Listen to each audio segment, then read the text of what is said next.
be a Joy. Where's the Joy going? Is it going to be a Joy mid? Or Joy, EXP, and then Matilda mid? Oh, look, I thought Vamos was the experimental one, but looks like it's going to be Team Spirit. Joy mid! This is going to be a wild one. Didn't expect that from Team Spirit. Well, looks like it's time to drop the beat of the flash. Thank you very much to our panelists. But now we're throwing over to Brigitte as well as Mirko to call the match.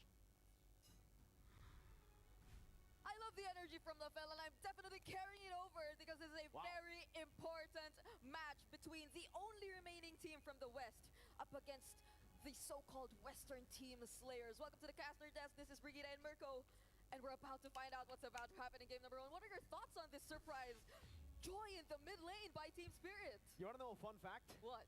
Right after MSC, I spoke to Bamba. They were trying to find a new jungler for Team Spirit, and he said Sunset Lover might be the guy to take the jungle role. So, hey, I think they are not too surprised about this pick. They know how good Sunset Lover is on the Assassins. Now it's time to prove the world. Let's see if Sunset Lover can pull it off. Yep, I'm expecting a lot of very aggressive rotations, especially with this Joy in the mid lane. Wave clear definitely wouldn't be a question anymore. So it will be very important for Vamos to keep their side lanes in check. But it seems like they're also being very careful about that. Early leashes coming in from Team Vamos. So we'll see. I mean, it's not just the Matilda which is high in mobility, right? It's also the Joy.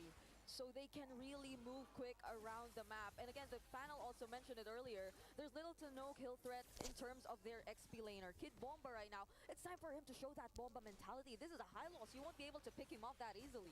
Yep, definitely not. Especially with the Matilda, yeah, it's going to be really tough. Chibi looking for the early game steal, invade into the enemy jungle. By the way, if you guys want to steal some XP, or rather just claim some XP, go ahead and check out that M6 pass one-shot. Already over to Zorn. Sawo was initiated on earlier. Both the junglers, one-shot, maybe able to get first blood. There you go, one-shot. Claiming it early on, first minute. And there was no one else who could do anything in that situation. Zorn didn't even decide to use the flicker just yet. It seemed like he just accepted his fate. But where's the trade just now for Team Vamos? It seems like it's more of them just being very careful, and this is a surprise. Team Vamos, as far as I know, they have the highest first blood rate, but it seems like they're the team that we're seeing play a little bit more patient, more focused on letting Nets get his farm, because this is, again, Hiko that we're talking about, so there has to be some respect towards that gold lane. Now let's take a look at the emblems here. It's the Impure Rage, so quite normal so far. Nothing really crazy. The Temporal Rain as well. This look like for Bamba, he will help get a bit more prio in the mid lane, and both of the teams actually just setting up for the neutral objective. Bamba with a Revitalize, already the Glorious Pathway to another Retro Battle. Whoa! One shot, so able to get it. Sunset Lover jumping in the back line with a Vengeance 2 and the electrifying beats. Sword very low, last shot over. Unable to find it. Sunset Lover still wants to go aggressive, invading the enemy jungle with this Joy mid. And I mean, that definitely wasn't something Team Vamos would have had an easy time dealing with. Their roamer wasn't level 4 just yet. Smooth also isn't level 4 just yet. So they didn't have as much resources compared to Team Spirit in terms of taking that turtle. And that was something we definitely saw, because Team Spirit, even though they were able to poke, or even though Kid Bomba was very, very low, he received the he received the ejector and was thrown under the turret.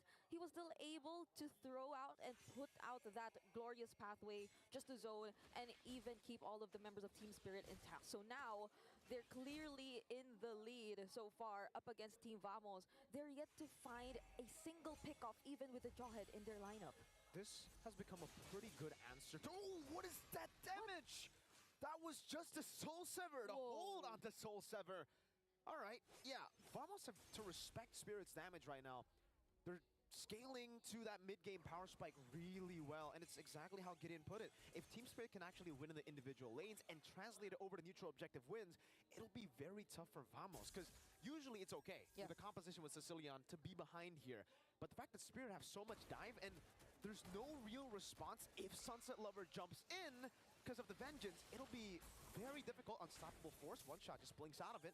An ult baited out. Yeah, and that's also perhaps why Team Vamos, they feel a little bit limited in terms of the movement that they can do, because who would have thought that they'd have to go up against the Joy in the mid lane matchup? Like, probably even Warlord didn't think. He would have just probably played it very, very safe, but that's the ejector. It's only on to Bamba though. Sanguine Claws will catch him. That's the full chain CC Sunsilver picks up the kill. Chibi wanted to go for the shadow kill, but TS no better than actually force the skirmish. They have the one-man advantage. They will go to the neutral objective. Oh, imagine even using the ejector and throwing him under the turret, but still making it out alive, and now that's a punish. But Kid Bomba, he seems very low. Will Smooth be able to out-sustain everything? It seems like he will. That's the revitalize, but Chibi, whoa. Sawo still with getting win. That's a stun over. Chibi gonna be locked down, still able to escape. Smooth jumps with the AOG. One shot. It's very low. Famos will not continue the chase. They got the kill. That's a pick off, and now they will look towards the neutral objective. Full control now for Team Vamos. That felt like Sorn just accepting all of these early kills onto him for the sake of Team Spirit showing themselves up, and Team Vamos finding a way to reset and work around all of the positionings from the members of Team Spirit. But still, that's the Blade Surge going in. Oh! John's gonna be careful. One shot taken down. The circling eagle from Sawo. They didn't expect 3 members to be in that bush. That was like, that was the best possible way to actually anticipate and deal with all these aggression coming in from one shot. I mean, for the past 5 minutes, we've seen him just keep on using that Soul Saver head-to-head up against whoever member of Team Vamos that he finds. But then now they have to acknowledge that Team Vamos, especially if they were able to pull out that beautiful chain CC, that layering, similar to what we've seen earlier, they actually have a way to deal with all this. And I mean, for the past few minutes, they've been so focused on making sure that lane doesn't lose in the laning. So they're definitely confident in terms of the damage he's probably able to put out right now. But man, we've been seeing a lot of action here in this mid-river side. I mean, it's almost as if the rotations aren't really happening. It's focused on the mid lane. You can see one shot there trying to read Chibi's movement too. He has to be careful here. If he stays too long, Chibi and Zorn can actually threaten him with a kill. Chibi going back into the bottom lane. One shot trying to just steal a few of these camps. Zorn doing a good job at delaying it, at least for a bit. But the wave in the bottom lane will be cleared out, and now it's back to just the waiting game. Waiting for the neutral objective. Hiko's farming, Nets is farming. And once we get into the mid game, I guess the question is, who's going to start popping off in these team fights? Yeah. We heard just from Skylar that for Nets himself, Skylar's opinion is Nets is amazing in lane, but in the team fights, sometimes he doesn't do as well, you know, compared to the lane. Yeah, Meanwhile, for Hiko, it's the opposite. He's great in these team fights. Yeah, and I mean, even looking at the gold rankings right now, it seems like Hiko's ahead, but Warlord, oh no, wait! Wait! No, Sunset Lover was ejected towards Warlord. Still becomes a kill, but 2 members are down there. Spirit with control over the turtle. Chibi wanting to go for the retribution here. Smooth needs to get that unblockable. Wants to jump in. Still with skill 1. One shot. That's the shadow kill onto the back. Now jumping back again. Chibi's retribution cannot lose. Bomba with the stun over to Zorn. Rhapsody coming down with a revitalized too. That's able to dodge away from that skill 1 stun. Now it's the AOG to the back. Hiko gonna be caught as well. Now it's gonna be the quad shadow from the back. Chibi with a flank. The assassination. Nets falling Sawo down, and it's a win for Vamos. And when it comes to sustaining the team fights and prolonging everything else, Team Vamos, it seems like they're well equipped to do just that. Oh, the ejector misses. But Sunset Lover, will he be able to clear the lane? Because it seems like he will be bursted down by Team Vamos, and they have their eyes set on taking that mid lane turret. 1v4, 1v5 even earlier. Sunset Lover without the vengeance. He's got to respect Vamos, man. I mean, at this point, Vamos have damage to actually deal with Sunset Lover. When you don't have the vengeance, you're very, very vulnerable. Chibi as well, just always threatening Hiko here. Rotating, showing up, forcing Hiko to pull back a bit. And we can see that Vamos have actually taken control of the mid game. Yep. Right now, they want, or Team Spirit, they also want to get the trades for themselves. That's a Circling Eagle being used onto Storm, but the Unstoppable Force, will he be able to cancel it out? That was great. Oh, the AOG as well. One shot able to claim the kill. Hiko goes in with the Rhapsody, but Smooth doesn't care. He gets tickled by the Rhapsody damage.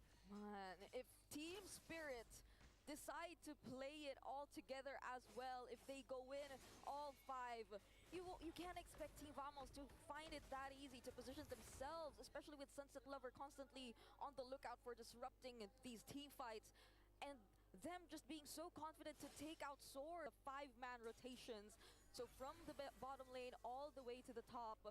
And another thing that we really have to take into account is how, despite all the focus that Team Vamos has put towards the gold lane, Hiko's still leading in gold. He's still well protected. I mean, this is the Matilda that we're talking about. So for this Lord that we're looking at, it will definitely be a very important fight for either of these teams to eventually gain the map control that they've been looking for since the, I don't know, 5-minute mark where nothing nearly seems to be happening just yet. 9 minutes in and we're basically still equal. There's really no lead here. The 1,000 gold lead for Vamos is great and all, but it's still very easily swung back in favor of, Bamba opening up. Getting the stun over to Chibi. Yo, JCC! Soren left him, and Chibi got one shot by one shot. Spirit now gotta back away. They have to respect this. Chibi's down, and Team Spirit can just reset and go for the Lord. I mean, that was a great idea, right? Soren and Chibi together in that particular brush. Probably they could have went for the sandwich play if Team Spirit had decided to show themselves towards the other side of the Lord pit, but it was a different story. They decided to check all the brushes, and now Soren, oh wait! It's a Vengeance and electrifying beats over to Zorn. Smooth pops into Revitalize now, circling, eager to lock him down. One shot gets the snipe out to Zorn! Smooth low, poke down. Chibi is back up again. Warlord pops in. The Bat Feast wants to join in the team fight, and Sunset Lover again is in the bottom lane, so TS will decide to reset again.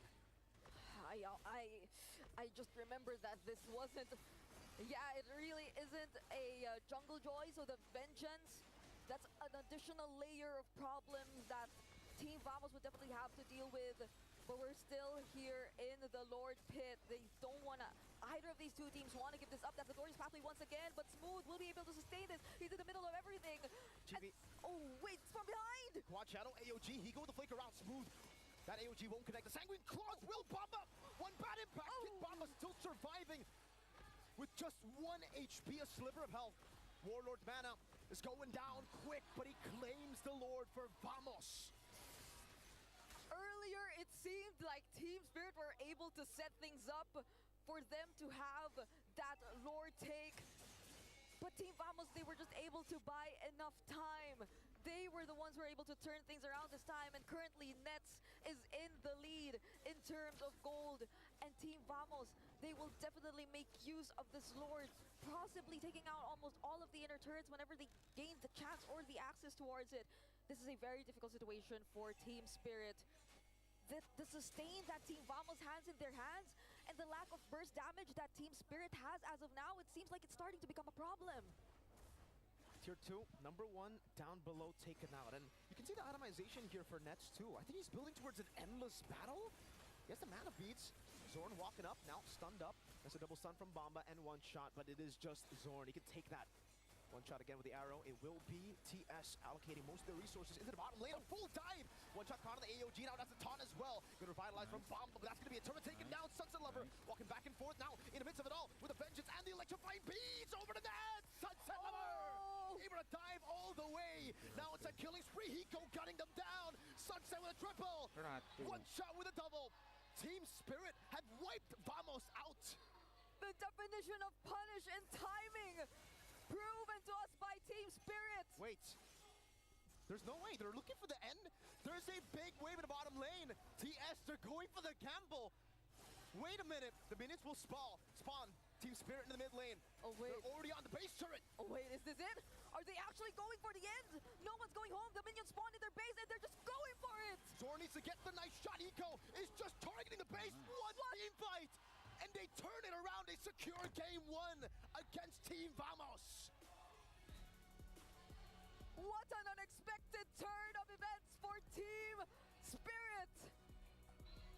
One crucial mistake, one miscalculated play was all it took for them to end the game in less than 13 minutes.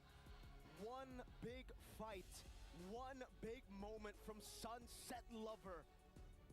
The jungler who was knocked out by a Malaysian team at M3.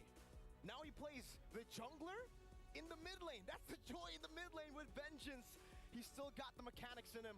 Definitely, the mechanics were there. So now let's break down what happened in game number 1 together with our panel. Thank you very much, and that's what happens. This is the life of a Mobile Legends player now. It only takes one mistake. Like, this is the definition of life. You do so many things, and people will forget about it. But you do one bad thing, that's gonna be the biggest thing that people will talk about. And I kind of feel like people will talk about that.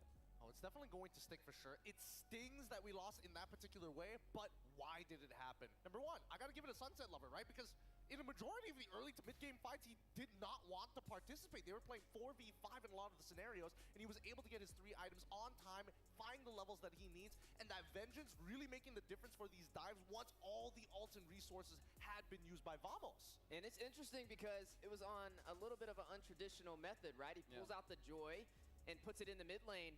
And I mean, I guess it worked because technically Joy can get away from all that aggressive gameplay because he has good peel. Honestly, I feel like the biggest thing is the Vengeance, right? He came in, he dealt the damage. Now, when he uses the ult, right, the electrifying beats, there's some magic resist as well as armor. But when you put Vengeance on top of that as well, and you have some return damage, we saw the hesitation from Nets to keep on hitting because the return damage, like the bigger your damage is, the bigger that's going to reflect. And that was the big reflective damage there. Even Nets was like, I don't know if I want to keep on going. I think he learned his lesson after that very first Lord interaction. You saw him hitting away at Sunset Lover. He put himself down to a quarter of his HP, and then he had to tap out. It's like, I gotta hit. I'm sorry, GB. I gotta hit your purple. If I don't, I'm gonna die. I need the crits. I need this Haas Claw to work with me. But another genius thing coming in from the side of Team Spirit is the fact that if Sunset Lover can close the distance between him and Warlord, you lose so much damage off of the tip of the bat impact. And also credits to Sawa, right, on this Mathilda, just keeping the team alive, giving them the additional shielding. And another way for Sunset Lover to go back if he needed some help when getting very low. Yeah, I would say the critical point is definitely Sunset Lover there, especially with the Vengeance. And looking at the build as well, having that Weapon Master just makes Holy Crystal hurt a little bit more, where we even saw that Zorn got taken down pretty quickly. So this is one of those situations where Vamos looked to be a strong team. They played disciplined throughout the match, especially during that Lord take. But then they just, I guess they didn't count on the Vengeance being up yet.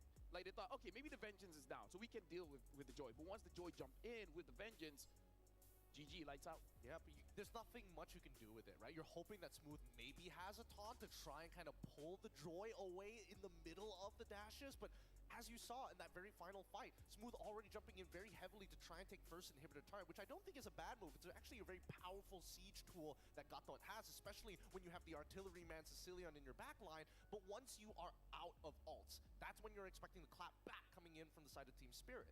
Yeah, one small step for Sunset Lover, a huge step for Team Spirit for game number 1 of this best of 5. The last team standing in the West. I mean, even the damage still goes over to Vamos, and it just shows you one mistake can cost everything.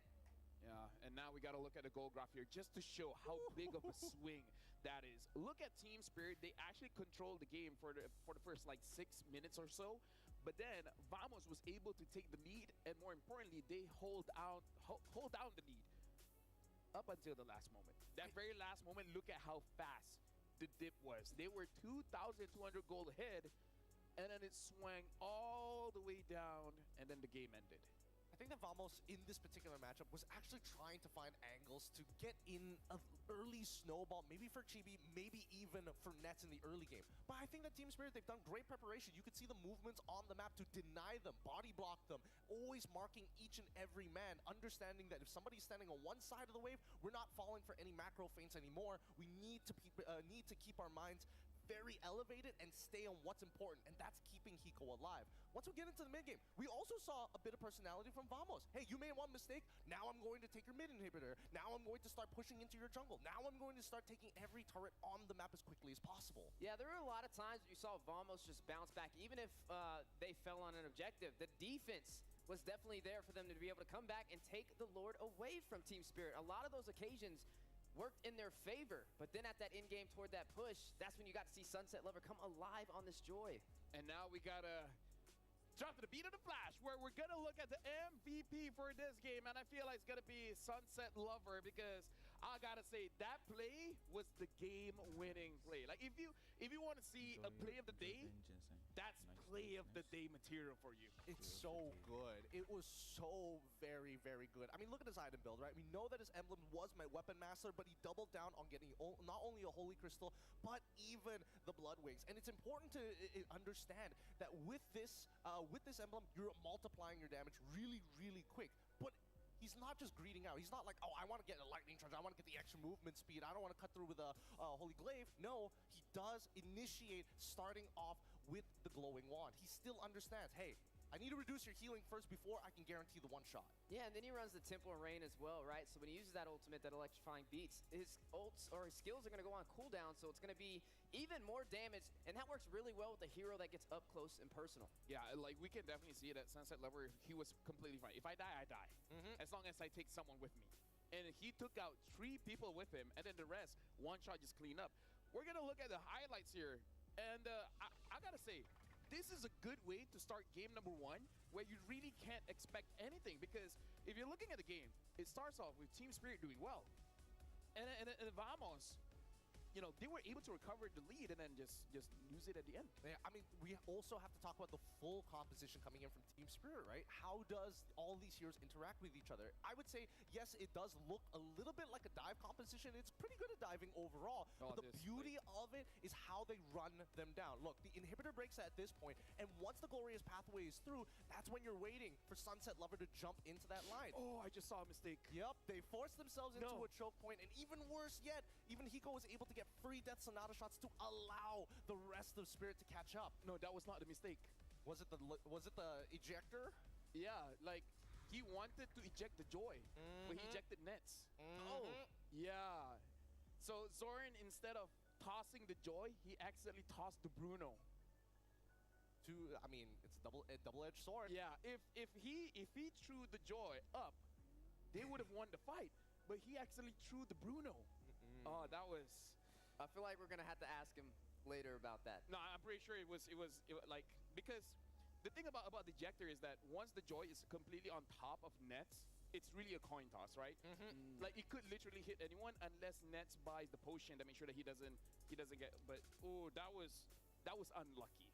Yeah, that's why when they were walking off the stage, it's not like they were, oh, we're really disappointed. It's like, all right, we made a mistake. We knew exactly what happened there. And honestly, TS, they played a strong game. They knew what they were doing, and it benefited their composition. Move on to game 2. Yeah, I feel like it was one of those situations where there wasn't too many wrong answers for Vamos, right? There was a lot that went right in that game for them. Yeah, there were some mistakes. There were some times where Spirit was in the lead, but it wasn't a one-sided story. And I think even with the draft, I'm okay with the way the draft landed for both sides.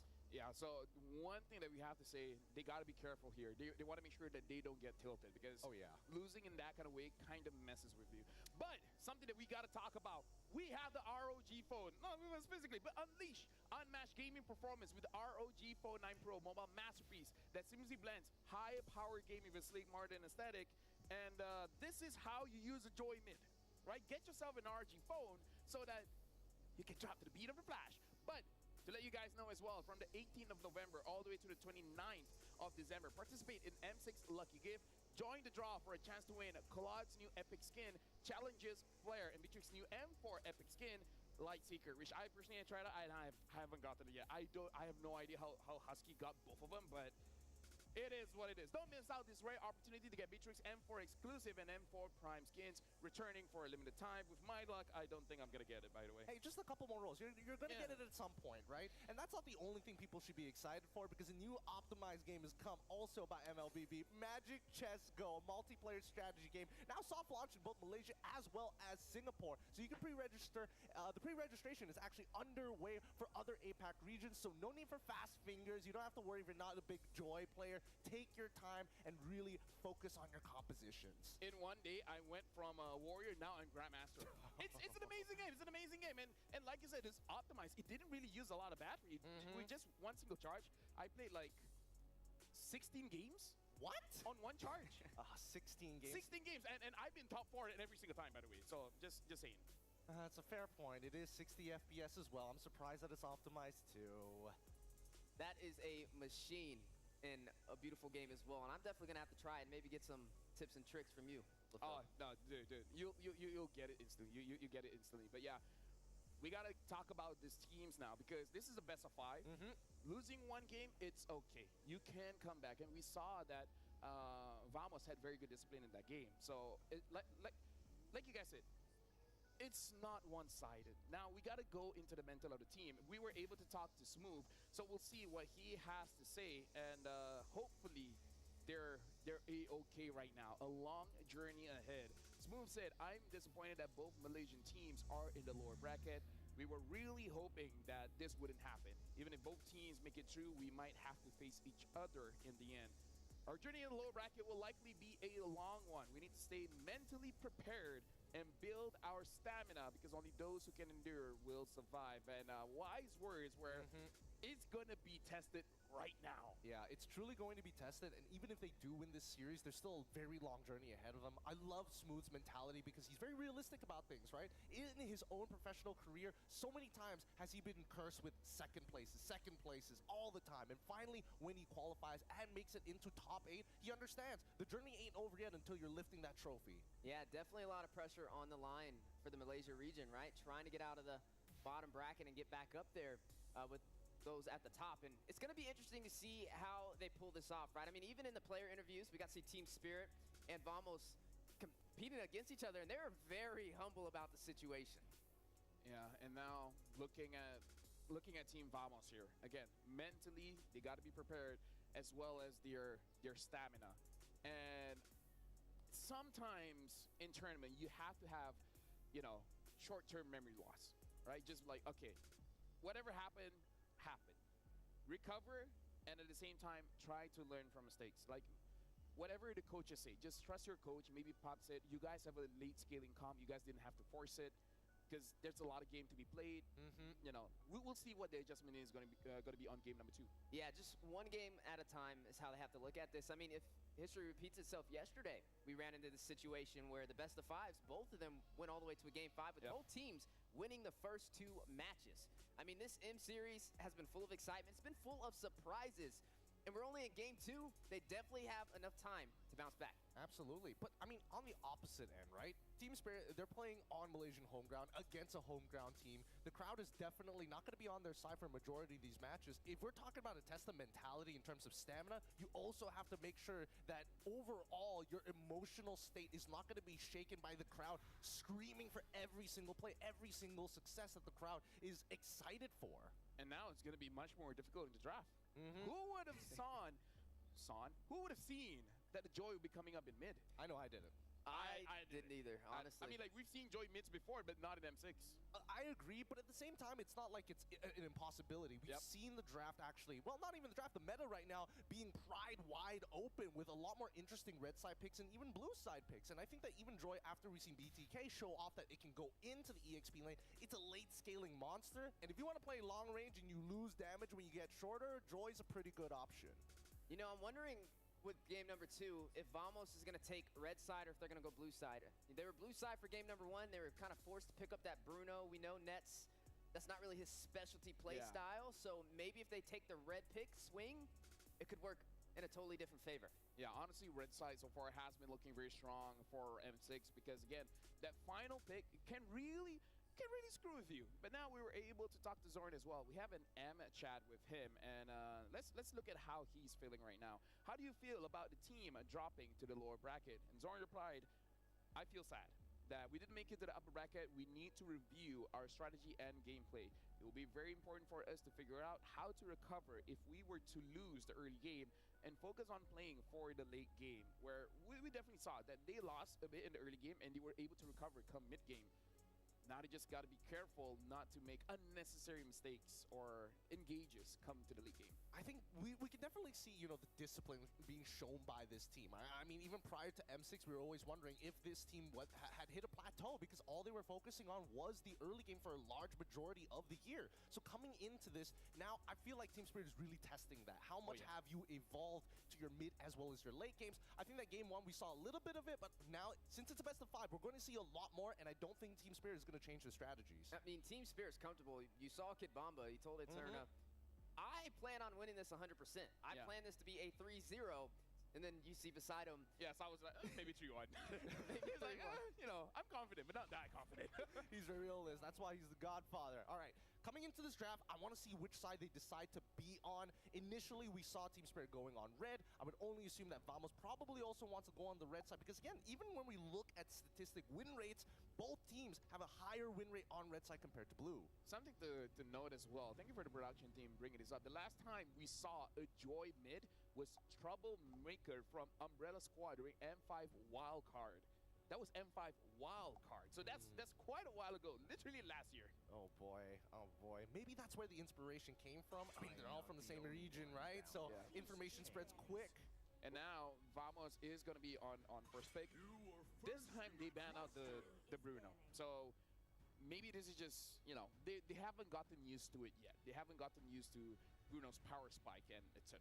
I suppose, but they're also banning out the glue. So I'm guessing that at least for Vamos, they want to make sure that even if they do have a tank EXP laner, they're not going to get punished too hard. I like the response because this is right after they get rid of the Phobias from the side of Team Spirit. But now in this very final ban, it feels like there's too much to give away. We could say, yes, they could lean back into the Matilda once more since Vamos was pretty adamant on getting the Bruno the last time, and they could have gone for Suyo as well. Yeah, I mean, you could go Blue Yo, take that CO up, or you could go the Cho route. Definitely have it to be able to flex to the XP or the roam position. I feel like right now, picking up the Marksman first pick, you can wait a little bit, right? I mean, you can get the Beatrix, you can get the Granger, you can get a Harith. You know, Nets likes to play a little bit more up close and personal. I don't feel like they have to rush this. I just think this is a great time to maybe go in for the mid laner, but they're going to go in for Blue Yo. So CO is going to be in the jungle for Vamos. Maybe it's to make one shot a little less comfortable. I mean, he was technically, in terms of clear speed, doing a much better job at clearing his camps in comparison to GB on a Hayabusa, but that's just the nature of the hero. Wow, okay, now I feel old. This will be Sao's 62nd game.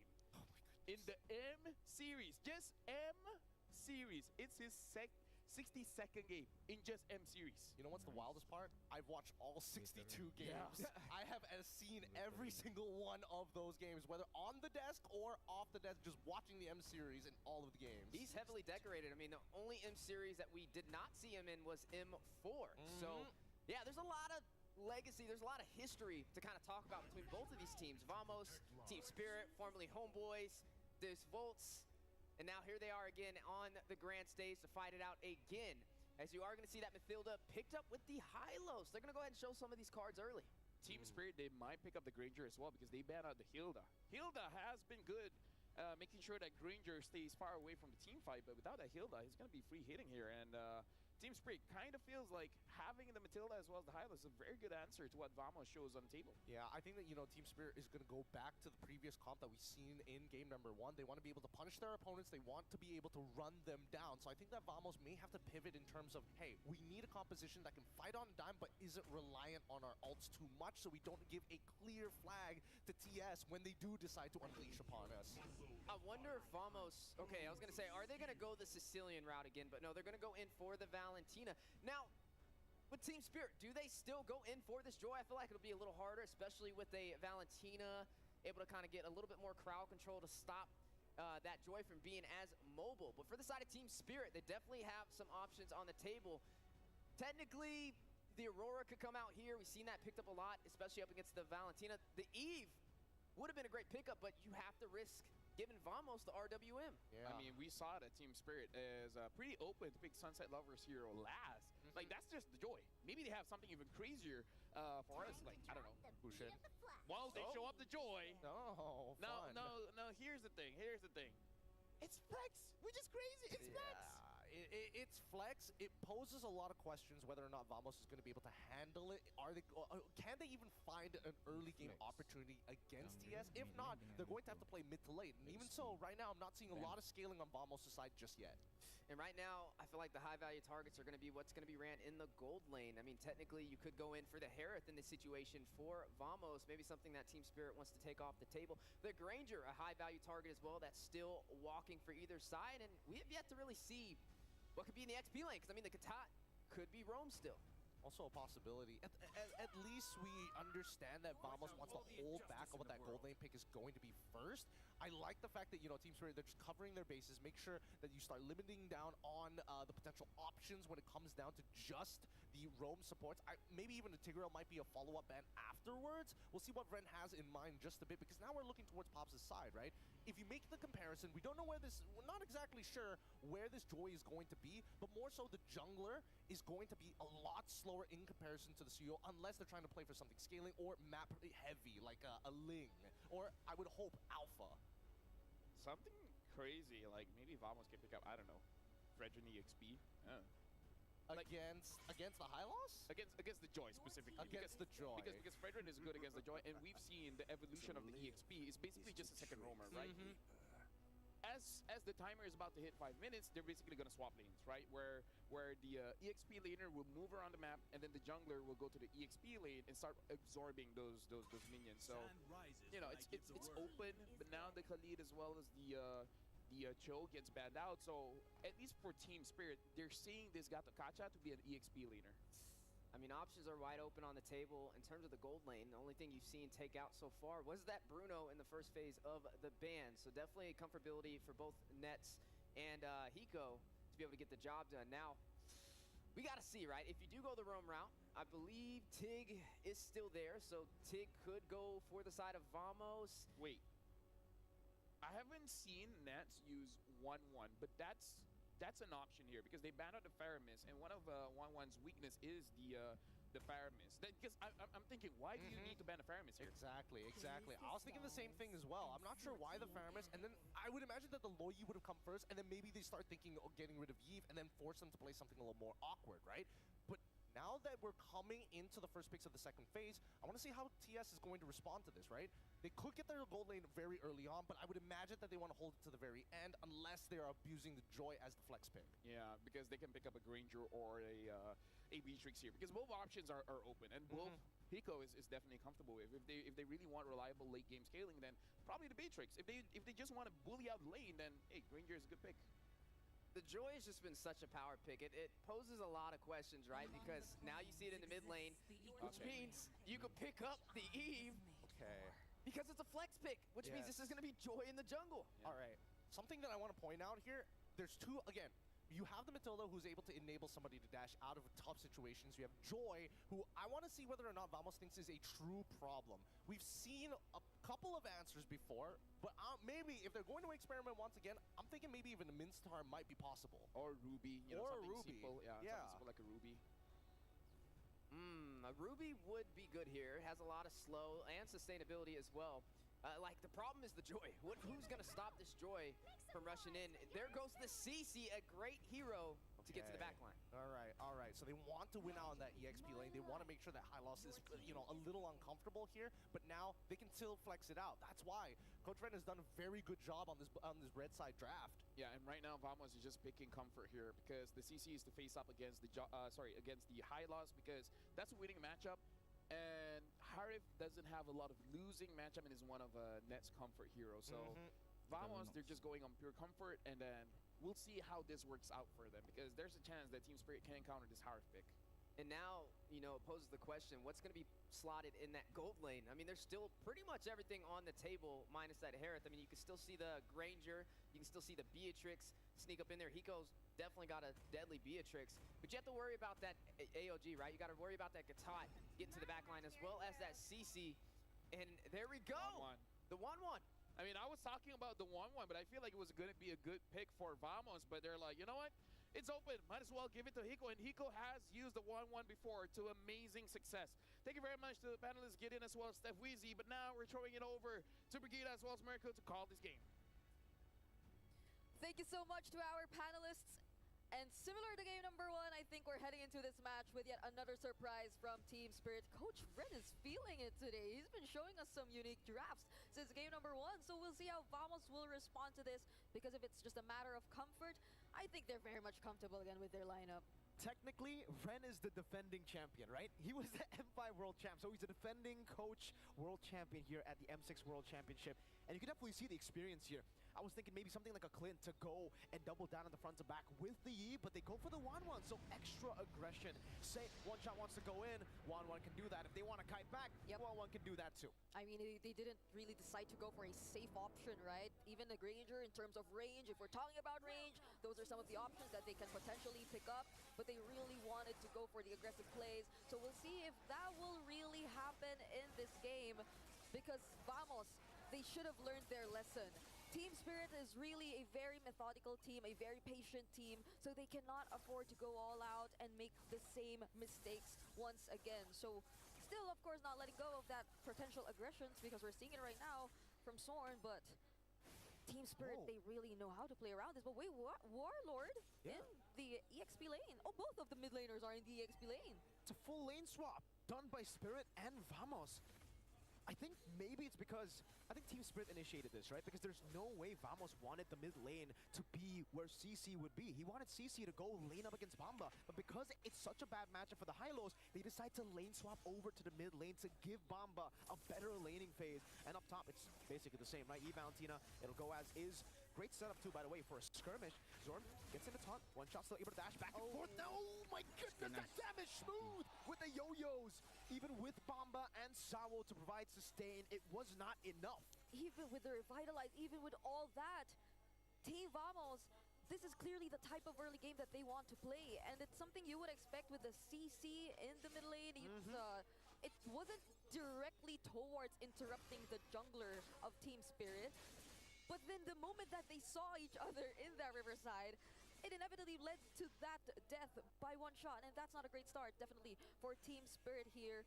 So they would want to get the upper hand for this upcoming turtle that we are about to see. And now that Warlord, though, he's yet to get his level 4, let's see how they're gonna work around this, because they're bursting it down and they're not letting Team Spirit get near it at all. Okay, Zorn is all alone. That's the art of UM2. Oh, Smooth pops in a vengeance. Great stun from Chibi. That's a kill at the current call. Locks sunset lever down, but whoa, Bamba able to get the kill back on Smooth.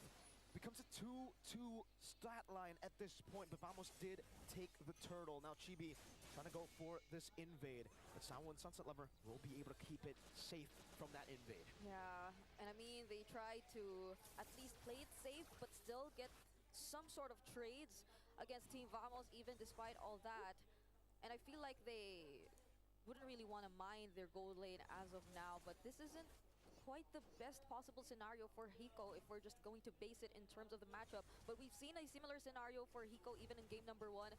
Regardless of what kind of matchup you put him against, regardless of the amount of focus you put towards the gold lane, Hiko will just be able to maintain that lane and stay stable throughout the entirety of the game until the moment that you will need him. But Team Vamos, will they proceed with the aggression this time around? Will they want to go for the invades? Because as we're seeing it right now, we're back to the usual laning. And both side lanes of Team Vamos are having a relatively good time. It's a very good time for Vamos right now. The Harith winning in the lane, up top to CC. That one is the lane we kind of predicted to actually go in favor of Vamos. But even in the jungle, Chibi out farming One Shot after getting that kill Smooth early. It does look like Chibi is just very, very comfortable. Oh, certainly Eagle over to Warlord. It's going to be the One Shot with the electrifying beats as well. No real kill threat as of right now, though. Both teams are able to disengage whenever, and One Shot will just bounce away. Chibi stealing it away. Oh, Eco getting punished quite a bit on this 1-1. Not popping the Inspire. It's a yo-yo battle. Bamba will just accept some of that damage. We're seeing just what we were all expecting to happen, but this is space for Team Vamos. Hiko gets spotted by Chibi. What a read by Chibi! And that sets up perfectly for the next neutral objective. It spawns in right as Hiko died. That should be a free neutral objective. Yeah, I mean, no one else is probably going to attempt to contest this turtle, knowing that even all the side lanes, the mid lane even showing himself in the mid lane, it's only just Chibi taking that objective. Now they will immediately transition to stealing away this purple buff from a One Shot, but will they be successful in doing so? One Shot still has the retribution, but so does Chibi. And the skirmish is really happening. Oh, they take it away. That's the combo. The arrow into the retribution. Great usage of the arrow to get a bit more HP to secure it. One Shot will use the retribution on to another camp. And right now, Vamos are leading just with the sheer amount of neutral Yeah. objective control and farm speed. Does seem like Chibi, every time he gets the Suyo, by the way, he's a neutral objective god. Even when he was up against the Suyo in game number 1, he secured more neutral objectives than one shot. Yeah, and honestly, this is a great scenario for Team Vamos because even Nets is having a great time. Like, both of them, they're just really able to perform this early into the game, but the real-world manipulation, they go in! Zorn, very low, circling Eagle Horn, coming down, real world manipulation as well. There's AOG, Sunset Lover, flickering out from Chibi. Now it's Hiko, looking for all the weakness points. That's just one more, but he is able to dash away. Now in the mid lane, it's a battle, one shot, taken low! Taken down by Smooth, Sawo, cut down by Chibi and splashed by Warlord. Vamos getting everything on the map. They're definitely back in the game, and Smooth just denying the rest of the members of Team Spirit from catching up, even being able to handle them all on his own. So that's an immense amount of pressure that's coming in from Team Vamos right now. I feel like for Team Spirit, they really want to play into the team fights, but Team Vamos, they're handling all the split-up fight skirmishes really, really well. And now they're slowly able to convert into objectives. They might want to go for the defense, and they will successfully do so. But the other turrets, they won't be able to save them anymore. They even need to, use out these retributions inside of their own jungle just to secure it. Chibi, Rush Pathway is placed down by Bamba. RWM as well. The AOG will catch Sunset Lover. Oh, the ton, and that's the chain CC that we saw from Spirit, and now we see from Vamos. Sunset Lover down. Vamos controlling this mid lane. They don't care about the turtle. They want to get more structures. Now they're the ones doing these 5-man aggressive plays towards Team Spirit.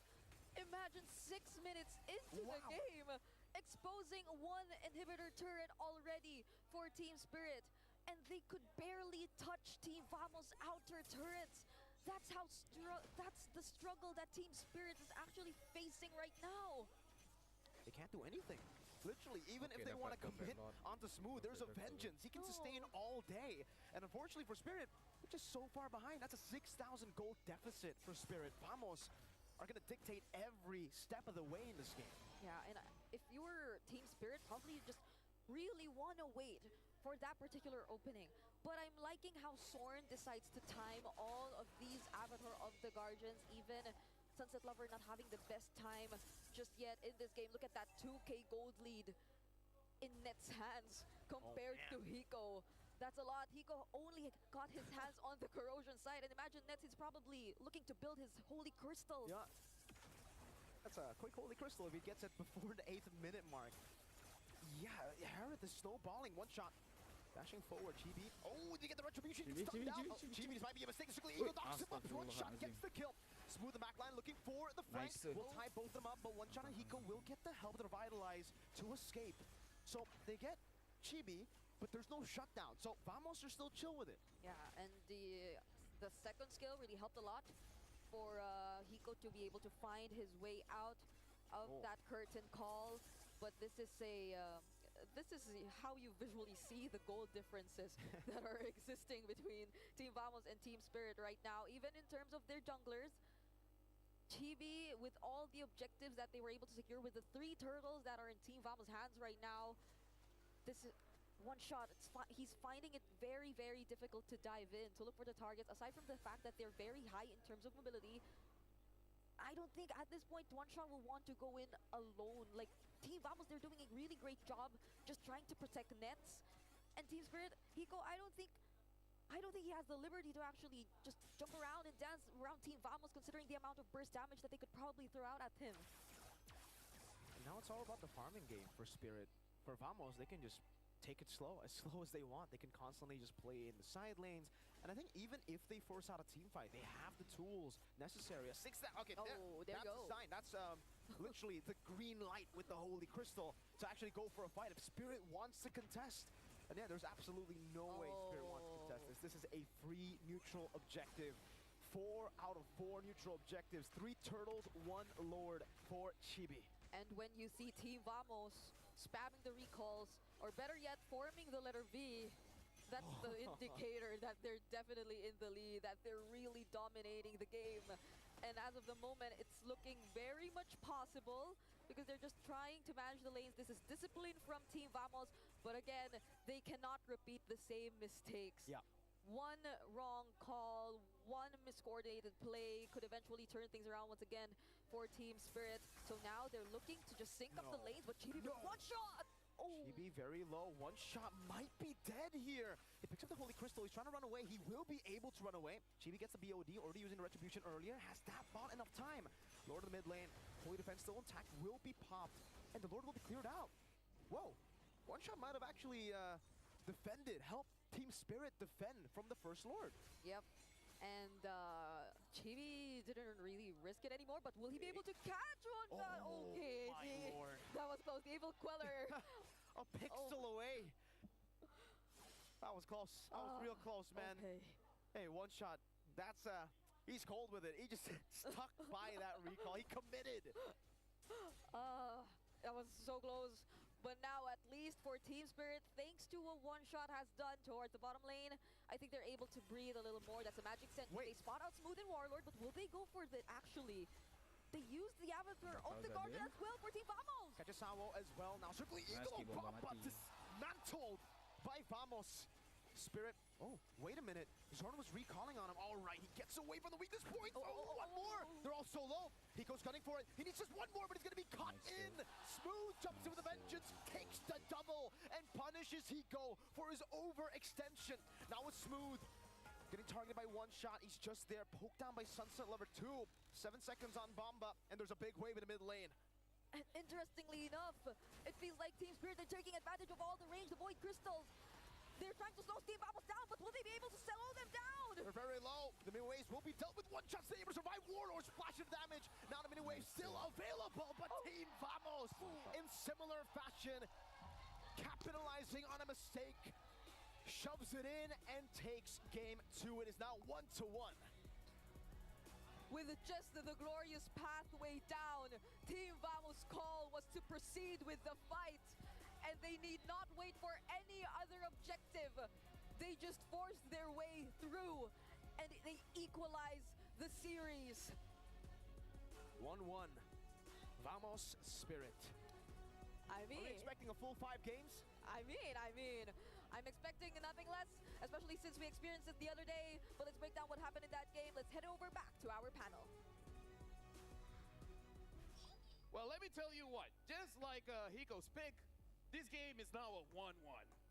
It's interesting. It's interesting to see how both teams work with momentum extremely well. We've seen great conversions, but I think this time around, Vamos has really solidified exactly what they want to do, and it's clear that both teams have done preparation instantly. Oh, you're playing a high loss, you know CC is a bad matchup. I'm expecting the early lane swap to the mid lane. Yeah, and you see Nets get a lot more comfortable with that Hereth in his hands as well, and it just showcases that even with the loss underneath their belt in the series, it didn't count them out of the whole entire match, right? So to be able to bounce back, now both teams are tied up. Yeah, now I feel like for Team Spirit, they got to consider quite a few things here, because them picking up the Hylos early does leave the vulnerability of losing against the CC, and we see that Smooth can definitely use the CC quite well. Now, I want to take some time here and actually look at all the items, because we got to talk about the timing here, because Nats was 2-0-6, but we got to consider the timing. The difference in terms of gold, 10K against 7K. Nats got 3 items in the first 8 to 9 minutes. And that's very fast, considering you went up against a 1-1. It's way too fast for most people. And with 1-1, even with 3 items, there's a very good chance that you're going to get one shot by Nets, especially if you misplace your jumps, if you're not careful with the way that you move around your opponents to hit those weakness points. And I think, yes, it's not necessarily Hiko's fault. He was dealt a pretty bad hand overall, because worst comes to worst, if the fight's going bad, they're expecting the GOA to come save the day. They also have to worry about getting run down by Chibi. One other thing is that look at the itemization for Zorn, and then look at the lineup coming in from Team Spirit. Besides Hiko, everyone is magic damage. Hylos magic damage, Joy magic damage, Eve magic damage, the Matilda is magic damage as well. We've seen a few Gato Kacha, especially in the EXP lane, using the Thunderbelt. But here Zorn completely understands that as a Gato Kacha, you're fine going up against physical damage. It's that magic damage that you really have to deal with. And instead of building more magic resist, he just went for the Winter Crown because he's just like, I'm just gonna go in, have a good engage, and whatever happens, happens. And he only died once this game. Exactly. And I think, the best part about this is if he times that Winter Crown well, expecting people to jump on top of him, whether it be Matilda, but specifically against that Joy, miss that one dash, oh my goodness, it feels so bad. You're left out, and you're just hoping not to die at that point. I feel like Zorn's got to be like the recall king. Oh yeah, he is. Every time, the later the game goes, the more objectives they take over, the more he recalls. Let me just say he should have died there.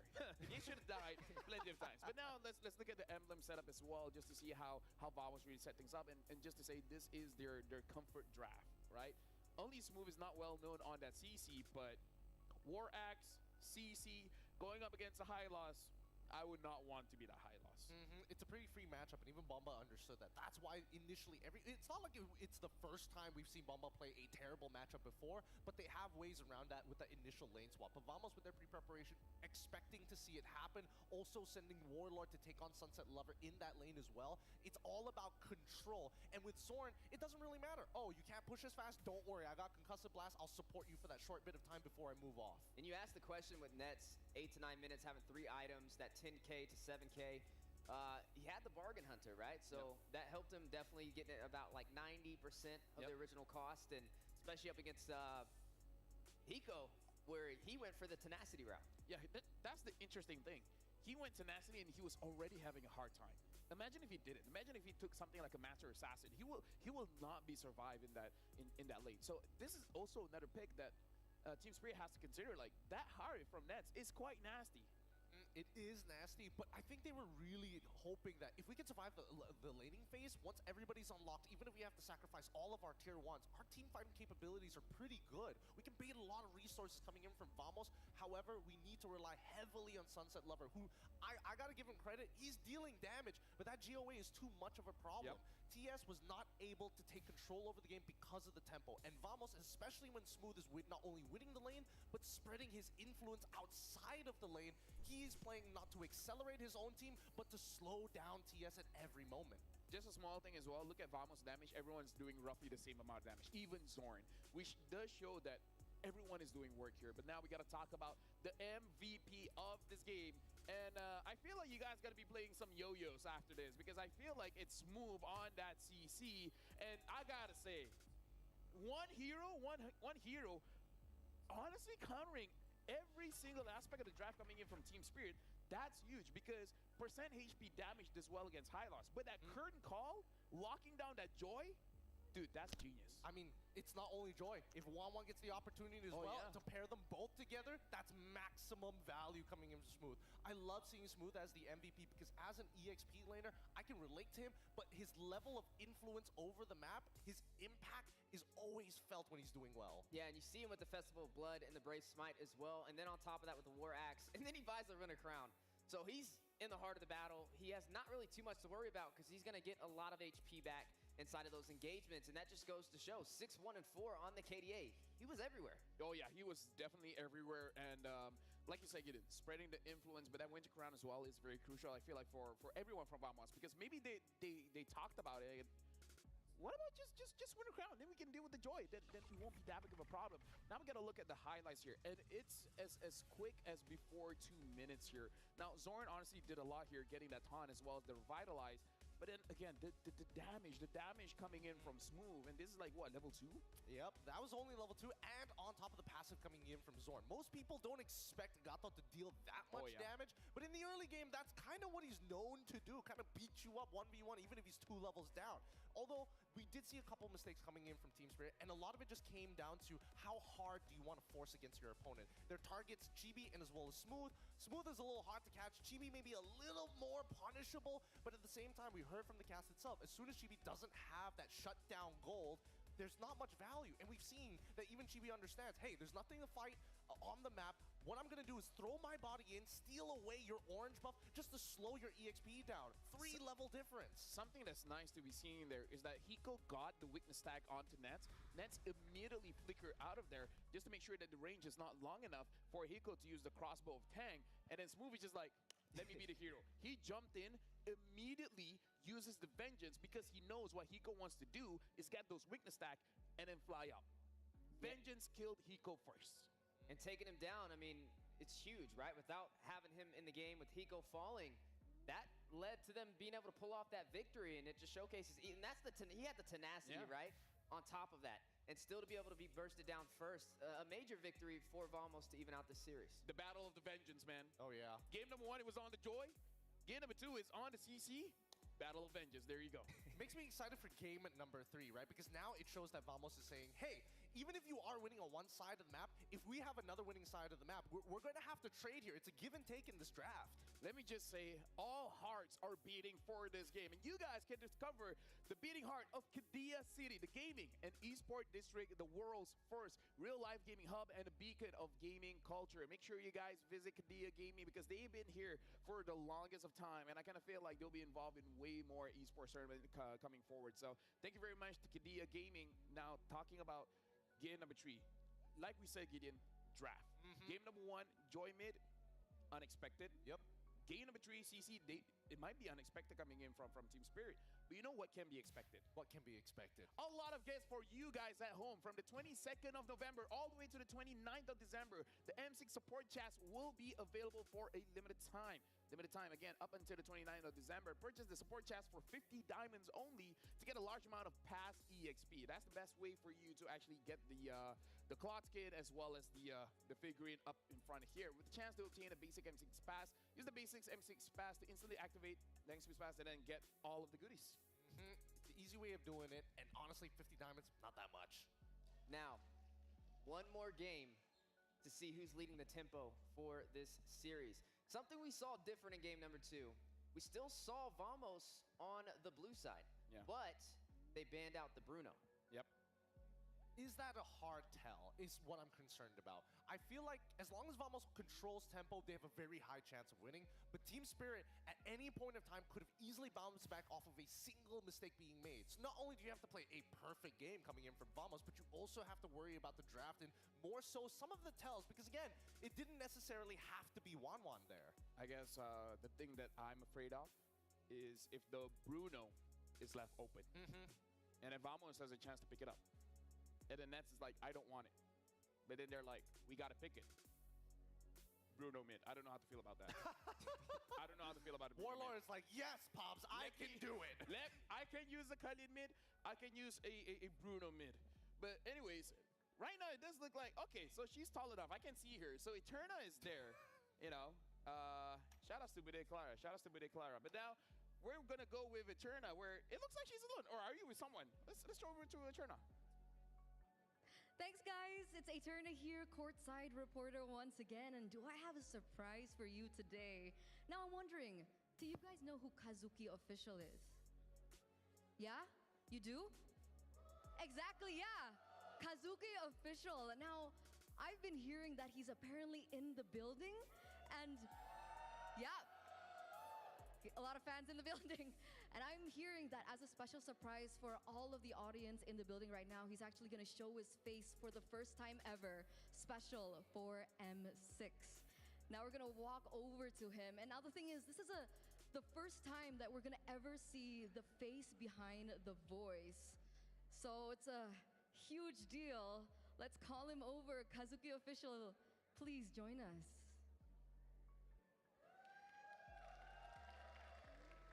Hello, Kazuki. How are you feeling today? Yeah, it's an amazing feeling, and I'm a little bit nervous also. And this is my first time to be here in such type of this tournament. And yeah, I'm a little nervous right now. It's okay. It's okay. It's okay. We're all here. We're all friendly, right? Nobody's gonna bite, right? You guys aren't. No, okay. Okay. Yeah. No one's gonna bite here. So, why? Why after all this time? I've been hearing that you've been in the MLBB scene for quite some time. What made you? What drove you to finally, upload your identity here for M6?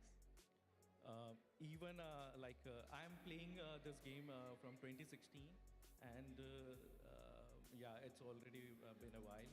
And I'm start creating content from 2019, and this is already 5 years.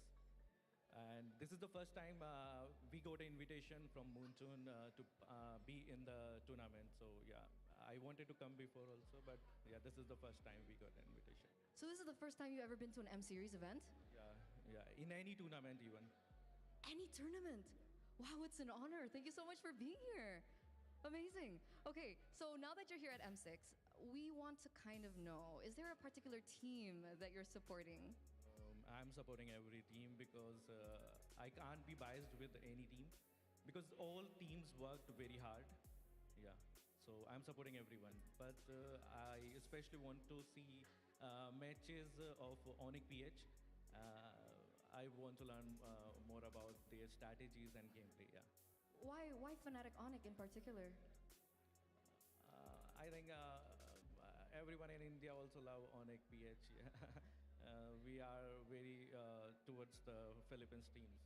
Yeah, and my mostly subscribers are also from Philippines. Ah, I see. So Fnatic Onyx, you guys have a lot of Indian fans over there.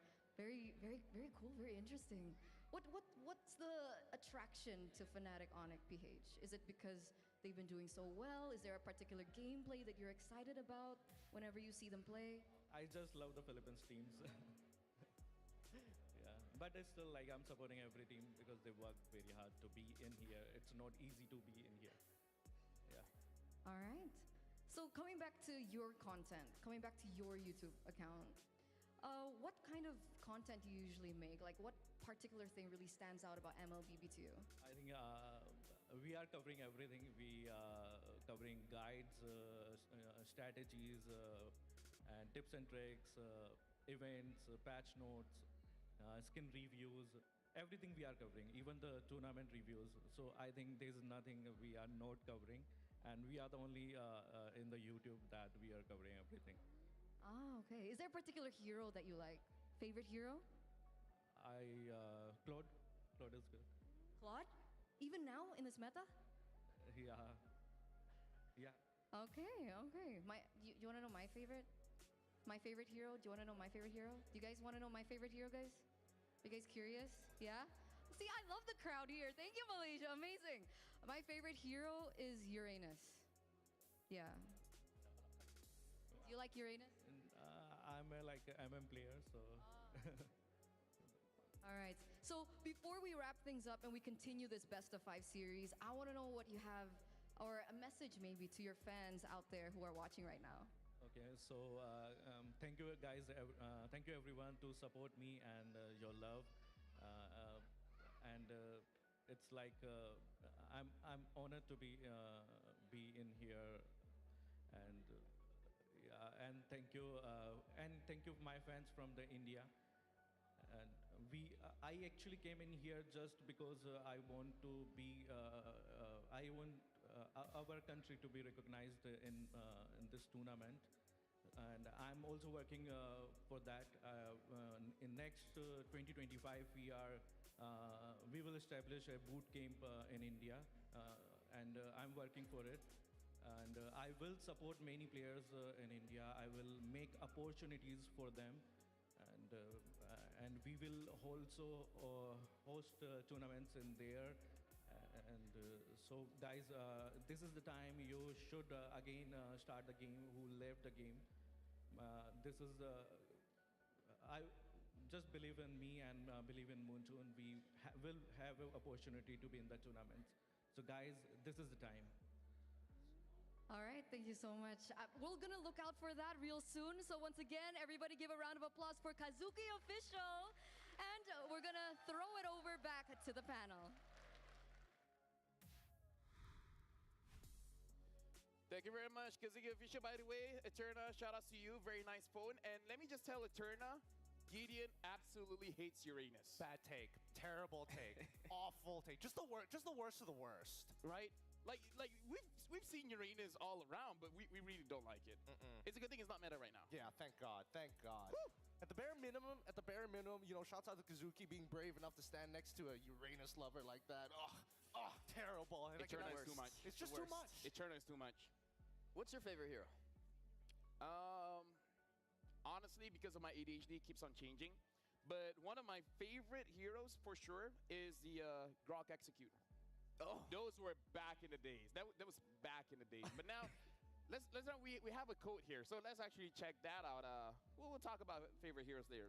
Right now, maybe I'm skewed towards Matilda, but anyways, a test of teamwork. It's not that Liquid ID became stronger because we were weak. This is from One Shot, by the way. In our match against them, there was a lot of miscommunications and disconnect within the team. Some of us ended up as sitting ducks, unsure of what to expect. Against Vamos, we won't rely on mind games. Instead, we'll focus on playing our own game, securing objectives, and taking the win. And honestly, this is some pitfalls that I see a lot of teams where they overthink things and then they should have just gone with the basics. All I have to say is I knew it. I knew they weren't playing exactly their strongest game. And I totally agree. There was a couple of moments where they're like sitting ducks for no reason. And especially after the performance that we saw from the Swiss stage, it was a little disappointing that they lost in that fashion. So at least with One Shot, giving that code, it's validation that yes, we were the weaker team at that point of time, but we can see it right now against Vamos. They are playing well, not really a different game, but they're not overthinking too much. That's interesting. What does Brigitte think? Oh yeah, for sure. No, I agree. Totally. 100%. Honestly, I like her takes. Yeah. I really like her takes. But now we were able to talk to Kid Bomba, and let's see what he has to say. Could you tell us the reasons for your loss against TLID? And he said, we lost because it wasn't a team effort. Not everyone gave 100%. We'll also make little adjustments to our draft. I hope we can come back just like how we did after losing to RRQ. So looks like they're on the same page here. You know, it's like they understand where the mistake is. So step one is understanding where it went wrong. So step two, we got to see how they fix it. Well, at least they acknowledge it, and we're hoping to see that as we progress through this series. Now, both of these teams tied up 1-1. Today, it's make it or break it. Whoever wins this series will move on forward. The loser will be going back home. Man, it's going to be a very painful loss no matter what, but I think it's time. Everybody's been waiting for this. Let's get into the drafting phase between both of these teams. First things first, who is blue, who is red, who is first, and who is second. It's so important to see whether the adaptations in this game is going to say, hey, maybe we're going to show a different card, or are we just going to slightly adjust it? It looks like, for the side of Team Spirit, it's going to be slightly adjusting. So we got to see if Team Spirit will bat out that Suyo, because just like what Mirko said during the game, it's like, if he gets his hand on Suyo, every objective is for him. Win or lose, doesn't matter. He will get that objective. It's tough, but I think there's one more pitfall, and I think that's the Matilda. Showing it extremely early tells you, hey, it's not a flex pick. You know exactly what we're doing. And then also for Vamos' side, do they ban out the Bruno? Yes, they do. Bruno will be banned out again. Definitely has been a heavy hitter so far in the M series. Now, yeah, the Matilda is still on the table. It could definitely be up for grabs. The Eve has had a good showcasing today as well. Definitely something you want to be a little bit more mindful of. But then also the Blue Yo. I don't think they want to ban out Blue Yo this time around. Unless, if that's going to be an adjustment, I would like to see what, whether or not they're going to try and force the Joy into that Beleric matchup we've seen before. That just might be the case here. So now becomes the question, what is first pickable here for Vamos? Because if we're looking at the junglers, I don't know, too much is open. The Alpha is still open. The Joy is still open. The Hayabusa is still open. We haven't seen Nolan around. Nolan's there as well. So I have no idea what the first pick is going to be. Hylos? Even Hylos is iffy. I would say Hylos or Cho could be definitely a great option right now. I would say something that could be flexed into one or two different roles. I wouldn't go so hard as picking up and showing a trump card this early, right? You want to keep Team Spirit on their toes. Or Valentina. That's what I was thinking as well. A Valentina opener might just be the way to go, because if you go into Joy, you're expecting the Beleric to be showing up on the other side. You go for Cho, and other picks are going to come through. Hilda, it's strong, but there is still counterplay for the side of Team Spirit. For an example, putting Alpha in the jungle, it's like, oh, you want to harass me? I got true damage. I literally don't care. Could be a threat. Definitely have to watch out for it. I mean, the Fredrin could be another viable option as well, especially up against that Hilda. The Assassins is where you're going to kind of be a little bit weaker with that Hilda, especially invading on those buffs. So for Team Spirit, the ball's in their court. They can definitely go in for their goat laner. They can pick up their marksman super early. They have Mage Prio right now. They could pick up something like the Eve. They were comfortable running an Eve against the Valentina. Didn't work out in their favor, but they were comfortable with it. I feel like the Hilda is just to shut down the Granger and the Joy pick. And the Joy still got picked. So this is Vamos anticipating this Joy pick and try to fight against it. And now even the even the Matilda is fake, Vamos has an option here. They can go Hayabusa, which goes well against the Joy. Even the Fredrin does well against the Joy. So it's really about what the goal lane is going to be that will kind of dictate what the jungler pickup is going to be. Not saying they pick up gold now, but meaning whatever either Hayabusa or Fredrin can kind of give us some kind of clue. Valentina picked up first. Okay, no surprises there. I want to see which shows up first, whether or not the oh, there we go. The Hayabusa shows up first. Again, decent matchup, but we've seen how annoying this Matilda can be, especially when you're in the Oki Shadow Kill. You can help, make sure pull teams away, pull team members away from the Shadow Kill so that, maybe RNG isn't on your side, or at the very least be able to kind of body block a couple of the shots for your team. I'm still curious about the gold because that's really what's going to predetermine how you want to play your composition or how you want to design it. Now, you might want to go for a marksman with survivability just because not only you're going against the Hayabusa, but you're also going against that Hilda as well.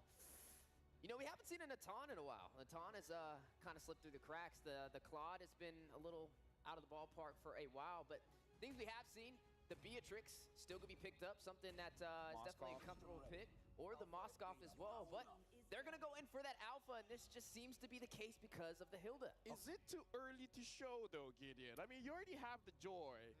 Now you're just saying, yep, this is Joy, mate. What are you going to do about it? I mean, it could be Joy EXP for all we know. That's true. That's another possibility. I don't want to. I don't want to keep speculating upon it because at the very least, here are some of the perks of having the alpha. The alpha can only go in one direction. He's not very good at pulling himself out of hard scenarios, but at the same time, does that mean that they're looking towards that mid lane? Are they going to try and set up potential gank angles or at least cut out supply routes? Because a lot of the movements from Vamos are predetermined by the mid lane anyways.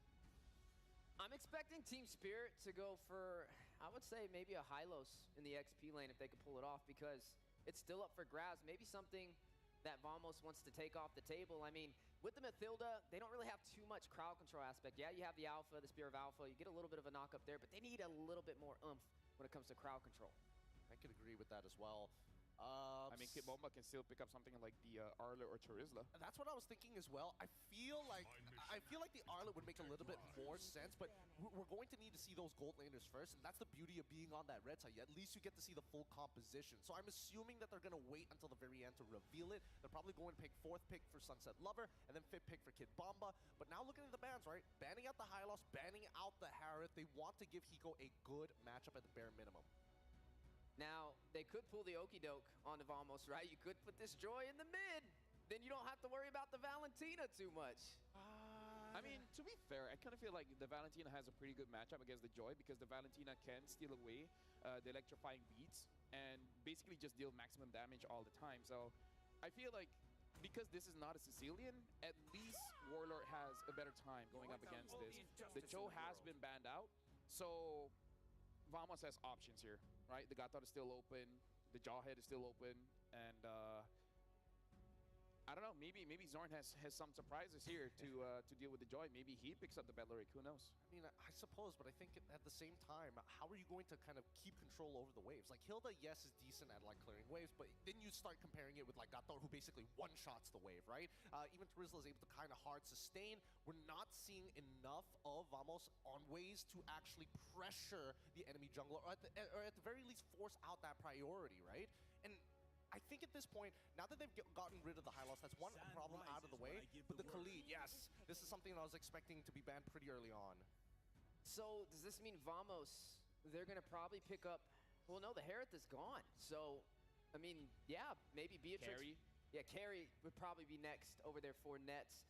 But for the side of Team Spirit, maybe the Beatrix is going to sneak into the occasion. And then we got to see what's going to be put inside of that XP lane. Now, also, the question still is, yeah, the Joy with the Valentina may not be the best option, but there's just so much flexibility with Team Spirit's composition so far, right? Not only do you have sustainability with the Alpha and the Mathilda, but you also have that Joy and not too many heroes to kind of slow them down. Yeah, they pick up the 1-1, which hides where this Joy is going. Because like I said, it could still go to the EXP, and maybe that's what Team Spirit is playing around. So now Vamos, they just have to expect the unexpected, right? And right now we have the behind the IGN for Smooth. Understanding what's up with the name Smooth. So Smooth from his IGN from being praised for his silky smooth Fanny gameplay when he first started MLBB. Let me just say, I played with Smooth before, and he can carry like crazy. Like when he's on EXP, he can 1v5. And I've never had freer games than when I'm playing with Smooth. It's pretty crazy, right? Especially during his time with MYA, if I remember it, like ages ago. He was known to be a fanny player, and then just kept on playing Uranus for like 2 seasons straight. But now, completing the draft, Gatot as well as the Irithel, they finally go for the counter matchup. I didn't know why they didn't do it in the previous game, but they already locked their gold laner at that point in time, so it's like, all right, fair enough. But now, This is nasty, by the way. This Irithel is nasty. exactly, because how exactly is Team Spirit supposed to catch it without the Irithel, right? Other than the Irithel, they're going to try and run it down, but there's plenty of heal with Valentina and Gatot as well. All right, now the final pick is here, and they're picking up the Fredrin. So Fredrin, EXP, and then Joy mid here. So we have seen the Fredrin go up against the Hilda, and the Fredrin is able to stop the Hilda from moving around. So looks like Team Spirit wants to have a 1v1 5 times here. Thank you very much to our panelists, Steph Weezy, as well as Gideon. Now we're going to throw it over to our casters, where what do you guys think about the draft? As if we didn't have enough interesting laning matchups in the previous game. The coaches give us more. Fredrin in the EXP. And another Joy mid lane for Team Spirit. Hey, usually for Fren, he has someone stopping him from all these, mad scientist choices, right? Usually Stucky, maybe few for AP Bren. This time he's like, I'm gonna go full Fren. That's a Fredrin revitalized in the XP. The first of its kind. When was the last time we saw Fredrin XP? That was like back in the MSC 2023 Onyx days when Boots always played it. Oh, definitely months ago. It has to be at least months A year ago. or a year ago. At the very least, for perhaps some of the local regions, they might have seen it a little more recently, but at least for M6, it's the first time we're seeing it. So now it will have to go against this composition of Team Vamos, which is very, very high in mobility, but early game damage. Warlord again on the Valentina. Whoa. But Sunset still goes for the clear either way. Uh-oh. Oh my goodness, just relying on the guiding wind, playing with pixels of almost death. My goodness, what an action-packed early game we're seeing with a lot of early invades as well. But don't forget that the M6 pass is available from November 18 to December 29. Complete all tasks to achieve the level 75. But again, we're back in the game. On shot. Oh, he seems very, very low. But at least Sao and Kid Bomba are there to aid him. There's no prio in this lane at all for the Fredrin, though, because usually, at least when we see the Fredrin 2, we usually see the concussive blast. This is more of a pure tank Fredrin for Bomba. He wants to just sustain in the lane with the Revitalize and the Brave Smite. That means clear speed is going to be a problem. And when it comes to prio in the XP lane, you kind of need clear speed with how neutral objectives are played. Team Spirit don't really have that. This is a team fighting composition. Purely team fight. If they fall behind, Vamos are just gonna siege every turret for free. Definitely. And for Team Spirit, it seems like you'd have to take them front to back. Like, at least you'll have to get past Kid Bomba. You'd have to get past the one shot. But Team Spirit, on the other hand, they also have ways to access and penetrate Team Vamos and their lineups. But that seems like a problem as well for Sunset Lover. Like, how easy would it be for Sunset Lover to look for targets, to look for a pickoff, or at least to disrupt Team Vamos and their positioning with the Joy in this kind of situation? Because at the very least, since Team Vamos got their hands on the Irithel, this is the type of marksman who makes it hard for you to actually chase after the Irithel, to make it hard for you to look after him. But oh, they go in with the Spear of Alpha. Oh, he's gonna be taunted down though. Fredrin comes in with the Revitalize too, even with the guiding wind. Chibi follows through. It's first blood. Oh, a big Appraiser's Wrath. But what are you gonna do against the two tanks? Sunset Lover, they put it back now with the electrifying beats. Oh, shadow kill. Vengeance used, guiding wind, terrified. One last shot from Smooth, but Sunset Lover gets away. A disaster for this team fight comp in the early game. And we aren't seeing Team Spirit play their composition in its most aggressive way possible. Majority of the guiding winds are really to save, interestingly, Sunset Lover from all of the times which he tried to go in and look for the kills against Team Vamos. And I must say, the innate tankiness that Team Vamos has in their hands, even with just the Valentina who decides to constantly put on the pressure and join the skirmishes in the early stages, it's not one of the easiest mid laners to take down. Definitely, this isn't the best situation for Team Spirit, but as far as we know, they're also relying on Hiko to get his items. They're also waiting for the farming, the scaling, and the team fights, as you've mentioned. But if we were to just observe them laning phase, based on their laning phase or one-on-ones, I don't think we'll be expecting that much action from Team Spirit just yet. Yeah, I don't think they have enough damage to deal with Vamos right now. Like, I mean, maybe if they get to the late game, yeah, then Mr. Joy's gonna hurt, but yeah, I don't know. Even Hiko's gonna have such a tough time against the Irithyll. Yeah. It's always something that, you know, I talk about. I'm a 1-1 main. Whenever 1-1's picked, I'm like, oh, please, please ban the Irithyll. They banned the Harith, which I understand why after seeing last game. But the Irithyll wasn't banned. They still decided to go for the first pick 1-1 in red side second phase. And yeah, Hiko's definitely gonna have a very, very tough time in lane. In team fights, I can see how he can actually get the weakness points and fly by with Bomba getting CC. Let's see, Bomba 3-man taunt. Okay, now there are just little exchanges of pokes here and there right before this turtle. They're grouping up. But this is the moment Team Spirit has been waiting for. It seems Kid Bomba, though, he's half HP. So they'll be dancing around this turtle for a while. And a lot of resources are still available, but that's the guiding wind and the energy eruption. They're going to use their resources on the smooth. AOG coming down, locking Kid Bomba down there. Oh, Sunset Lover very low. Chibi wins out the retro battle again. Defensive Spear of Alpha Nets trying to run him down. Bomba walking back, and again, this team fight composition has not worked out in favor of Spirit just yet. It's Vamos securing all the neutral objectives. And how else do they make it work? If Kid Bomba, one of the most important frontliners here for Team Spirit, with just a brief moment of showing himself up against Team Vamos, gets poked that low, but Warlord, though, he will be spotted here by one shot and Sao. So at least they get a trade somehow, but that doesn't mean much. They're not able to necessarily convert it into other necessary objectives just yet. Yeah, I guess for Spirit, they're really waiting for mid-game at this point, but I'm concerned that Vamos might actually just build a big enough lead to stop that mid-game power spike from being a problem. Spirit are struggling in these individual lanes on top of the fact that the neutral objectives have just not gone their way. This Irithyll is bullying 1-1 hard. Sunset Lover cannot lane against the Hilda. Smooth is just having the time of his life up top. Hilda Joy, usually meet him in the jungle in lane. I think Hilda's like, whatever. and they're forced to send Sunset Lover somewhere else at this moment because you're not necessarily wanting to engage in all these fights. I mean, if it was just like pure sustain, pure tankiness, Team Spirit, I think they have a lot in their lineup, but then it begs the question, where's the damage to? They're just really waiting for it to come, but the moment, while they're waiting for it to come, look at the damage though! That's a bait, shadow kill, Nets takes the kill! Sunset Lover, nowhere near enough damage to threaten Nets, even with the vengeance. Nets still had spread, he didn't even pop it, he was like, yeah, I want all the smoke. And I mean, Irithyll, it's not like it's the type of marksman that you could just force to stop all those attacks from coming in, right? You'd have to find a way to stop it, but it's okay with them, it's smooth. Forces to revitalize. Two-man taunt, one shot already. Tahu ka dyan, hindi orang. From Zorn, catches two, and Smooth bonks him in the head. Sunset Lover walks up. The electrifying beats is just the song of victory so far for Vamos in game 3. They're just standing there. They're okay with tanking all the damage from Team Spirit because there's not much. There's not much damage yet from Team Spirit. At the very least, Hiko, he's untouched. But then what now?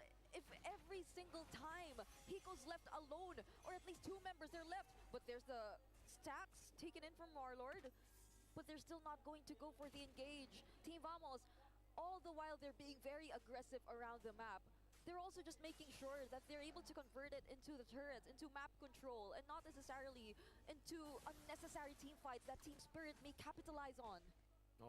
3.5k gold lead. That mid-game power spike is looking very close for Team Spirit, but will it even be a power spike is the question that we have now. Considering Vamos have maybe outscaled that power spike. I think they have ways to actually deal with everyone. Nets, the gold laner now, 2 levels ahead of Sunset Lover and 2 levels ahead of Bomba. He's still level 8, now finally getting to level 9, but again, all in these individual lanes, it is Warlord is 2 levels ahead of Sunset. Everybody is so far ahead. I think Hiko and One Shot, are the two. One Shot's actually getting out-farmed by this Hayabusa too. It's just Hiko who's still level at this point, and Sawo, it's a roamer. And once Team Spirit actually decides for the grouped up team fights, right? And so long as they don't find the nets immediately, and if they just let him go in for those heavy crossbows, I don't think they'll be having such a great time too. Them being grouped up would just allow nets to throw out the damage. Speaking of all the damage, look at that! Revitalized Bomba, the Sky Piercer goes through all of the healing. That was just, oh man, that was ridiculous damage from Vamos. And it's not even, we're not even at the 10-minute mark too. We're just slowly approaching the 10-minute mark. But it seems like Team Spirit, they're losing access in their own jungle. Team Vamos might actually go for this Lord. And if you were Team Spirit, very much reliant on the fronts, but they could easily burst it down by Team Vamos. How else would you approach this objective take? One shot will be able to secure his orange buff, but Warlord gets his very own circling eagle. So with this innate tankiness that Team Vamos has in their hands, they're not at the least bit afraid to actually start this Lord. Smooth is gonna walk up, he doesn't care. If he gets combo with the Spear of Alpha, he's very happy to tank up that damage. Ooh, big bonk over to Bomba. Warlord just steals the Circling Eagle. Sunset Lover, not enough damage to take down anyone. Chibi, Shadow kill to the back. Sky Piercer on, now one shot. Whoa, able to dive deep. Nets caught all alone. They were isolated. One shot gets a triple from out of nowhere. That seemed like a very decisive call once again from Team Spirit. We've seen it twice in this entire series. And even after Team Vamos gets their hands on the Lord, it seems like Team Spirit will be the ones to fully convert it into their much-desired map control. And that was a very crucial mistake from Team Vamos. I mean, you would definitely want to group up, but that beautiful Spear of Alpha onto at least 2 or 3 members, that's when the true damage comes in. That's when Team Spirit and their pure confidence, their sheer confidence comes in. Okay, now they gotta be careful. I guess the mid-game power spike matters a lot, even with the 3,000 gold lead. Vamos chose to fight, and Spirit were like, we got our items now. We have that power spike we were waiting for. I guess the 10th minute mark was it for Team Spirit. I want to see a replay. What happened? How Nets still didn't sprint earlier. And it seemed like just a very decisive call again after Warlord has already used that Circling Eagle that he copied away from Sao. It was just Team Spirit going in. They already knew that they had no chances of contesting for that objective. So at the very least, they wanted to get some kills away from Team Vamos. And still, it seems like Team Vamos, though, will try to make use of the sword, but they get the staff. They get the staff to the crossbow. Damn! Crossbow tang over the nets now. Over to Chibi too. Okay, they get away. The waves are cleared out, and Team Spirit are able to defend the first Lord, keeping 2 of their base turrets alive, only sacrificing the bottom lane. So they're equal in turrets, just like that. 4-4. And even the gold lead, it's negligible at this point. I mean, at least for other members, it's quite significant. But other than that, so long as they play the team fights, they can go for the protect. They can go for the create space kind of approach. And look at that double Circling Eagle, but they get to somehow pressure the purple buff from a Team Vamos. So we're seeing a closer fight right now. We're transitioning into the mid-game, and this is the game that Team Spirit wants to play. Oh yeah, definitely the game they want to play. With that one triple kill, One Shot has equalized his gold deficit against Chibi, who was 1 level ahead of him over the course of the entire game up to that 9th minute. So now that he's equal, they have Shadow kill. Sky Piercer not enough. Chibi! Caught in the bad spot, Spear of Alpha, Circling Eagle! One Shot gets the shutdown!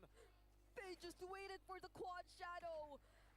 And Sawa was just there to provide the additional sustain, the guiding wind, healing a little bit back of HP. The timing, it's a Lord! And that was the perfect timing for Team Spirit, as you've mentioned. One Shot also has his hands on the Winter Crown, so they can make some plays if they want to be more aggressive, but it seems like they're just going for the zone. So One Shot will be focusing on the Lord. Sunset.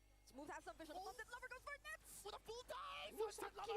With the vengeance again! He finds the hits, now he's jumping back again onto Warlord. It's baiting in everybody. Bomba catching Zorn to cancel on the CC. The AOG gets him out, just barely.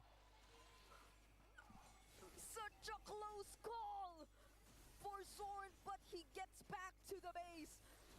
And Team Spirit, regardless of all that, they think it's okay. They still have the Lord marching towards the mid lane. There are no holy defenses anymore for their base turrets. So could this be it for Team Spirit? They're knocking on Team Vamos' base. Smooth, gonna be locked down. That's all the weakness points already for Hiko. Revitalize used up. That's a big bomb over. Hiko still has a crossbow attack. That's gonna be, again, the Shadow Kid to clear out the waves. Chibi jumping back and forth with the quad shadow. Sunset Lover walking up. The base is open now. Spear of Aha! From one shot again with the winner crown. Now the lockdown once more. Hiko kiting away. That's a winner crown. Used up by Sword, but he's gonna be slashed down and taken out by Hiko's crossbow. Chasing all the way. Sunset gets a killing spree. Chibi, the ninja, followed by Sawo with the circling eagle. Hiko gets the killing spree, and in 14 minutes, Spirit turned the game around. They wipe Vamos out, and they take match point.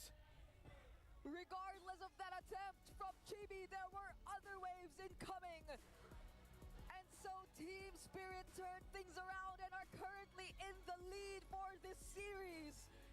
Coach Friend, you mad lad. What was that draft? Wow.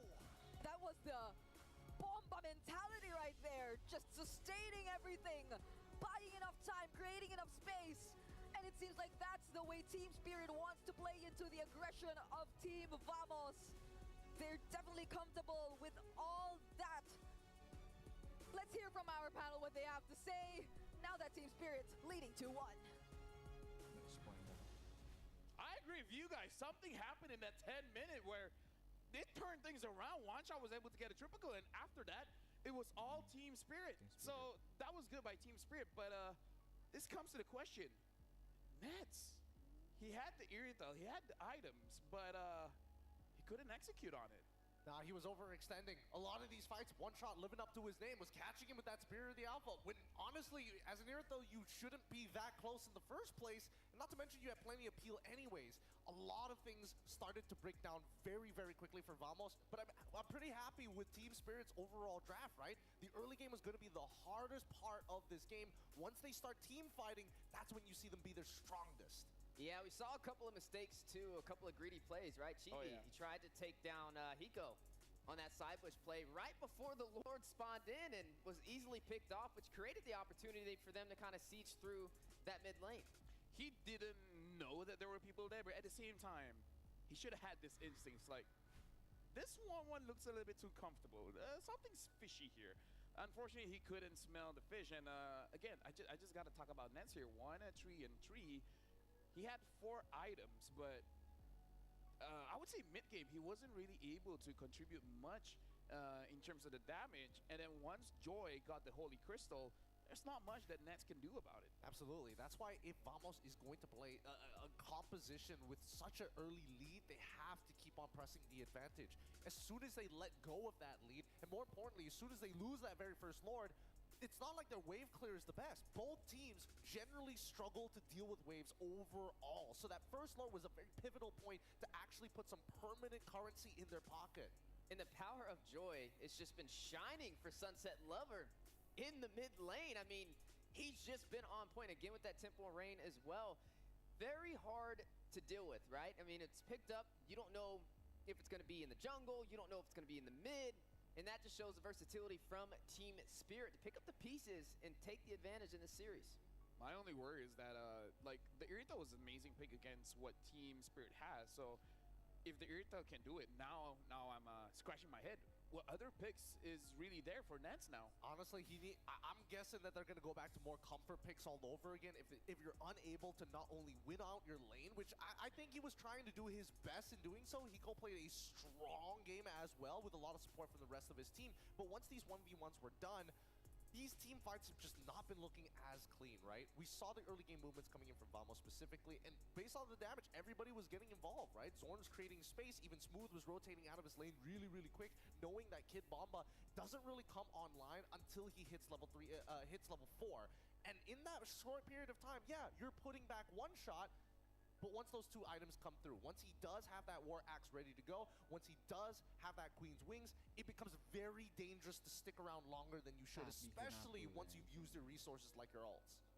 Now, okay, so Vamos, Vamos and Team Spirit, we have a trend here. One Lord looks like it's all it is. One or two Lords. Yeah. Right? The game really doesn't go all that long. The game really doesn't go all that long. So mid-game power spike looks like to be the name of the game. But now we got to look at our MVP, which, by the way, 1-1 was pretty nasty in that one. And this is Hiko piloting it.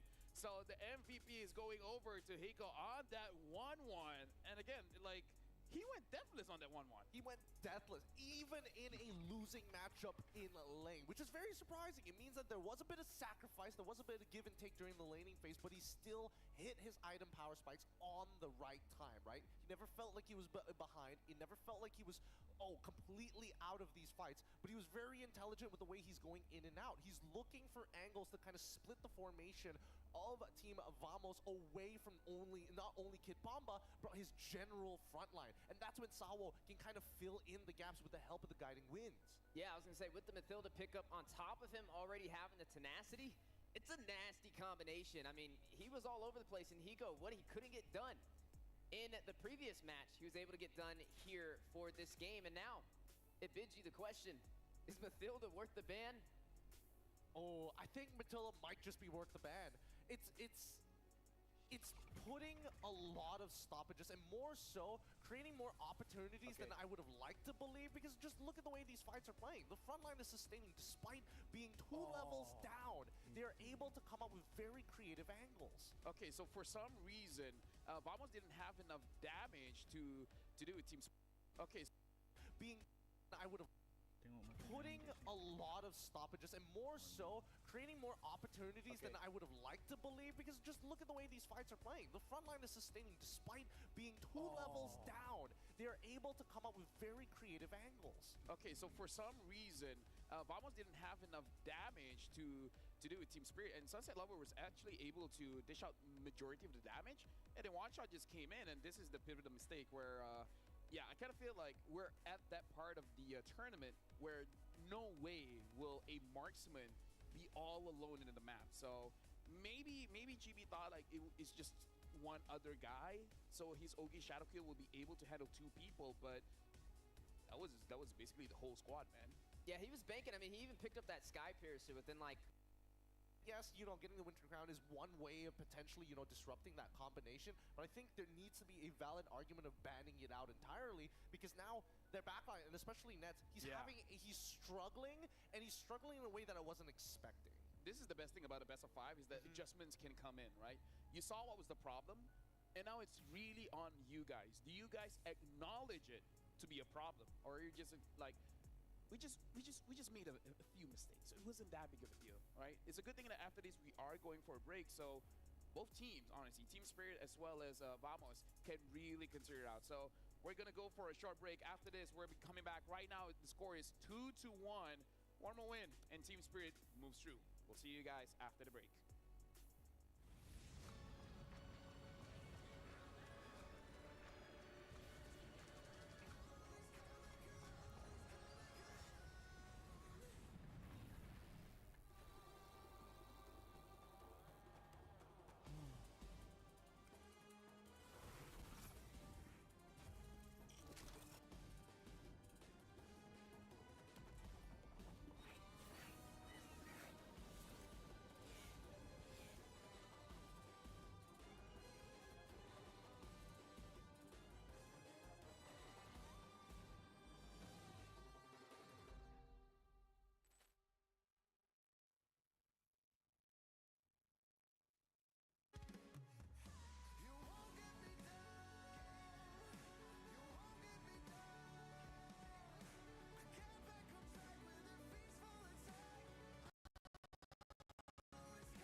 Game never over indeed, because right now our best of 5 is still ongoing. But for Team Spirit, they only need one more win to move on forward. While Vamos, they need to climb up. If they lose one more game, that's it. And welcome back. My name is Afel, alongside me, Steph Weezy, as well as Gideon. And let me just say, for the folks that just came in, honestly, Vamos has been controlling, I would say, the majority of the match, but just one mistake. One mistake is all it takes for Team Spirit to close out a game. There's a couple of ways we got to look at this, right? First of all, Nets. We know he likes to get a little up close and personal with these marksmans, and I feel like so far Team Spirit has done a great job on trying to get him on something that's not really his nature of play style. You don't really get to see him pick up the pace on these pickups that he's had so far, and I think that's one of the many aspects to kind of look into as we progress through this series. I mean, the same thing can be said about the draft, right? Both sides. I think that Team Spirit overall is much better at staunching their bleeding every single time the early game goes out of control, because most teams usually fumble, and we saw even in game number 2 where Vamos was able to find the victory, it's all about holding the tempo against their opponents. Right now, we got to look at both coaches here, where we got to look at how Coach Fran as well as Coach Pubs looks on paper. And this is a good segue because, honestly, throughout the break, that 5-minute break, I kind of thought about it.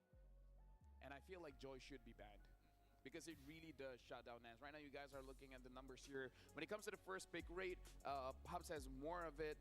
Looking at the second pick, looks like Coach Fran really likes that second pick. And when it comes to the win rate, it's more equal, but it's definitely more towards Team Spirit. Oh, yeah. I mean, it's just by 0.7%, right? And as more games come by, the stats are always going to change. But at the very least, the stuff that we've been seeing from Vren has been extremely interesting, right? I think, even Pobbs has taken a little bit of inspiration previously, but now coming into it, they are established coaches in their own individual regions. And now, as Vren comes into the EECA, he's sharing that knowledge alongside with Team Spirit, and they're executing it very well. You are allowed to sacrifice the early stages of the game. You are allowed to lose lane. As long as you execute the comp perfectly, then you find these small opportunities. And that's the issue that we're seeing here today, because even though second pick hasn't been going too well specifically for Vamos, Team Spirit is utilizing that 45.5%. Yeah, I mean, every single game so far, Vamos has been first pick, right? And they tried to ban out the Bruno. That one did kind of work in their favor, but other than that, it's just been Team Spirit's ball game, right? You got to find a way to disrupt them. Maybe even try to get on the red side. Maybe that could be the difference to get Net something he's more comfortable on, to deny this Joy from being picked up. The thing is, I was even considering, what if Chibi just pick up Joy, because Chibi can use the Joy, but looking at the hero picks coming in from Team Spirit, they have a lot of picks that actually counters the Joy, even the EXP Fred. So yeah, I feel like even taking away the Joy is actually quite risk. I mean, that's why we haven't seen him actually pick up the Joy initially, right? Previously in the Swiss stage, we saw that if given the opportunity, it's not too surprising for Chibi to actually lock it in pretty early on into the draft. But as we've seen time and time before, Team Spirit has direct counters to the Joy. Not only in that Fredrin, but prior to that, the Belleric as well. Both of which, what this team does especially well is predetermine where we're going to fight, and we know exactly how we want the fight to look like. And then to hit you with another element, the Mathilda. How do we feel about that so far? I mean, I feel like it's been pretty successful today. I feel like it really shuts down the Hayabusa. Like, I really feel like that's it, because as much as the Hayabusa damage does, but shield and heal is a little bit too much. If it's just, I don't know, something like a Hylos in Rome, something like a Belleric, it's gonna be difficult, but it's doable. Against the Matilda, it looks like you're about to get it, but then the shield pops up, and then while the shield is there, the healing is gonna come in. It really disrupts your plan, making it so that Chibi alone, that's the problem. Chibi alone can't do it. He needs help from Nets, and Nets has been dealt with the Joy. So it looks like the Matilda is to go up against Chibi, and then the Joy is to go up against Nets. Both damage dealers are not in the fight. How are you going to win? Yeah, and I think that's, right now, I think that Vamos is trying to figure out the best solution, because they have to invest in one of these players. We've seen games where, as long as Smooth has a winning matchup, maybe we can influence the lane even more. But you got to win 2 out of the 3 matchups, whether it be gold lane, EXP, or even in the jungle. And really the question is, most of the time, is that mid trio. Now, so far, we've been seeing that at least for Team Spirit, they don't mind losing the early game. They expect Vamos to do a very good job with the way that they rotate. But at the same time, they're also investing in their players like Sunset Lover to to give him farm on the opposite side of the map to make sure that he hits that item power spike on time. And same goes for Hiko, even willing to sacrifice jungle just to make sure that he has enough funds in the bank. It's like Team Spirit's not really giving any room for opportunity for Vamos to make a mistake. I mean, every single time we see one slight mistake, it's a game winner. One feels like too much. That's the problem. It feels like Vamos making one mistake. It feels like too much of a mistake, right? Because every single time, one mistake makes it so that at least 3 members are taken down. And I feel like even Vamos has realized this. The only thing that we have to see is they realized why, right? What was the mistake and how was it capitalized? Is it a mistake of Vamos or was it the outplay coming in from Team Spirit? That is something that they have to acknowledge, and if they get it wrong, they're gonna get eliminated. Because just to remind you folks, this is the battle to go further into the tournament. If not, they're absolutely out of the competition. But now we gotta look at Turtle Mania here.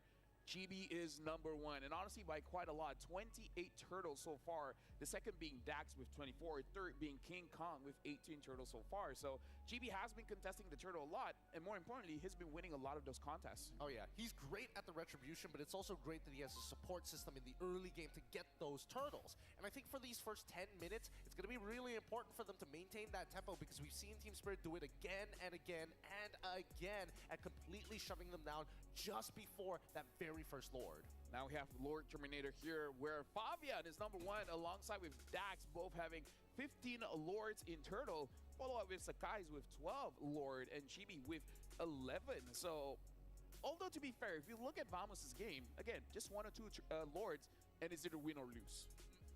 Vamos really doesn't go to the Ultra League game.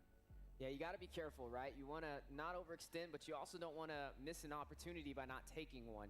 And I feel like right now a pitfall for Vamos is the mind games that we're seeing Team Spirit play so far, right? I mean, even when it came to the M-Chat and it came to Team Spirit's players, looking through where they went wrong in some of their previous matches, they never said that they didn't have the talent to pull it off. They said it was more of a mental game that was the issue, and it seems like they found their composure. Yep, and now coming into the drafting phase, the true test is whether or not Vamos has not broken underneath the pressure. This, again, home crowd, home soil as well. They've got the supporters by them, but pushed against match point, a single mistake is all it could take for them to get eliminated here today. This is going to be very important, folks, because now we're in the drafting phase. Team Spirit banning out the Suyo as well as the Jushin. Vamos banning out the Fanya as well as the Glue. Now the last ban is on Vamos here. They ban out the Bruno twice now. And Vamos is red side again. Blue side. Vamos is blue side. Oh, blue side again. I mean, like, to be fair, I'm colorblind, so you could be right. No, you're right. Vamos is blue side again, which means every single game so far, they have had first pick priority. Do they ban out the Bruno here? Do they go for something like that Joy from Sunset Lover? Because it looks like this side is blue. Yeah, don't worry about it. Don't worry about it. Vamos is going to be first pick, and Team Spirit is going to be second pick. But they ban out the Joy and leave out the Bruno. The real question is whether or not they're going to first pick it this time around, because if they don't, we know for a fact that Hiko more than happy to pick it up. I mean, like, to be fair, Hiko has not picked it up so far. And Hiko, on an interview, he did say, if he gets the Bruno, it's over. He hasn't shown it just yet. But on an interview, he did say, like, don't give him the Bruno. Most people don't give him the Bruno, unfortunately. Well, you can get the best of both worlds, right? I mean, you banned out the Joy, and you still can get the Bruno because you have first pick. So that should definitely be the move from Vamos, but we know it's not a Nets specialty. I'm just hoping. We're hoping and praying that Nets is going to be able to first pick it this time, unless Team Spirit decides not to and bans it out here and really breaks open the draft. And night Your are team everlasting. Sicilian. Oh, very clever draft here. So we've seen just Cecilia and Valentina. I'm not counting those tanks. I don't care what you say. Yep. I'm not counting those tanks for the Warlord hero pool here. Unless Warlord has something crazy as well, like a Xavier or whatever. But the Bruno has been picked up. Nets wasn't able to get the W in game number 1. Although, to be fair, it was against the Joy. The Joy really did take him down very, very fast. Yeah, it chunked him really hard, but they are giving Hilda this time over to the side of Team Spirit. Yeah, now we have behind the IGN for Sao. Sao actually means sapodilla or chiku, a tropical fruit in Bahasa Indonesia. Pretty sure it's Bahasa Malaysia as well, but oh well. Chiku. Sao means chiku? No. Sao Really? Sao means chiku. I wasn't Sao, expecting guys? it. The ultimate answer. It doesn't have as nice of a ring to it, but I get where it's coming from. That's actually really interesting. I would have never expected it, especially for someone with his level of veterancy. But as expected, the Hilda comes out, and they're going to be pairing it up with the Matilda. Okay, so here's the thing. Hayabusa against the Matilda, not so well.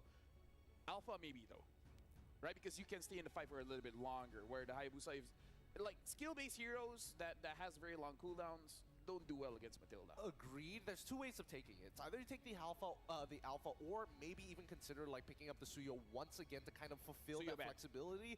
But I mean, you're kind of forced in that position, and hopefully, I would imagine that Vamos, and yes, Suyo is banned. If they do decide to go for the alpha, there are still other picks that they can go for. Something a little bit more passive. I would say even a Bane does pretty decently into this matchup as well to sustain and even disengage. Even the Fredrin can technically walk here. They're going to go in for that show. Oh, the Hayabusa picked up yet again. Not too worried about this Hilda. I mean, Hilda and Matilda, there's two ways to shut down the Hayabusa. So Vamos has to play this very, very cleanly. And it's to the point where I feel like Chibi just has to play the side lane. They got to give Warlord some kind of damage dealer, which maybe Team Spirit saw through, and that's why they banned out the Sicilian. This is going to Through be the challenging. side lanes. Meaning like just split push, you know? If they are going to try and split push here, I feel like they need to break the composition, right? It's all about timings, and I think more so it's priority. Can they shove out these lanes a lot faster than their opponents? With the Hilda, you basically got a winning matchup. So the real question is whether or not EXP, smooth side, can he find something that can actually match up against the Hilda? And as expected, Beatrix is going to get locked in for the side tier, so now they can force out the gold easily. Single ult clears the way if they move out from there. And now Team Spirit just bends out the Hive, and then what else does Nets have? They're going to have to dig deep, really, really deep on this one. We could expect, we could expect something along the lines of... Carry? No, I mean, they've already locked in the Bruno for their side anyways. What am I thinking about? Oh, sorry, No worries, we all get one. We all get one. But at this point, the mid lane is just so valuable right now. They could play for a traditional teamfight composition, but now with the Beatrix, it doesn't seem likely. EXP needs a winning matchup, but the Hilda's already there. It's not checkmate just yet, but I feel like Vamos, at this point, getting a Yve might just be the way to go. Yeah, and maybe Hylos could be a pickup for the side of Vamos. Just considering the show, I mean, again, with the G Kondo, it's great for setup, but they may need a little bit more in their arsenal to go up against Team Spirit. You know what else they could pick up here? Technically, you could go in for the fairness in this situation. You can throw an element of sustainability on your side as well, and go with the Hylos to top that off. Could be a pretty solidified draft. I was thinking about that, but then the counterplay would just be picking up Valentina on your side. At the very least, you're able to kind of punish melee heroes coming into that range while still having the Netherrealm ready to go once stolen. It forces an interesting playstyle, but I feel like Vamos, they got to double down. They've already locked in the Cho. It's single target lockdown. It's all about controlling those waves and making sure that they can visibly see where Team Spirit's motions across the map are going to look like. There we go. CC banned off the board Real for smart. Team Spirit. This is definitely due to that Hilda, right? They don't want to have the easiest way to match that mobility to go up against it and get to the back line with some great pills. So now we got to look at the mid lane matchups, right? Sunset Lover, he's been on fire with the Joy, and this time around, it's taken off the board. What does he run now? Because if he goes in for something like the Eve, there's a lot of answers from Vamos to shut that down. Yeah, they can still pick up the Gatakacha and the EXP, and then the Valentina coming in from Warlord. Again, unsure if Warlord has a different hero up his sleeve, because against the Beatrix, you kind of need range. You're talking about Eve, Farsas, the likes. Your team is And now the Fredrin gets banned as well. Pretty smart ban. Yep. They want to make sure that they don't have the lockdown, right? What Beatrix really needs right now is a setup for her to land very easy ult. Then you have quick bursts, two synergies, and fights and skirmishes that happen along the riverside. Bane is still on the table. That's what I'm thinking of as well. But it doesn't have that setup. You're expecting at that Nolan point. is there. Oh, that one's not bad as well. Yeah. Nolan is up for grabs. We haven't seen too much of Nolan. If we dig in even deeper, something like that Kai could be a very cheesy pick. But yeah, I'm thinking of Nolan. Bane is a good shout out as well. They can delay it for a little bit and just pick up their mid laner. But again, I would say mid lane is kind of good to keep it a secret for now. Your team is Never mind. They pick up the Valentina. So not giving it over to Warlord. So now it's on Warlord's hand. Whatever mage she picks up, undoubtedly will give a very good ult towards Sunset Lover. I'm curious why they want it, because again, I feel like Valentina super safe here. It could have gone to either one of these teams, but at the very least, it's an admittance of we want to hide our jungler first. And the question is, why exactly do you want to hide your jungler? You already know the alpha is pretty much gone. You've banned out the Suyo on your side, so we don't have the fighter-style traditional junglers as we usually expect to. Does that mean that you're going to have to play an assassin on your side of the map and look to kind of split up formations, or more of a setup, which could have been the Akai for all we know? It's a mind game for Team Spirit right now in the draft up against Vamos. I feel like this is a little bit of a repetitive pattern we've been seeing all day. You are going to see the Khalid picked up, though, for Vamos, and the Vexana to top that off to finalize their draft. And now one more pick for Team Spirit. What do we think it's going to be, right? We have the mid lane matchup. We have the marksman as well, but we have yet to see the jungler in effect. They take out the Alpha. They take out the Fredrin. LaFell talked about some cheese picks. He talked about the Akai possibly rising to the occasion. We mentioned maybe Nolan. even a Bane or a Nolan to sneak into the scene to finalize this draft. But Vamos has put him in a tricky situation on limiting the pool. I mean, they need some kind of dive, because that's what they had with the Joy going up against the Bruno. So it looks like it is going to be the Bane. Yeah, like we talked about it, the Bane does get picked up here. So now Vamos going up against Team Spirit. Again, just to remind everyone, if Team Spirit wins this one, that's it. That's over. Vamos gets eliminated. Thank you very much to both our panelists. And now we're throwing it over to our casters, where potentially this might be the final game of this match. Our panelists have mentioned it. This is potentially the last game of the series. Welcome to Casters Desk. It's still Brigida and Mirko bringing you the action. And this sounds like a more holistic approach to drafting from both of the coaches. But still, there are a lot of hero synergies that we have to watch out for. Mathilda Bane, Mathilda Hilda. But Vamos, they have equally the same amount of reach and potential to surprise Team Spirit. They got a lot of combos too. The Cho should be a way, at least for the first turtle, to lock the Bane down. But later on, it comes down to how One Shot utilizes the Deadly Catch. Because you can cancel Chikundo when you use the Deadly Catch. It comes down to timing. Yep. And again, elimination match. Yes. A lot is at stake, especially for Team Vamos, as they're definitely looking to extend this series.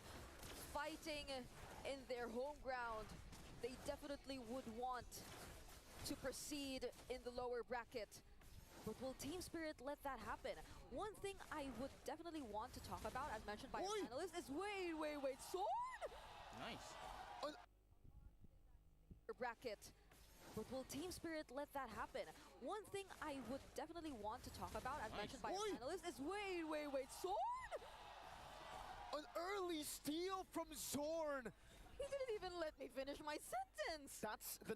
I would say that's why a lot of jungles don't go for the retreat early, right? But One Shot went for it, wants to go for the fast clear. In the end, it backfired by a lot. Zorn claiming first orange. So far, a really great start, aside from the fact that even Smooth is able to cut his lane immediately. So Team Vamos, they're playing the early game really well. One shot. Nice. Oh, no! First orange buff and first blood to Team Vamos. And now Team Spirit, they're in a bit of a pickle. Zorn wants to continue this. Bomba walking forward against the members. That's the guiding win to get him to safety. But Chibi's already level 4. 2 whole levels ahead. Whoa, Bomba dealing a lot of damage now. They're revitalized as well. Shadow kill in towards the camps. Bomba surviving the curse blast, not connecting Smooth. Unable to get the kill to Terrify as well. What? Sawo gets the kill back on Chibi. I think... Oh! One shot with the bounce. Kid Bomba was okay with that. I mean, they went in for the skirmish right inside the bushes, and we know how the passive works. And even towards the bottom lane nets, it seems like he's having a great time up against Hiko. But after that moment, Team Vamos, it seems like their momentum was suddenly halted. They're not as aggressive anymore. Team Spirit, you can't afford to make those mistakes. The panelists have mentioned it earlier. Such expensive mistakes, Team Spirit, they punish it really well. Oh my goodness. One shot, still not level 4. Chibi level 5, so at least it should still be an advantage to Vamos. Zorn getting chased out by 3 members. Raging Sandstorm from Sunset Lover 2. A bit of an overchase situation for sure there. Zorn definitely happy with that. Raging Sandstorm coming down. Now Deadly Catch as well. One shot taken down. Sour very low. Chibi. Quad Shadow and the Shurikens. Bomba on Smooth. Just needs a few more hits. That's a great quick sand guard to get him back to safety with Warlord disengaging for them. So in the end, it's still Vamos who get the turtle and survive with that 1.5k gold lead. And I mean, that's exactly the reason why we said timings are definitely important here for Team Spirit, right? That was the deadly catch. Oh, the Renner's Apathy misses, but then again, that was the deadly catch, which was casted a little bit too early. So Team Vamos, they're just able to go in with the aggression once again, but there's the Way of the Dragon used onto Sao. So now Team Spirit, it feels like they have to watch out for one shot. It seems like they have to accompany him in order for him to successfully be able to take his very own objectives in order for him to farm. Because they're not stopping with the pressure. The mere fact that Smooth has this much of an advantage compared to Kid Bomba in the XP lane, we're seeing a lot of rotations, a lot of perhaps even double lanes, and you want that to happen to Team Spirit, but Sao, he gets spotted out! Great combo, Raging Sandstorm, Terrify, Eternal Guard, Zornjit Kundo, and that's a double for Chibi. A great start for Vamos, despite a few mishaps there, back and forth. One shot will only get 2 hits on the turret. And I like how they're really trying to pick up the pace, right? They're trying to be really, really fast in terms of rotations. Team Spirit, you would expect with the amount of mobility that they also have, with also Hiko and the composition of their lineup, that Hiko would want to rotate out of his lane a lot more often, just focus on clearing the waves, not entirely picking up a fight against Nets, and potentially even going for the double lanes. But since Nets is also handling the laning pretty well, and Team Vamos, they're really going for the invade, similar to this. Whoa, Terrify Deadly Catch! One shot gets the shutdown again!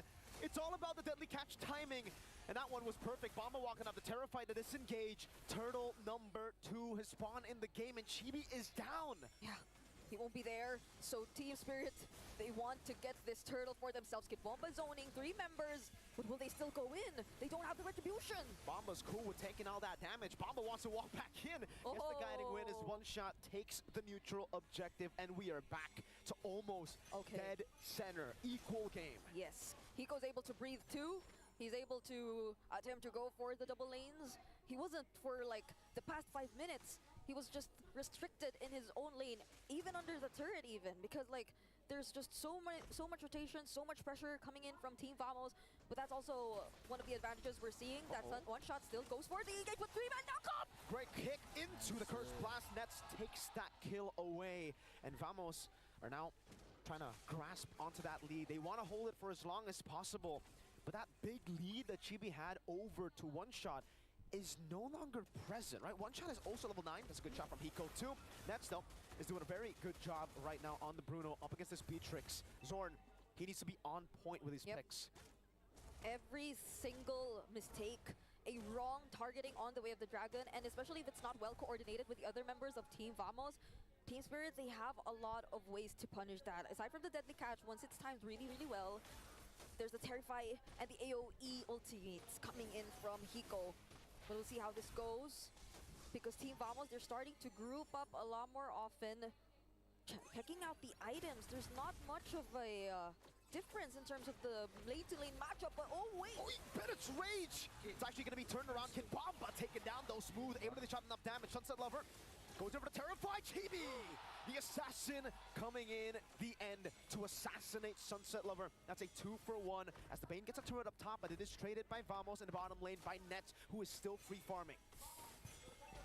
Team Spirit, they have to be careful with this. I mean, I think they're sort of willing to accept all the pressure and all those kills that Team Vamos are getting off them, since One Shot, he's really consistent in looking for the trades. He's just trying to always make sure that at least the opposite lanes are shoved, and at least a turret is taken down for Team Spirit.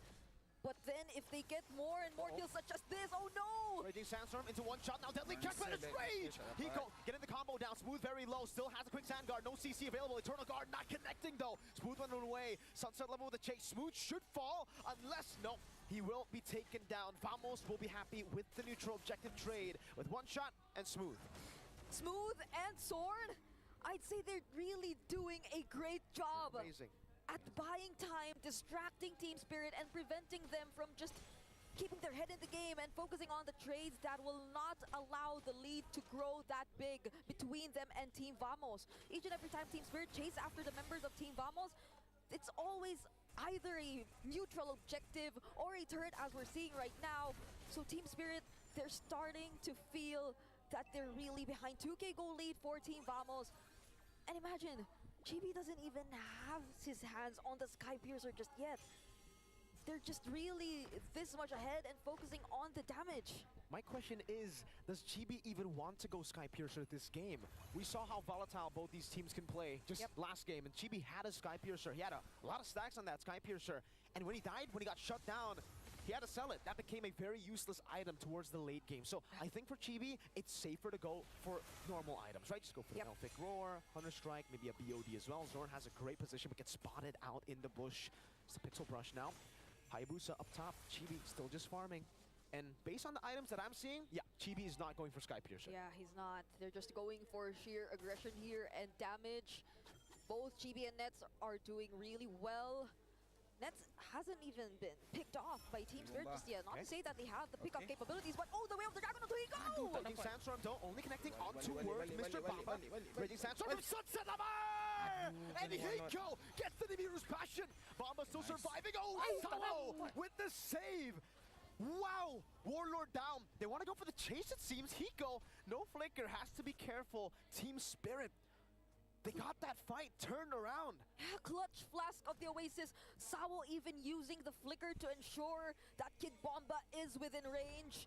So now it seems like they will be accompanying each other a lot more often, trying to make use of the range of their capabilities to take some objectives away from Team Vamos, but they have to be wary of Zorn. Zorn's been on point on his targeting in terms of the way of the Dragon, but oh, there's the Bedded Rage already used! Red Tree for one shot, the deadly catch catches on the Chibi. What happened to Smooth?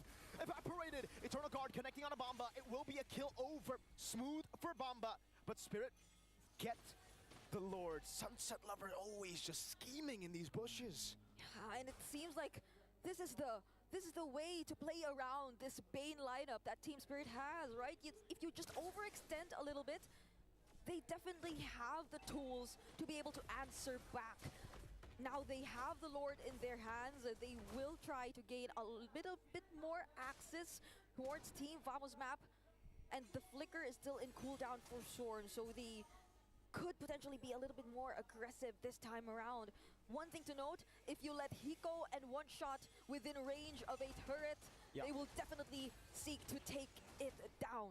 What turret, right? Which turret? That's what Spirit will be asking every single time if they have the way, or wave rather, to siege in. They'll just be like, turret, what turret? It's gone, that's a minion to us. Even without minions, maybe, there you go. Oh my god. Turret tier 1 in the mid lane falling down as well. Team Spirit, they have match point. Lafelt spoke about this. There is no room for error for Team Vamos. Yeah. Right. This is an elimination match. This is. And Zorn, it seems like he still wants to look for the targets. They have a lot of information, but Team Spirit, they're all grouped up. So who would you want to target in this kind of situation? They don't want to let anyone behind. They don't want to let Hiko become an easy target anymore. And Kid Bomba, he's just going for it. Poking Zorn down really low. They have another wave in the bottom lane. And there's just one inner turret left for Team Vamos at this point.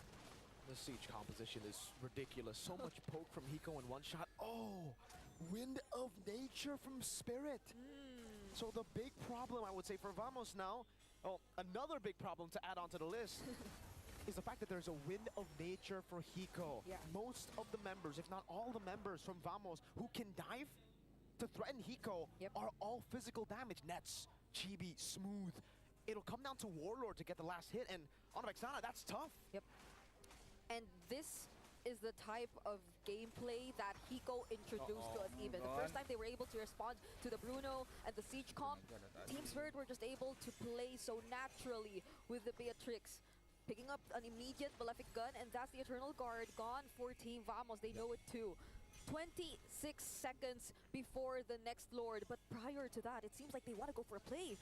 They're scouting for Chibi, but does Chibi know this? I I don't know. They don't see anyone on the map, and they do see Hiko down below, so it should be a sign. Nets picks up the win in nature as well, so he will have similar amounts of outplay ability to Hiko. That's a great sign for Vamos. Signs of life, I would say, in this match point position for Team Spirit. 1.7k gold lead in the mid game. Comes down to a big fight. Yep, Soren is looking for a target here. He's waiting, but they will be able to spot him down. Oh, they use the Circling Eagle first onto Soren, and they spot JB too. Eternal Guard, unable to connect. Smooth trying to go for the flank there, and Team Spirit are just playing it so well with the bottom lane, slow pushing. Team Spirit will just take their time on this Lord. Yeah, Smooth trying to look for an angle too.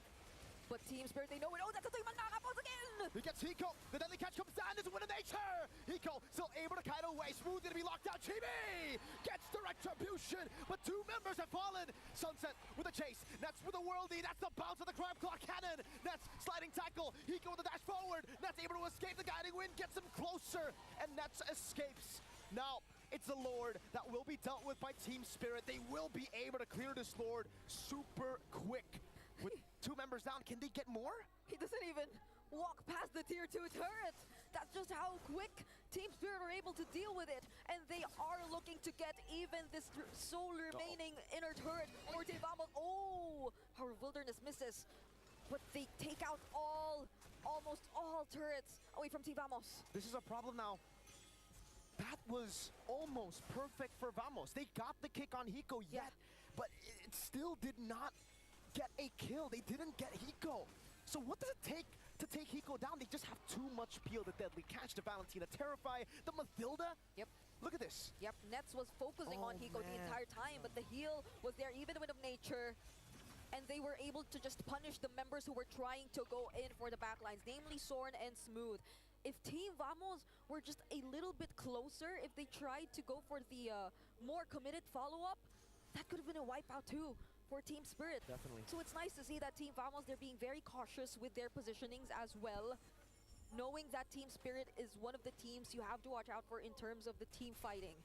So one unsuccessful play, it seems like the immediate call is to back off, especially if you know that you are at a disadvantage. But speaking of a disadvantage, it is Smooth. Oh! Doesn't get clipped by the Bennett's Rage. Sawa will get that Circling Eagle. Hayabusa spotted up top. Team Spirit will just set up for a slow push towards Vamos. They're the ones who want to pressure the lanes for Team Spirit this time around. Because Team Spirit, at the very least, you need someone to always be with Hiko. Soren is always on the lookout for Hiko. Like, he is the prime target here for Team Vamos. So they definitely wouldn't want him to be isolated. And it's good for them that not once has Hiko been taken down. He also has the Rose Gold Meteor alongside the Wind of Nature. So he's really focusing on survivability too. He wants to make sure that he doesn't fall, because Hiko's role in this lineup is super important. Like, I know one shot, he's also capable of just going in for the siege, but he's the one that they should have the least access to in terms of Team Vamos. It's just really tough to go for the catch there, right? Most of the catch potential from Vamos, I mean, all of it almost, is on Zorn. The Raging Sandstorm has been very easy to dodge, at least for Team Spirit. Yep. I don't know, I guess they need to try to like go in together, right? They need to try to bait in some of these flickers out, because if they still have flicker plus that Mathilda guiding wind, it's just so tough to go for one shot, to go for Beatrix even. And man, I guess for Vamos, the advantage that they have is not a team fight in a 5v5, but it's on in the side lanes. CS though, they don't care. They're gonna go and try to blitz it. Nah, they really want to go for the team fights. Oh, Soren really burst it down. Smooth. Raging Sandstorm. Flickers out that. Oh my crap! Claw cannon! Oh my god, that was almost a one-shot by one shot. That wasn't even a full-on team fight by two of these teams, but the amount of poke, the amount of burst damage, it's enough to zone Team Vamos away from the Lord, and it seems like they won't gain any access towards it. Team Spirit, that was a clean take on the Lord. That was beautiful, a phenomenal take for Team Spirit, and now all questions are back to Vamos. Can they defend? It's a Vexana, it's a Bruno. They do have ways to deal with the waves, but then you look at this composition from Spirit. They got a Beatrix and a Bane. We were talking about the siege potential. They could use a deadly catch to try to get the turret, but if they do, that's a wasted resource in the team fight. Yes. Vamos, their big condition, I would say, is to bait out the deadly catch and then go for the pickoff. Yep. And Team Spirit, they will be waiting for that Lord. This isn't the evolved Lord just yet. We are still 17 minutes into the game, but this is still approaching the 18-minute mark. We know the death timers are deadly for both of these teams, whoever will fall. And now they will gain access towards the base of Team Vamos. Could this be it for Team Spirit? Smooth goes to the Raging Sandstorm. The Defense Rage to zone him away. The deadly catch has been used up. Zorn, this is an angle to attack. Bomba, Smooth loses the immortality. Bomba's on the turn right now. Smooth is down! The Lord taken down, dealt with the Terrify and the Wishing Lantern. Over to Hiko. Nets gets the Rose Gold. One last attempt. Oh my gosh. They're spamming the recalls.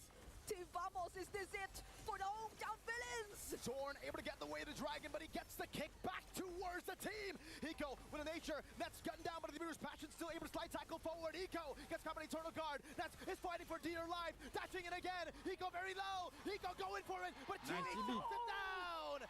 And it will be a defense for Vamos. They stay alive at the M6 World Championship. Warlord focusing down onto Hiko, preserving the Eternal Guard and showing us how it's done. Team Vamos, they prolong this game. And Team Spirit, we have to see what happened. Let's look in for that instant replay. They definitely wanted to go in for the siege. There was a switch up, going in for the Bennett even for Hiko here. But there was just such a well-timed Eternal Guard and that defense from Nets as well. And the follow-up from Chibi, that cleanup, that was immaculate for Team Vamos. That was so well played. Nets, and Chibi. Great ultimate by Warlord, like you said. If it wasn't for that Eternal Guard, I think Hiko would have actually gotten enough space to maybe not kill Nets, but maybe kill the base. He was locked in. He was just so focused on it. We mentioned the switch up. So now Team Spirit, they'll have to back off once again. And we're probably waiting for the next objective, which is this time around, an Evolved Lord. Yeah. So you'd want to accompany this if you were Team Spirit. That's where your strengths lie too. It's really in your siege potential. But for Team Vamos, would they want to just burst it down the same way? Because I feel like if you were Team Vamos in this situation, Hero is definitely one way to approach it. But it seems like it's been unsuccessful for them. You've mentioned the countless times the Way of the Dragon has even landed onto Hiko. But the follow-up seems to just be absent for Team Vamos. So how will they deal with this time around? They're so grouped up, it hasn't even really been the follow. Oh no, Zorn! Able to dash out. Kid Bomba was walking forward, one shot. Raging Sandstorm onto two. No follow-up, Eternal Guard. He goes able to flicker out. Neberu's Passion, Smooth flickers out as well. Now one shot, no immortality. Chibi with the retribution saves the game once again! And that was just consecutive layering of crowd control to ensure that one shot will not find his way to the retribution, to securing the Lord for Team Vamos. Now they're able to breathe, and they get another chance at fighting back. Team Spirit, fortunately for them, they also have a lot of wave clear in their lineup. They have the Deadly Catch again, they have the Bennett's Rage, the Nibiru's Passion. But what will their plan be really, to just wait for this Lord Siege up against Team Vamos? It seems like they're still looking for the members. It seems like they're still trying to scout them out. Hey, TS gotta be careful here. If they make the wrong move, that's an Evolved Lord. Even one member left standing can end the game. Heck, even I think if both of them get wiped out, the Lord can end the game. He can do it alone. He can. Honestly. So they will be a little bit more careful, but Sao and Kid Bomba still trying to get some information. Okay. It's Guiding Wind. Okay, so they will try to head back. They need to be safe in terms of positioning this time around. Team Vamos, they're the ones who will potentially be a little bit more aggressive. Sorn as the flicker even. So he can go in for a flicker knock-up on the Jikundo or even a Way of the Dragon if he wants to. So Team Spirit, they have to be careful this time. Flicker on Hiko, 26 seconds. That's the real resource that they want to try to, bait out here for Vamos. Almost. Great Terrify, great Disengage. Circling Eagle already baited out the mid lane. There's going to be another wave coming down. The tier 2 should fall as Vamos take their time to build up this Evolved Lord. I think it'll be a base turret take for Vamos. Yep. Now they will eventually be the ones to pressure. That's the conceal. Sword goes in, but he gets revealed. And still, they are able to take down the base turret. That's the Raging Sandstorm, which missed from Smooth. Will Team Spirit try to go for it? Because they'll just be focusing on defending the Lord for now. What a close fight. We're beyond 20 minutes in this game, so I think the statement, you cannot afford to make a mistake, matters all the more now that the death timers are probably taking more around 60 seconds if you fall in this particular situation. Wow. One shot. Topping the damage dealt ranking here. 71,758. Did he build full damage? Not even. No, he has a brute force breastplate. That's just a crab claw cannon for you. This is why Leo loves the Bane so much. Zorn is going to be spotted out. So what's good about Vamos' turret take up top is the fact that they got the far lane, right? So at least the minion waves will not be slow pushing constantly towards Vamos. That will mean that Vamos can actually play with it. They also have the Hayabusa, so I would personally think that the Hayabusa will be staying up top for a while to try to threaten a split push. Yep. And they'll have to deal with that. And for Team Spirit, who always wants to group up, that'll be a problem. But now that they find GB away, they seem like they want to go in for the fight! Turn a guard, Bomba's here able to actually dash away from it. The wave up top is still in equilibrium, no flicker on Warlord. Immortality both taken down. In the back there's a shadow kill over. GB's still able to survive, Warlord is down. Hiko getting them down slowly but surely. Revitalized, GB, can he run away? He buys the immortality. Hiko has the flicker. That's a conceal defensively. Warlord is down. What is the decision by Spirit? Team Spirit might just want to go for the Lord, but Smooth is there as well. He's not letting them out of sight, but Sunset Lover knows that that is the plan for Team Vamos. Will they go for the burst down? Chibi is still here. He also has the retribution, but Kid Bomba, he says, let's go for Smooth! Chibi in the back with a shadow kill again. Zorn jumping in, Raging Sandstorm. Eagle places the Wind of Nature perfectly. Zorn is down. Now another to add onto the death tally. Team Spirit on the Evolved Lord. 24 minutes in. They should be able to take this. And Vamos, there's just one question again that we've been asking the entire game. Can they defend? Nets hasn't fallen, not once in this entire game.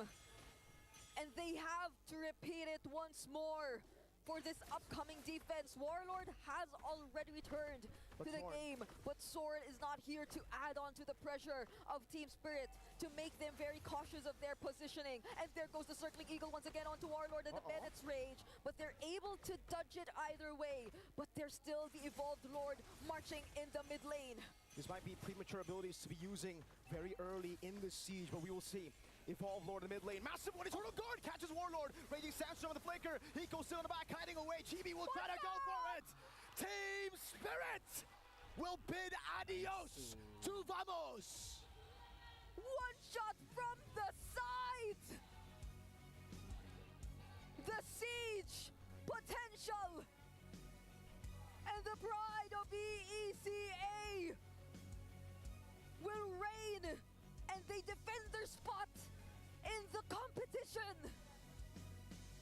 No room for mistakes indeed if you're up against Team Spirit. The Spirit might have wavered in their decider bracket match, but it was not gone. Spirit will make their way into the next round of the lower brackets. What a phenomenal performance by Spirit. Unfortunately, Team Vamos, their journey ends here. But we have to recall what happened in that game together with our panel. Out of all the games in that match, that last one, like, if you were to get out of this competition, that's a good game from Vamos. If there was any team that we're going to lose to, at least it was Spirit, because they put on a show. Both sides played an incredible game here. Congratulations to Team Spirit as they move on to the next stage, an exciting time for their region. A major step for EECA, and also, this is kind of giving some nostalgia, right? This is kind of feeling like M5. Back when we got to see Davis Foltz go up against Homeboys. Yep, a good time that was. But man, it does break my heart to see Vamos lose in that sense. But at least they put up everything on the table, making sure there's nothing to regret at the end of that game. Yep, hopefully they'll keep on trucking and actually improve as a team. Because I believe coming into M6, a lot of doubts were thrown over to Vamos, but they've really showed up. They tried their best, only up until this point. But again, Now we just got to see what happens in the future. Speaking of which, it looks like Rose is already on stage. So we're going to throw it over to Rose alongside with Vamos and then eventually Team Spirit. These anti-heroes had showed heroism towards their journey to be greater than ever. It is unfortunate that their journey will end today. However, ladies and gentlemen, in a count of 3, let us give them one final round of applause. In 3, 2, 1, everybody, this is Team Vamos. Thank you very much, and we hope to see you guys come back stronger next year. And the team that has just won this elimination match, give it up for Team Spirit, Kid Bomba, and One Shot. Hello, how are you? Good. You're feeling good? Were you nervous just now? Not really. Maybe a little bit in the first game. I think the last game was more nerve-wracking for me. Not really. We understood what we had to do to win. Oh, you guys understood what you guys had to do to win. Maybe you can share with me a little bit what you meant by that? So One Shot lost the first minute, right? Yes. And usually it's impossible to come back games like this, but we still did it, so yeah. Okay, Kid Bomba, I have a question for you. We know that most of these players were the reason why you guys had an early MSC exit, right? Right. How does it feel getting vengeance on the international stage once again? Good, but we will face them many more times, so yeah, that's it. We will just face them many more times, you know, so it's just one win. I think the score now is 2-2. So it's like best of 5, the next one who wins the next one won. Who wins the next one will win the best of 5. Okay, now One Shot, hello. Welcome back to the international stage. We know the last time you were in the international stage was M2. Yes. How different is it this time to be playing in M6? Ну, стало менее волнительно. Я просто полагаюсь на свою игру, на игру своей команды. И, в принципе, все. So I don't feel nervous. I just play with my teammates, and you know, I feel good. Overall, I feel good. Yeah. Yes. You know what? Seeing you guys play, seeing you guys dominate like that, I would feel good too if I were in your shoes. Like, a huge congratulations. You guys just survived another elimination match. But let's go back to the games, okay? Kid Bomba, we see that you guys have been throwing curveball after curveballs because you guys are coming up with very interesting drafts. Joy mid lane, all these kind of stuff. Why do you guys come up with these kind of drafts, and how? We just try it in scrims, and then if it works, we play it in the tournament, stuff like that. Whose idea is it usually? Our coach's idea, sometimes mine, sometimes it's Sun's idea, sometimes it's picks that we already used, you know. For example, Joy, Sun's already played in MCC Grand Finals when we qualified for M5, and it was played back then. Then when it got buffed, we just tried it on mid, it worked, so we just kept trying it. You know? Yeah, I agree, it does work. I don't think Team Vamos could counter that. Now, will we see any more interesting picks in weirder lanes? No idea. Let's see. Let's see. Now, let's talk about more of the draft, yes? We know that this unorthodox draft comes from you guys as a team itself. Now, is this a EECA specialty or just Team Spirit itself? I'm not sure. I guess it's just us, you know, we have a deep hero pool and then we just use it to be able to overthrow the enemy. Oh, like having a big hero pool really does play a big part, huh? Does. It does. Now, One Shot, you're the only non-Southeast Asian team left in M6. What does this mean for you guys?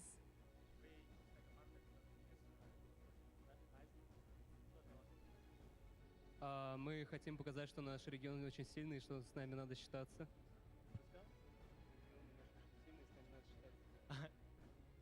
I want to prove that our region is pretty strong, so we continue playing better and better, you know. So you guys want to prove that EECA is not something to look down on, right? That's what he's trying to say. Okay, maybe Kid Bomba, you could give a final word to the fans who has come and support you guys. Thank you for supporting us, even though we dropped through the lower bracket. We will keep trying our best, and our next game is us Falcons, so watch that match as well, and that's just about it. Thank you, everybody. Ooh. There we go. The love from Team Spirit is there. Thank you very much. And guys, congratulations on continuing your journey in the knockout stage. And with that, let's throw it back to the panel to break down what happened in this match up against Team Vamos. And now we got to talk about what happened in that game. And in my mind, it just keeps on replaying the moment Sao got Warlord. After that, everything started crumbling down. It was such a great angle as well. Like an incredible angle because he was circling around Smooth initially, and honestly, not too bad of an option. Get rid of the Raging Sandstorm, then you don't really have to worry too much about, securing this lore, which time and time again, One Shot was kind of struggling, which is why Kibamba was laughing a little bit at him up on stage, knowing like, dude, you just gotta hit that. We need this lore to end the game. A curveball indeed, but overall, a great game and a major victory for the EECA region and Team Spirit to move on forward into M6. What phenomenal gameplay we just seen. Now, honestly, I want to look at the items a little bit longer, especially for Hiko, because this is a bit of a different build coming in from Hiko. The one that I really want people to pay attention to is actually that Hoskklaw, because having that Hoskklaw, having that Wind of Nature as well, and before this even had the Rose Gold Meteor, that's a lot of defense for a marksman, where the Hoskklaw gives crit, but more importantly, gives that lifesteal. And having that BOD, the Blade of Despair, every single basic attack is going to hurt quite a lot because that's how Beatrix passive works. And having the Hoskklaw just makes it so that even though Zorn was able to catch Hiko, what are you going to do about it? Like, once Hiko is free from the Way of the Dragon, he can lifesteal back up. If he went for a 100 strike build, then he might have died. Yeah, let's not forget about the consistency of his item swaps as well. Like, he is fast on it. He doesn't miss so far. Yeah, and then the Malefic Gun to top it off. I mean, with the Bruno, everybody picking up the Malefic Gun super fast. You got the range to match with it, and then a little bit more versatility. And the Beatrix is a comfort pick for Hiko, and it definitely showcases today.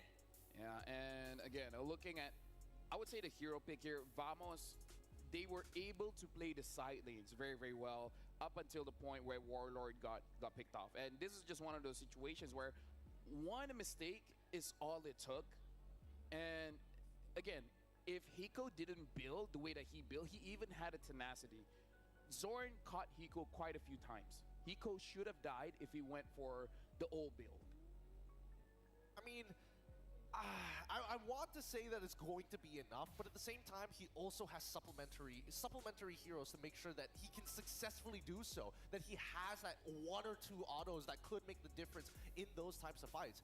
Number one, coming in from Sawo, Matilda, it's obvious. But most importantly, it has to be one shot. The utilization of the Deadly Catch has been used in many different ways. You walk up to that Lord, you're like, okay, when it gets low, we drop this ult, we walk alongside the Sharks, then we go for the retry. Or we use it to actually position it to save Hiko from some pretty terrible situations. So you don't need to be as scared, right? Not to mention the Revitalize coming in from Kibamba made the early tomato slightly better, but generally, Vamos was not able to break apart their composition battle lines. And that was the most difficult bit, because Zorn, despite hitting so many of those Way of the Dragons, fortunately, they didn't have enough people to actually follow up.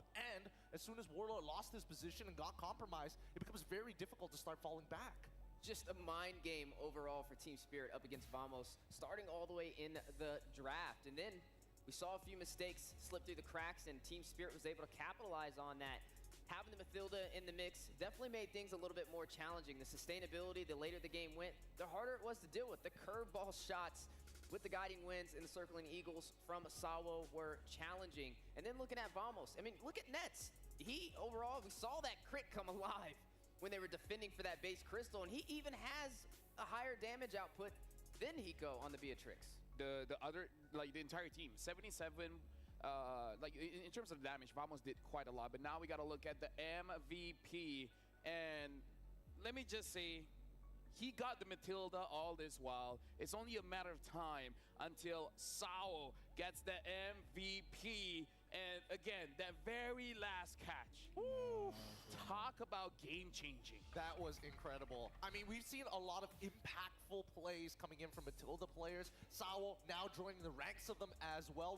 Again, most people wouldn't have seen that angle as well. The fact that he was able to get the knockup and understands how much range he has really shows mastery over the hero. Like a magician, like, look at this hand, and then the other hand does the magic. Yeah, I mean, man, Warlord, he didn't even see it coming. He thought, okay, I created enough distance, right? Like, I'm already in the mid lane. Smooth is already by past Pixel Brush. It's totally fine. And then the support system comes in. It's Mr. EECA. He's made multiple M-Series appearances. The only one he missed was M4. You heard Kid Bomba's promise, right? He wanted Sunset Lover and also Sawo to be able to make it to the grand stage, to be able to make it to Oxiata, and now they're one step closer to that dream.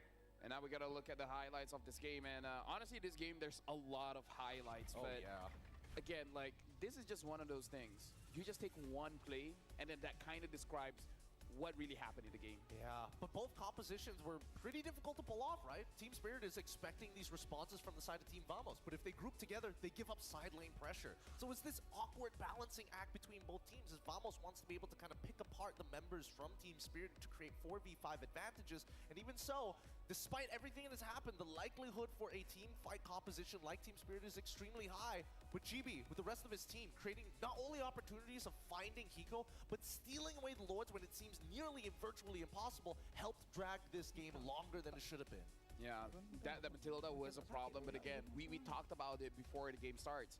Pick your poison. Do you want to ban out the Joy, or do you want to ban out the Matilda? And Vamos picked their poison. Then they took out the Joy, which again, looking at the game, it extended for quite a long time. So maybe it was the right decision. But this is the advantage when you have too many problems. You can't ban all of them. Yeah, you can't ban all of them. There's only 5 bans overall. It's an interesting take, and I think that at least from Vamos' side, this is quite the learning experience for them. We've seen them being really pushed all the way to the edge, back into the corner. We didn't see their mental break, and they were still making plays like their personality. They've been playing all year just like this, so I'm at least glad that they are, you know, putting everything on the table to say, hey, this is still us, we're not changing, we just need to polish it up some more. Going further, I'd love to see just the stats on the blue side versus the red side in terms of who's more victorious, because just off of this series alone, the blue side definitely got a buff. Or actually, no. They got Second a nerf. pick. Second pick. Yeah. Yes. It's because it's blue on I'm already colorblind. Don't make it worse We're both for me. colorblind. Come on. Oh, you're Red colorblind side. too? Just in this, Okay. with this situation. All right. I'm actually colorblind, so I'm like, what? I can't tell heads and tails. But again, that is the matchup between Vamos going up against Team Spirit, and again, Team Spirit will be going up against Falcon. And this does mean that Team Vamos has been eliminated. We have more matches after this, but before that, we want to say thank you to everyone supporting M6, and we want to improve. We want to make sure that M6 is an experience that everyone can enjoy, and hopefully all of our upcoming events will be better. So make sure you guys scan the QR code and let us know how we can improve and what do you guys really want to see for the upcoming tournaments. And make sure you guys don't miss out the M6 Battle Night happening from December 28 up until 29. So it's just between those 2 days. Enjoy exclusive bonuses, including a limited time 25 epic skin trial and all hero free trial. See you there. And here's the thing. This game, I'm only able to hold myself because of Secret Lab. Because Gideon, let me just tell you, that was a that was an interesting game to watch. Oh yeah, it's stressful, especially for those of you who are wondering, especially if you've got like the wide shoulders like us here at the desk. Let me tell you specifically about the Secret Lab Titan Evo. And I'm not talking about the Omega, I'm talking about the Titan. You can play better for longer with its ergonomic chair design, and it keeps you at the top of your game, just like our players playing up on that stage. All of them have a Secret Lab when they are playing in this competition here at M6. And it can be used for multiple different various uses. It's not even just for mobile game, PC game, and anything. Watching a movie, it's a comfortable chair. So treat yourself to the same match-winning comfort enjoyed by the best players in MLBB. Heck, we have a Secret Lab at home. We do have one at home. Actually, I have one. Do you have two? Well, yes, I do have two. You won in your... I passed one to my girlfriend, and yeah. that was the M Series one from MSC, and I already purchased my own prior to that. I wonder if our producer wants one. Well, I'll tell you what, it's so comfortable that even with these engagements and these matches, normally I stand up, but no, not in this chair. Oh, yeah. I'm staying seated. Let's just sit down. Standing up is cool and stuff. But either ways, right now we got to look at the bracket to officiate what really happened after this matchup. And that's going to be all the matches for today, which, you know, is one other one. And now looking at this, Team Spirit will be going up against Falcon, which, reminding everyone, Falcon pushed Fnatic Onyx Philippines to all 5 games. So Team Spirit, this is going to be a challenging matchup for them. But if they do that, they can go to the Axiata Arena. Ooh. And after this, it's going to be Selangor Giants going up against NIP Flash in another elimination match. As you guys can see, Vamos has been eliminated. The very first team, actually, to be eliminated from M6. Yeah. Well, knockout stage. Yeah, from the knockout stage. And honestly, I was really worried coming into today because both of these regions, EECA and as well as Singapore, notorious for knocking out Malaysian teams. Oh, yeah. I mean, look, I've been to every single M series, and I've seen the downfalls and also the rises of Malaysian teams in other regions at the same time. What the commonality between them is somehow they all have a good matchup against Malaysian teams. Yeah, we'll have to see if what Vamos couldn't accomplish, their #1 seed, can SRG take down NIP Flash? If not, Yeah, I'm screaming on the inside, keeping it chill on the outside. That's the way most people are going to be feeling, not only here in the arena, but for those at home. I'm hoping that SRG can put up a decent matchup because even when they did go into their decider match, not the best showing, including NIP Flash as well. I tweeted about this multiple times, well, X'd about it multiple times, that it just felt that they weren't given their best just yet. Let me just say, I'm not Daijo Boo after what happened in the first match. We're going to see what happens in the second match. Thank you very much, Gideon, as well as Steph Wheezy. But we're going for a quick break. Thank you to the casters as well. But after this, it's going to be Selangor Giants going up against NIP Flash.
5 players plays a distinct role. Whatever it is you want to believe, again! But how do these roles work together on the world stage?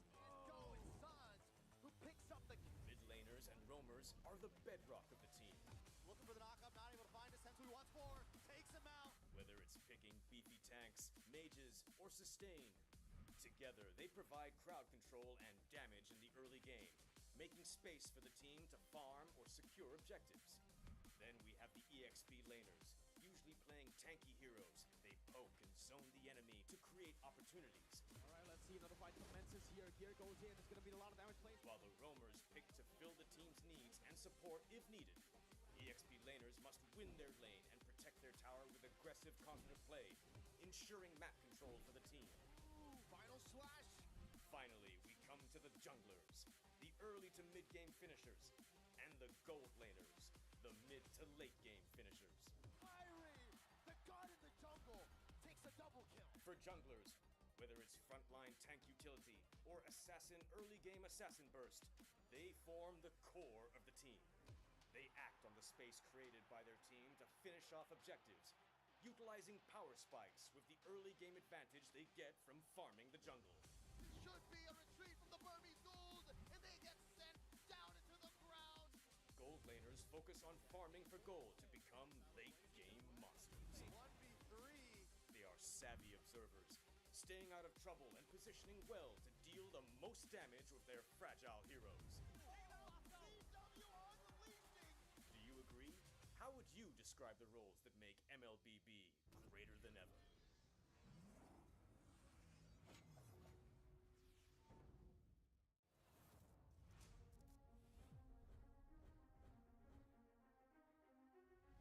A new era begins at M6. But who are the rising superstars leading the way? In Latam, Maycam Evolve emerges as the new gem of the region. With Aurora's fierce adaptability and rookie sensation Super Nahuel, the Dynasty Enders made history, toppling the undefeated RRQ Akira after a 2.5-year reign. At MTC Turkey Championship, S2G Esports rises as a new challenger. Led by Sigibum's superstar performance at the gold lane, Pagu's playmaking, and Begin's rotation, they are ready to shine on the world stage. In their M-Series debut from MPL Cambodia, CFU Gaming is ready to strike. With M2 veteran Poppy and core members Detective, Z, and Wadu. Can the Sharks are primed to make waves on the world stage? Returning to the M-Series is RRQ Hoshi, the Sang Raja. Looking for a trade as he finds the triple. Looking for the maniac. Reinforced by Sutsujin's lethal skill, and led by Skylar, this squad of young stars is on a mission for global dominance. The Indonesian cavalry made a bold gamble by swapping their lineup with MDL rookies. Uncovering gems like Fabian, the deadly jungler, a calculated roamer in Witty the Wise, and King Eronshiki, the next level gold laner.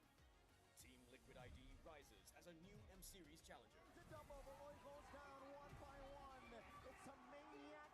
MPL PH Season 14 saw the debut of Aurora Gaming, with rising gold laner Domeng and MSC 2022 champion Demon Kite.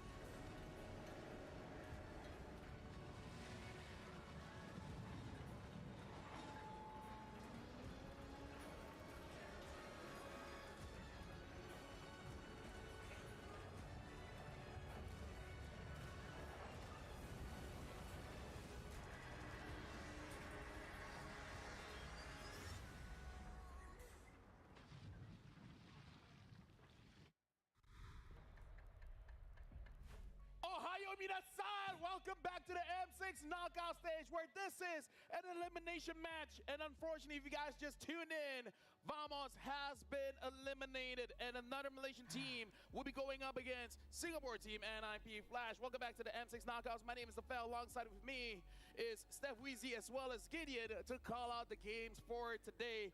And there's just one more game. And this is another elimination with Malaysia on the line. We're going to be keeping on screaming all day, man. Okay on the outside, screaming on the inside, but we want to also make sure that we're shouting out our sponsors, specifically to Kadia Gaming, because Kadia Gaming and Esports District unites gamers, communities, and fans all across the world and every walk of life. And today, they're going to be united on this one because this is going to be quite the battle between our two teams. Brigitte, you okay, Brigitte? All right, she's okay. And for you guys, we want to celebrate 1.5 billion registered MLBB players. So from the 6th of December all the way to the 23rd of December, join the event and complete tasks to get a random epic skin for free. So thank you guys for playing MLBB, because you guys are absolutely amazing, and it doesn't stop there. From the 18th of November all the way to the 29th of December, participate in the M6 Lucky Gift. Join the draw for a chance to win M4 painted skin for Beatrix, as well as Claw's new epic skin challenges, Flare. I haven't gotten it myself. Husky apparently has gotten it. You haven't gotten it, I guess, Gideon. We haven't gotten it so far, but keep on trying. Eventually, you'll get it. Speaking of which, Malaysia and Singapore, quite the rivalry. Like, we can't seem to avoid this, Gideon. I mean, you know my opinions about Singaporeans in general. As much as we are brothers amongst the causeway, it has been a very long rivalry from our time of the MPL NYSG, the dark times, as some may call it. Well, today we're going to see that rivalry continue as both these teams battle it out, and it's make it or break it, as one team will be going home. This is Malaysia's last hope. Hey, look on the bright side. Both teams don't have to travel far. But now, the Causeway Nemesis, the Red Giants, taking on the Singaporean Rulers. And the last time they met, it was on MSC. Maybe they have met after that, but that's the closest in my memory bank. And now, really, both teams, I'm pretty sure neither of them want to be in this spot. But again, like we've been saying, winner goes home. And, loser go home, and winner will be going up against RRQ tomorrow. Maybe they should have thought of the better strategy of just win more games. Just win more games. Stay in the upper bracket. We would have avoided this entirely. And this rivalry has been going for a very long time. So I'm curious about you, Weezy. What do you think about this upcoming matchup? Because again, you were there during MSC to watch that initial battle. It could have been NIP Flash who took over SRG and ended up in the grand finals. Well, I will start with NIP Flash just because, you know, from your perspective, Region, you guys can cover SRG. Sure. So NIP Flash, they're known as a loco team. They're known to get a little wild in the draft, specifically the mid laner, Cortese. Yeah. He can get a little crazy. He gets a little loco sometimes, man. He goes that. He's got that dog in him. He's got that dog in him, and it's a good point to bring up because he has a lot of interesting ideas in terms of quote-unquote counter matchups. Like Loyit, he likes to bring out that Martis every once in a while. The anti-CC is a great way to deal with the duality. But when I'm thinking about NIP Flash, I'm thinking of how much they've evolved over a very short period of time from the last time we saw them play against SRG to where we are now. More disciplined, more cool, calm, and collected, and yet even Vanix, he used to be the laughingstock, but now he is one true pillar for the team. And they know how to turn up the heat with Diablo. Somebody you have to watch out for. He likes to run those mobility heroes, and can SRG keep up with his rhythm? You know, NIP Flash might be the only team where people bat on the fanny and they're like, oh, you guys are worried the jungle? No, not the jungle. We don't want Cortese the mid to be using that. It's like, oh, so it's not Hades on that. Nope, it's the mid laner, Cortese. The only team where like you ban the fanny because of the mid lane. That's a weird thing to say, Gideon. It is weird, but yes, I will admit it's one of those things you have to keep in mind. I mean, even Hades has been known to be quite the assassin player, despite it being in a. Honestly, he was playing through the meta with assassins when it's supposed to be. It's either you pick Fredrin or Boxia. If you're not picking one of these two, you're trolling. Yep, and now we have a giveaway on stage by Ferry where it looks like you can win. I believe it's the ring. I got the ring on, but let's see which audience will get it. We're throwing it over to Eterna as well as Poji. Thank you so much, panel. Are you serious? I'm 100% serious. Really? To do a giveaway to you guys. Because it's almost the holiday season, and of course Christmas is also around the corner, we thought that it would be amazing to give back to our lovely and loyal fans. Now, whoever get this, they can play 90% like the player itself. But then again, you have to understand this is a very special ring, which is a hero ring, specially made to make you propose to a pretty girl. Okay. Again and again. Maybe after this. After this. Maybe after this. This is just a rehearsal. Oh, okay. Okay. We'll let them get to that, right? So yeah. They will be able to get a chance to win 2 fairy rings. True. I said wings. Why did I say wings? Wings. Because it makes you fly. Yeah. Because it's so cool. So they actually have signatures from SRG players. So if you guys are fans of Innocent, and who do you have on you? Stormy. Stormy. You guys can get a chance to get this. So, are you guys ready? Korang nak tak dapat percuma, kita nak bagi. Angkat tangan, jawab je soalan. Nak ke tak nak? Kan senang. Okay. So before we begin, we do want to let you guys know that whoever does get chosen, they will have to answer. You guys can't join. Analysts, put your hands down. You can't join. You can't join. Neither can you, Gideon. Lafel, no. Okay. You guys will have to put your hands up as soon as possible, and the first 2 people to put their hands up will be chosen to come up on stage and answer the question correctly. So we're gonna have a little bit of a countdown first. All right. Okay, let's start with 3, 2, 1, and then 3, 2, 1. Oh, is that real? No, rehearsal. Oh, it's a rehearsal. Rehearsal. There's a lot of rehearsals going on stage. See, only one person focus. Yeah, that's true. We like that. We like that energy. Okay, you ready? 3, 2, 1. Okay, you choose first. I chose one. I'm gonna choose that one. The same person that was really super focused. All right, maybe. Yeah, you. Come up on stage. I need a representative from this side, my man. 3, 2, 1. One more time. Semangat sikit, bang, semangat sikit. Cincin. 1, 2, 3.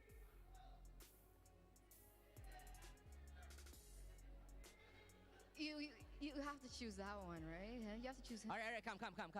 All right. We found another one? All right, amazing. Hey, no spoilers! No spoiler. Actually, he's asking, is it a very easy question or hard question? It's kind of hard. You can stand in the middle here. All right, cool. So you want to ask first, or do you want me to ask first? Yeah, you go first. Oh yeah, you want to see what you yeah. Me first? Yeah. Why are you asking him to smell it? No. You smell anything? I don't smell anything. No. You don't smell anything, right? All right, that wasn't the question, by the way. Let's get to the question. Actually, it smells expensive. Oh, okay, I like that. Okay, the first question is, are you ready? Are you nervous a bit? Yeah, nervous. He's nervous, okay. The first question is, where is Fairy manufactured? Japan. Dekat mana Fairy dicipta? Japan. Kilang bang, jawapan ni kilang.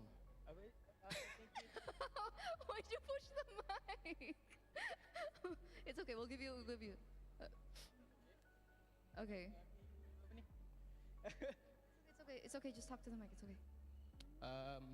I think Japan. Can we phone a friend? Do you want to phone a friend? Do you want to ask the audience to help you?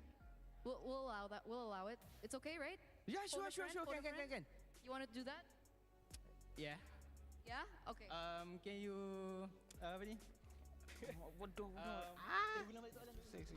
Dekat mana cincin Fairy ni dimanufacture, dicipta, dibuat? Negaranya di mana? Yeah. Asal? Malaysia.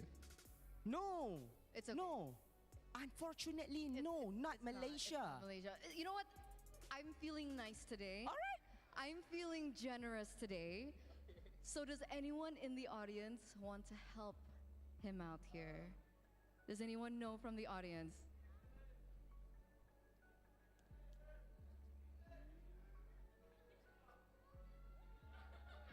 Jawab situ. Jawab situ. You heard it? You heard it?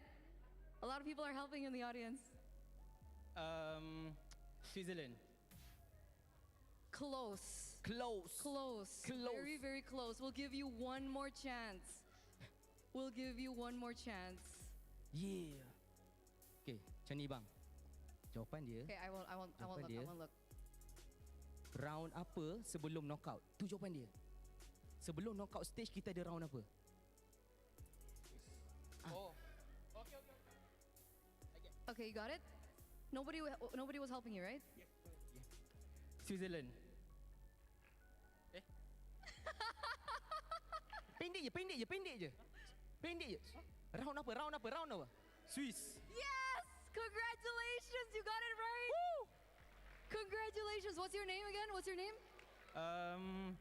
You can call me Yus. Yus, congratulations because you have won exclusive fairy ring by Innocent. Exclusive signature as well. You want to show the camera what you got? Show off, man. Show off. Show it off. Hey.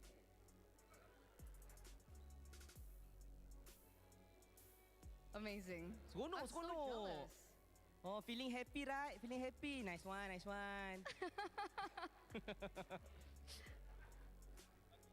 Okay. Kamera belakang. Macam tu. Okay, bang. Nama siapa bang? Hafiz. Alright. So the second question is, in which season did Innocent get his savage? What? Season manakah seorang Innocent Nur Ehsan berjaya mendapatkan savage? Season 13? 14?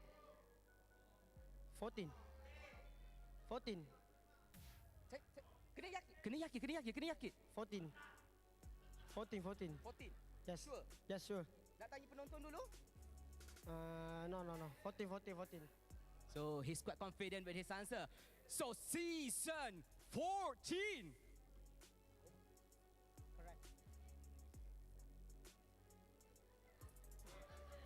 It is correct. Hey! Okay bang, bagi kata-kata semangat bang. Kata semangat. Bagi kata-kata terima kasih bang kepada keluarga semua. Saya masuk TV. Okay, thank you. I love you so much. Alright, okay. Nak tunjuk depan kamera bang.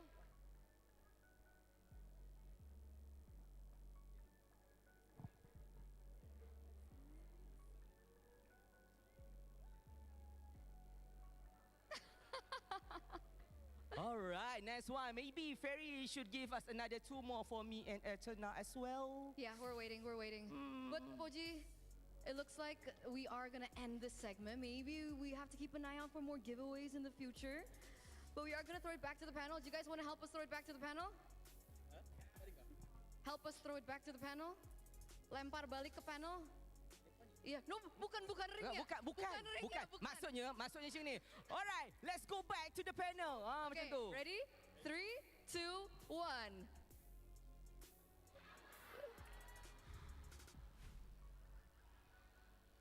Hey, yo, I don't know about you. I know that MPL MY has been an exciting time. I didn't expect it to kind of bring up that spice back on stage.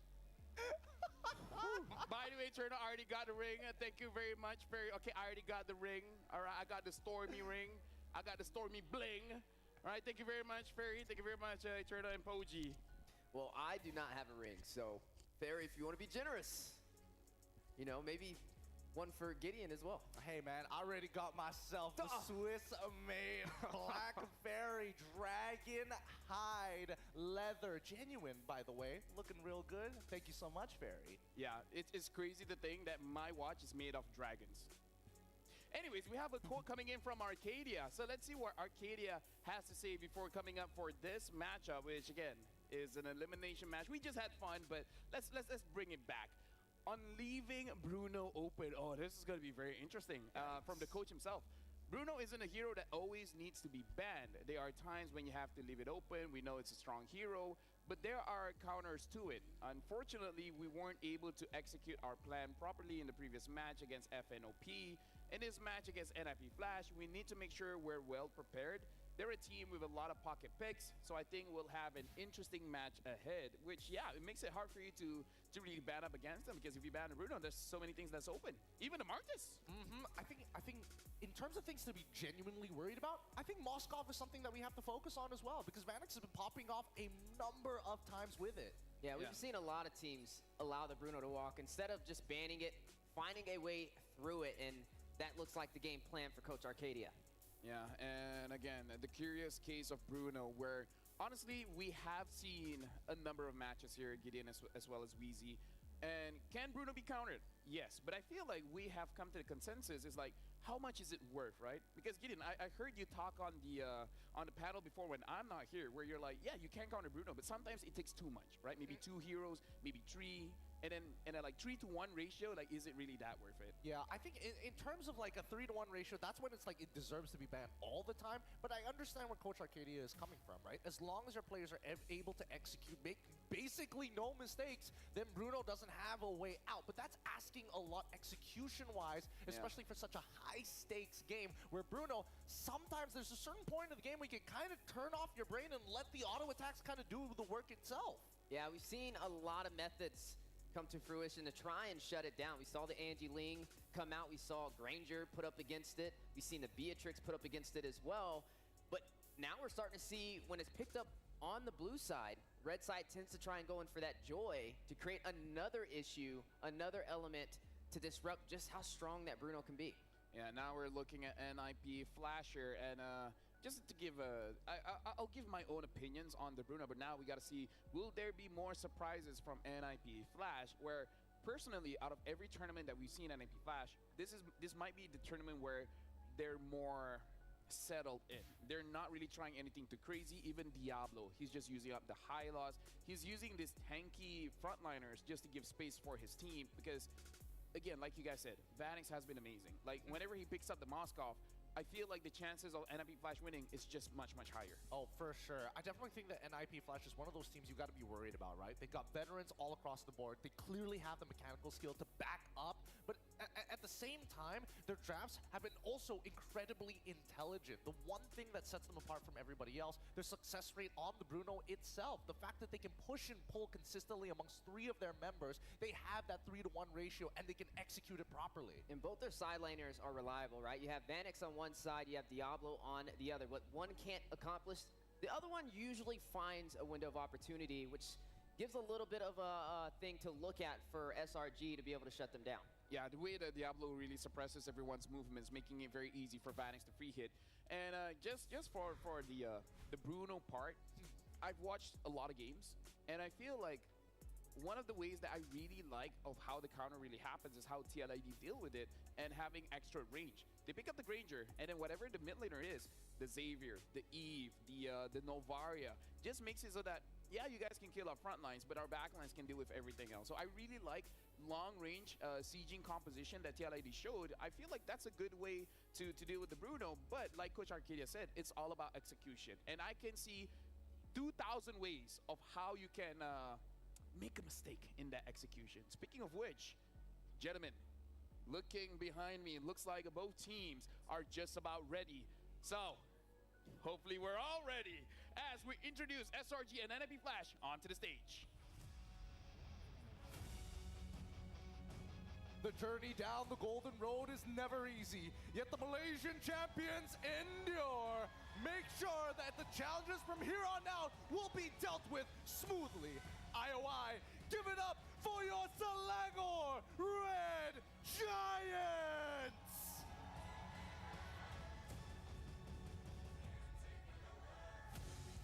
Going up against them is a budding rival seeking vengeance for the loss that stopped them from seeing the world.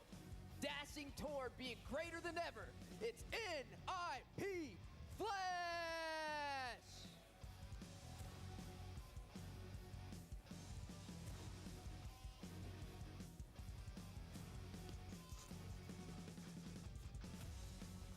And now, as the players settle in, we will invite the coaches coming in from both teams from Selangor Giants, Coach Arcadia and Coach Ozora Vecchi from NIP Flash, Coach Zorafi as well as Coach KZP. This is going to be a bit of a mind game, as NIP Flash has said and quoted, because of their unusual drafting patterns, it makes it harder for the enemy to anticipate what do they want. And we see what Becky said. This time they're sticking to their guns. They know what works, and they're sticking to it. And now we're jumping into this matchup. Slangoray Giants going up against NIP Flash. Can NIP Flash get into the head of Arcadia as well as Becky and make them hesitate in the drafting phase? I hope so. But I think even then, there are words that need to be met with at least some good execution. I'm hoping that the players don't kind of muddle it up as well. And now we were able to talk to Skies or Sikis.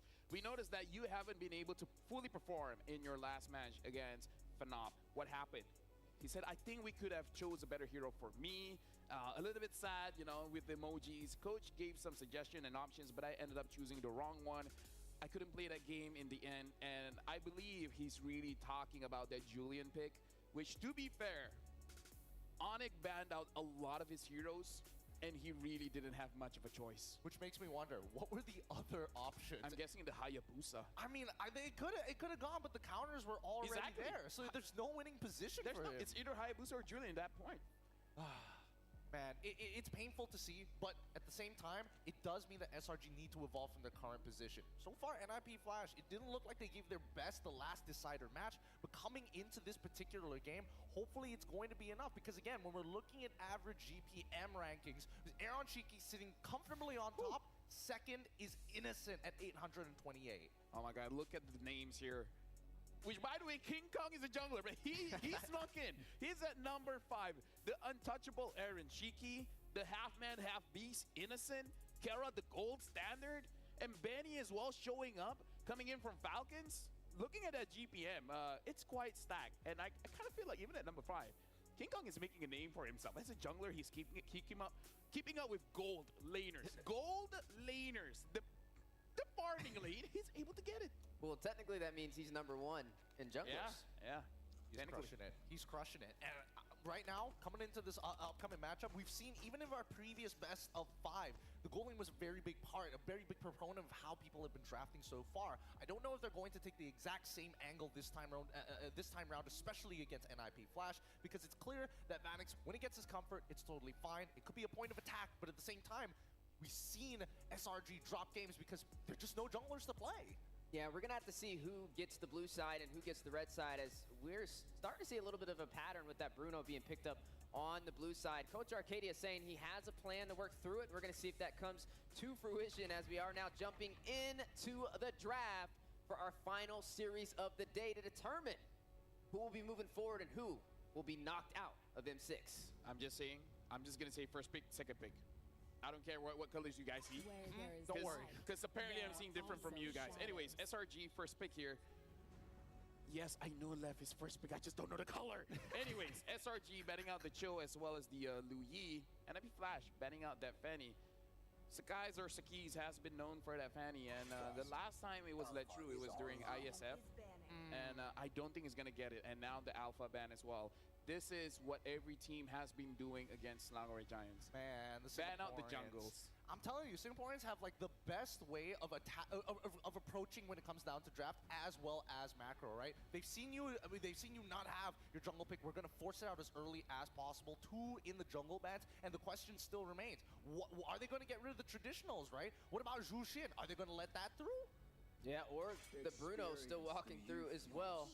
There goes the Granger ban instead. So great response. It's looking like SRG may actually just pick up this Bruno, and they're just trying to limit. Jushin. Bruno or Jushin, depends on the ban.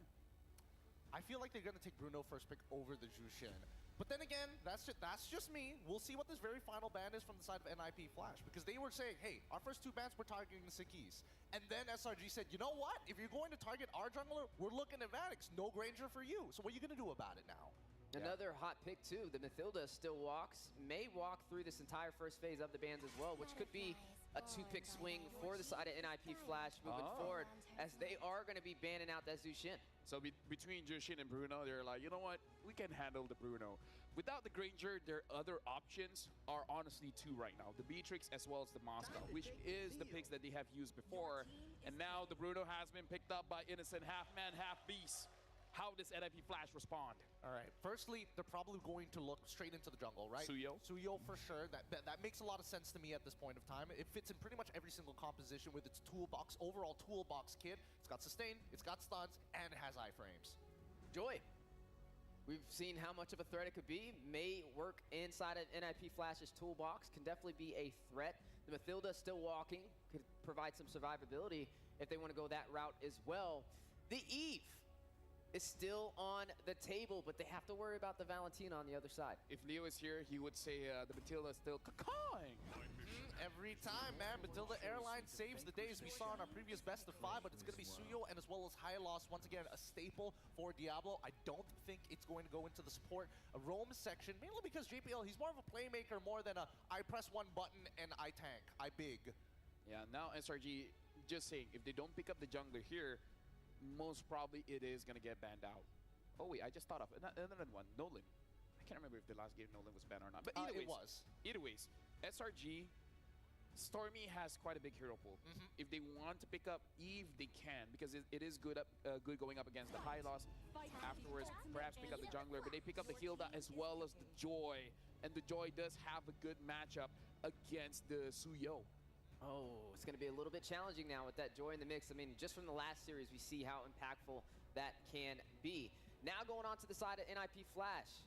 Do they want to pick up something to go up against this Bruno before more of the marksmen get limited out on the second phase of this draft? It would make sense if we do see a Moskov get locked in. At the end of the day, Moskov does pretty well, especially with the knockback both against Hilda, both against Joy. You're able to kind of create distance between yourself, especially when they want to get on top of you. But no, they're going to go straight for the direct counter matchup towards Joy Integral. Gentlemen, what do you guys think about the CEO pick, by the way? And before you answer, let me tell you why I asked. This is Hades' first Suyo in M6. And M6 has been going on for quite a while. This is his first Suyo. I agree. I think that he's going to do absolutely fine. He is playing more mechanically challenging, high execution heroes like Ling, like Hayabusa.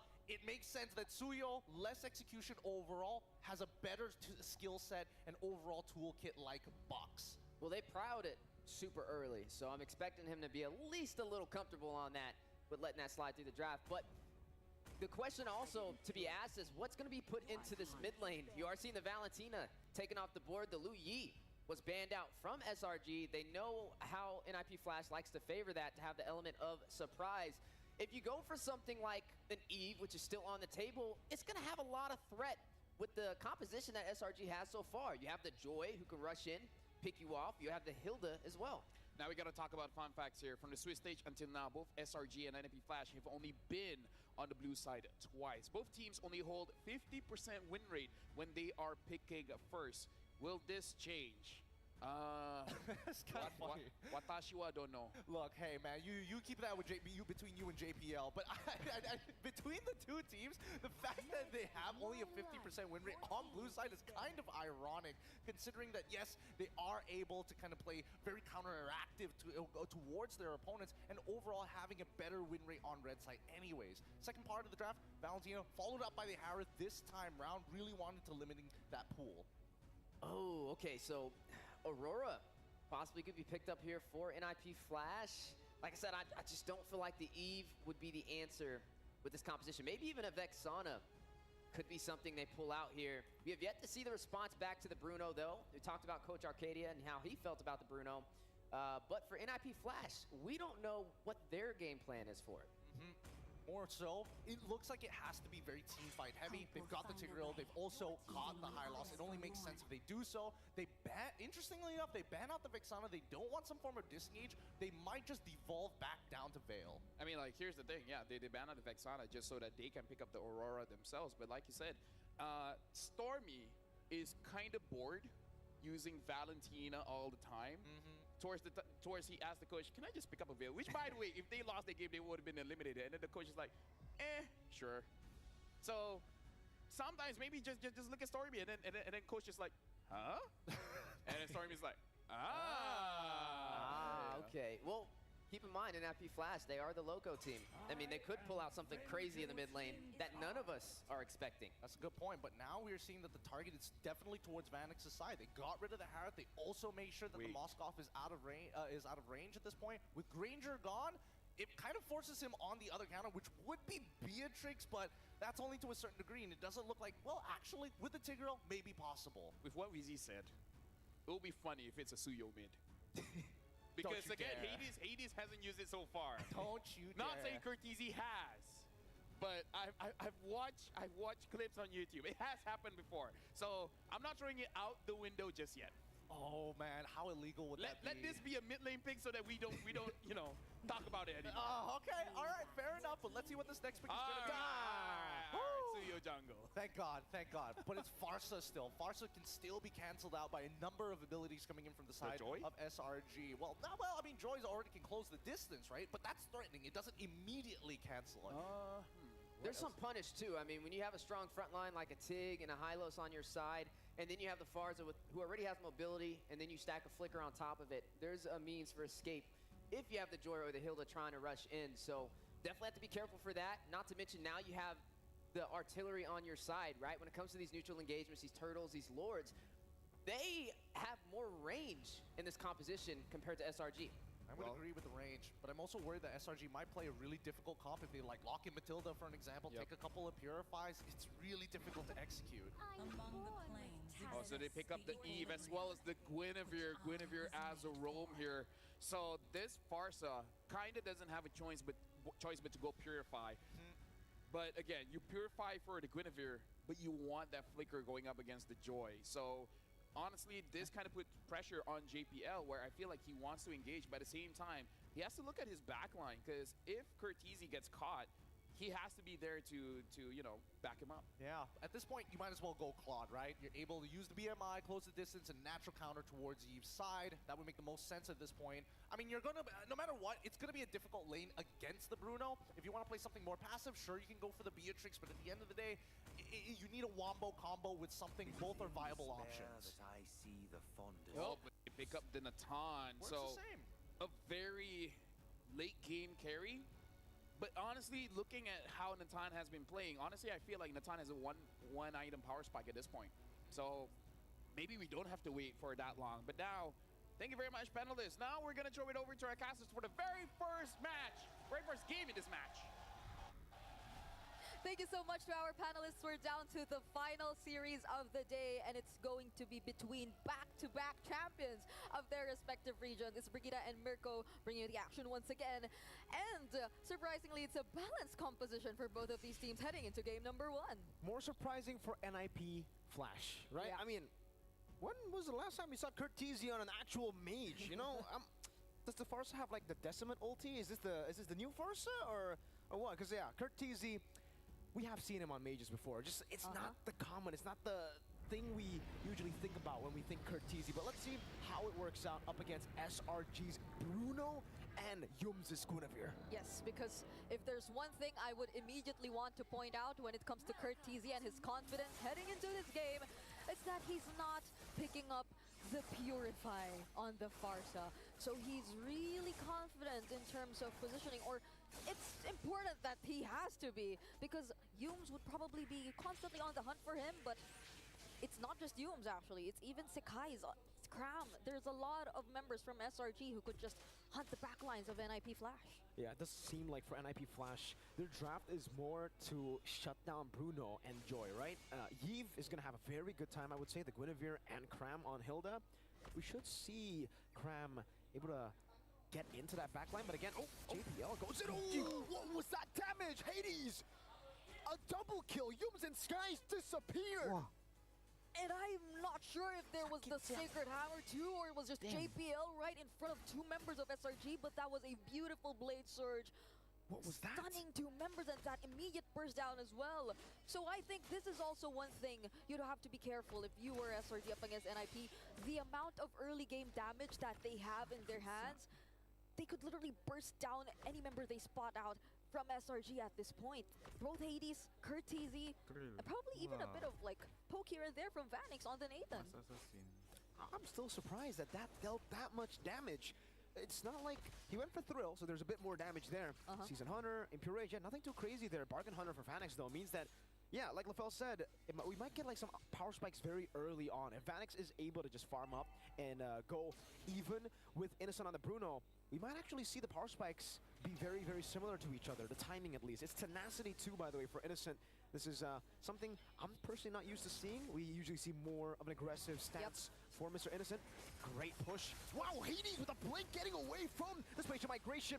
That's the glory. Oh my lord, Yums is disappeared again. Cortese will be traded in. But NIP Flash are playing so good. Yeah, Curtis stood there. He knew they were winning anyway. And you could see the priority of NIP Flash in terms of objectives. Diablo just making sure he would be accompanying his other members even though he doesn't get his hands on the level 4 yet. The glorious pathway wasn't even necessary for them to be able to burst down and secure that objective. So NIP Flash, they're off to a really good start, and that pretty much reflects in terms of the gold between our two junglers. Hades, I mean 3-0 for this Suyo in the early game. You would understand why he's this much ahead. Yeah, 3-0, 1.2k gold lead against the Joy and Diablo. Here, electrifying beats. Diablo should fall. Oh, he jukes him. Revitalize, gets away. He's going to buy a lot of time and a lot of positions from SRG will have to be given away to rotate over to deal with Mr. Diablo. For the airstrike, though, on the Stormy, that's 1, 2, 3 hits, 4 hits. Every single one of those feathered airstrikes was on Mr. Stormy. Why does it feel like Cortese, if only second skill even hit at that moment, could have bursted down the Stormy in a full combo. That pretty much reflects how NIP Flash is ahead, but Hades spots Sekai's. And one thing at least for SRG is just how ahead their Expelade is, but oh wait, Phoenix with the Purify. Yep, escaping from the spatial migration, Violet Requiem combo. Just wanting to play safe in this weak side. He knows the team is doing well right now, so there's no reason for him to actually walk in, do anything aggressive. Just play it by the book, passive, and farm up. Whoa, right. What is this? Oh, the timing was good. Oh, a bit unfortunate timing for Hades there. He was charging up that skill 1, that stun, but Yums came out a bit late from the bush. Good timing from Yums. And now, turtle number 2, bottom lane, Cram diving! The turret is nothing to Cram, but it does give all the prio over to NIP Flash up top around the turtle. So it'll be a kill on Vanix, traded for the second turtle of the game. You gotta take note of this. SRG, it's not even their mid laner, it's not even their roamer suddenly rotating to the bottom lane. It's their XP laner rotating to the bottom lane, helping Innocent. So the priorities for Cram, you're seeing it, like just how focused they are in terms of securing that early game for Innocent as well, and they're about to take out almost all of the energy shields. But for Vanix, it is equally important for him to not get picked off. I mean, they should be wary of that. These rotations from Selangor Giants, they're pathing, it's really interesting. And it's back to just a farming battle for both these teams, you know? Not really going for anything, any invades, ambushes, aggressive takes. NIP Flash, they want to farm. Same goes for SRG. They still have a very, very good mid-game power spike with Stormy and Innocent. So if there's no neutral objective, don't really expect any of these teams to be looking for big plays around the map. Yep. So for now, we were just waiting for that next neutral objective potentially, and that major rotation that we'll be seeing from both of these teams. Because again, Crab here in the mid lane, adding a bit of pressure as well. And it's kind of limits overall the rotations that NIP Flash could do as well. But Hades versus Sekai's in the top lane. But even in the bottom lane, there's action too! Bouncing from the mini waves, Innocent getting the solo kill there. JPL with a good shove to escape. Oh! That's an implosion for the airstrike. Almost dealt with him. The stun over to Yums. It should be a trade. No, he flickers out. Great timing from Stormy to pop in that RWM. Good field of immobility to stop NIP Flash from getting that trade. Such clutch timings from both of these teams in terms of using their crucial battle spells and even ultimates just to save each other, but this is looking pretty good for SRG. They're able to get their hands on the tier 1 lane up top, and they might just get their hands on the bottom lane tier 1 turret too. So with just that amount of pressure, which we thought initially would have been favorable for NIP Flash, it's actually SRG who gets the better of it, but Yums immunes himself with a Violet Cream. So NIP Flash, they know which resources are gone, but they still want to go for this turtle. Bottom lane shoved in. Does seem like Phoenix will be joining the team here as he shoves into mid lane. JPL doesn't have the flicker, doesn't have that instant engage. Diablo lowers pathway to try to zone them away. Spatial migration comes in, but Hades just wins it out. Yum's very low. Hades going in. That's a kill. Mega kill for Hades as SRG take or concede the turtle and say, all right, we've got enough. We're going to back off. Yeah, and NIP Flash, I think they're slowly finding their way to play around SRG's pattern in terms of the team fights. Oh, wait. Nice steal. They got it away from Hades. Still pretty much ahead in terms of gold. I mean, no one's leading more than Innocent, though. If it was just gold that we're talking about, he's pretty much ahead of everyone. But those who are able to convert it, earlier it was SRG, but gradually NIP Flash, it seems like they're slowly making their way towards SRG's jungle as well. Purify baited out. No flicker for JPL still. They're going to try to go for the steal. The retribution from Hades will secure the purple buff. And that's info. No Purify for Stormy. Yeah, and they just got their purple buff too.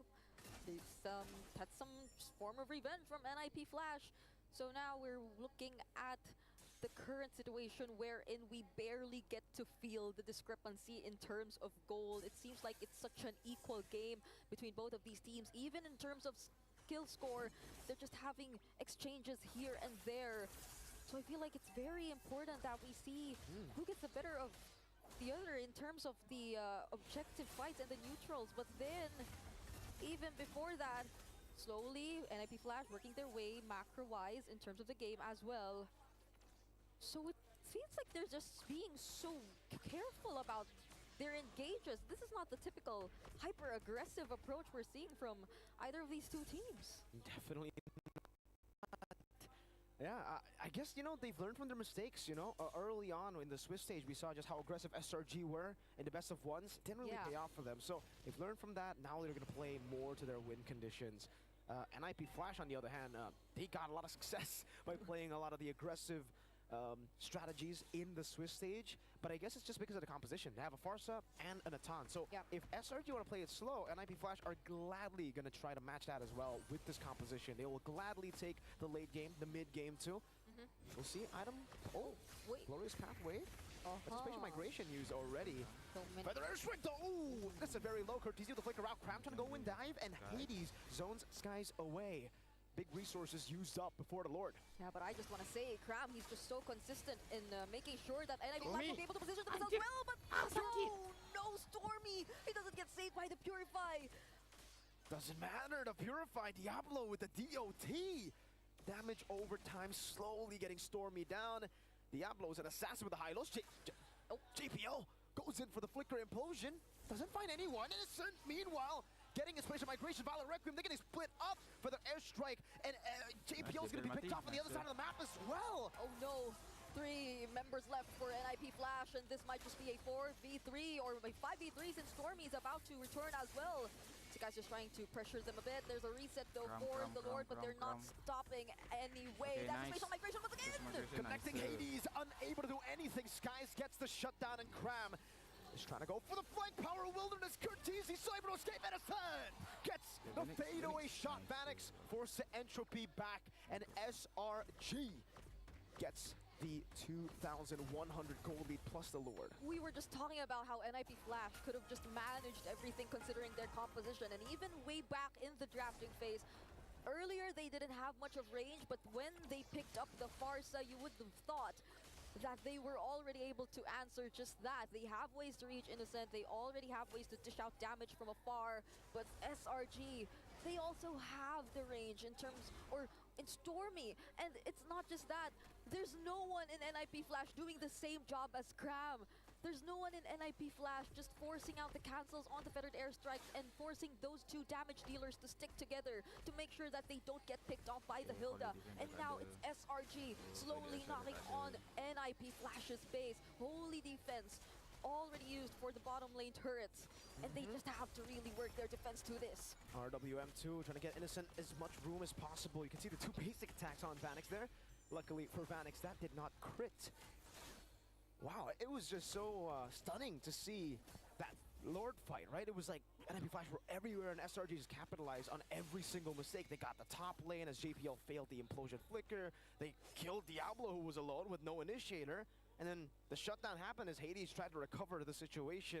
And now SRG find themselves with a 5,000 gold lead. It's it's just clean from SRG. Yeah, look at Innocent and his items. He's just lacking one more item, whereas Vanix was just able to pick up his Holy Crystal, but is still looking for more in order to dish out the necessary damage. For the other members too, I think for TC at least, we would be expecting some sort of damage as well, but SRG, at this point, I think they'd be pretty much okay with sustaining all that. He doesn't even get to just use the Fettered Airstrike as freely as he wants to. There's always pressure from Cram and even Sekai's whenever there's a team fight. So I don't think NIP Flash, they're able to capitalize on their team fighting as much.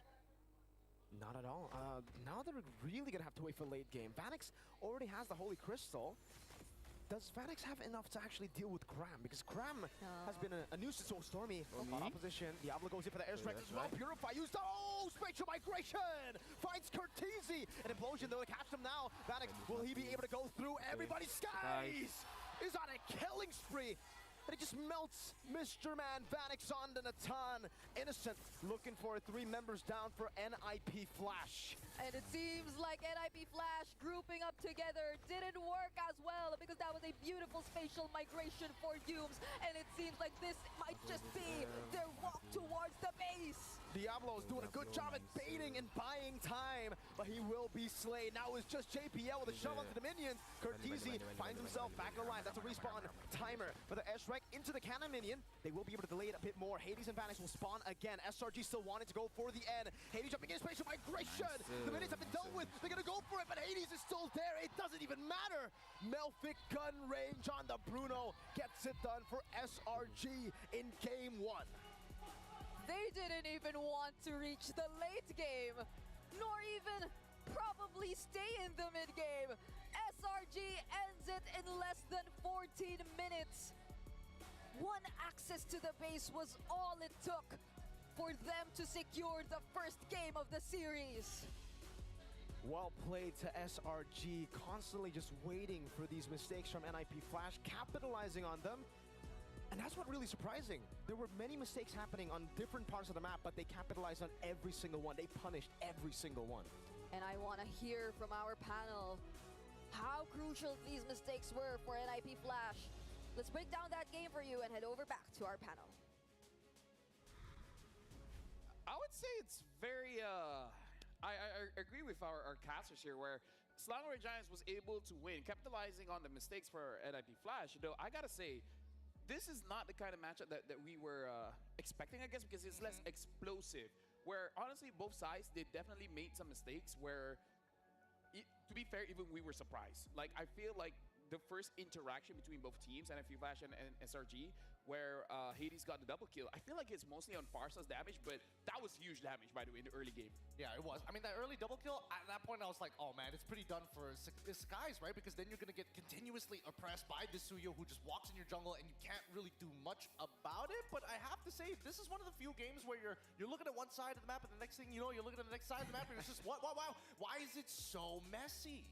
Yeah, it's quite messy from both teams, but right now we want to look at itemization as well as the picks coming in from both teams. Now, even though we say that Joy is pretty good going up against Suyo, I gotta say, for the first time we see Hades on the Suyo, his Suyo is actually good and was able to deal with Skies. And Skies, he died once, and he was one of the first to fall, but he didn't after that. He was able to play it to make sure that he goes in, gets the kill, and able to get out.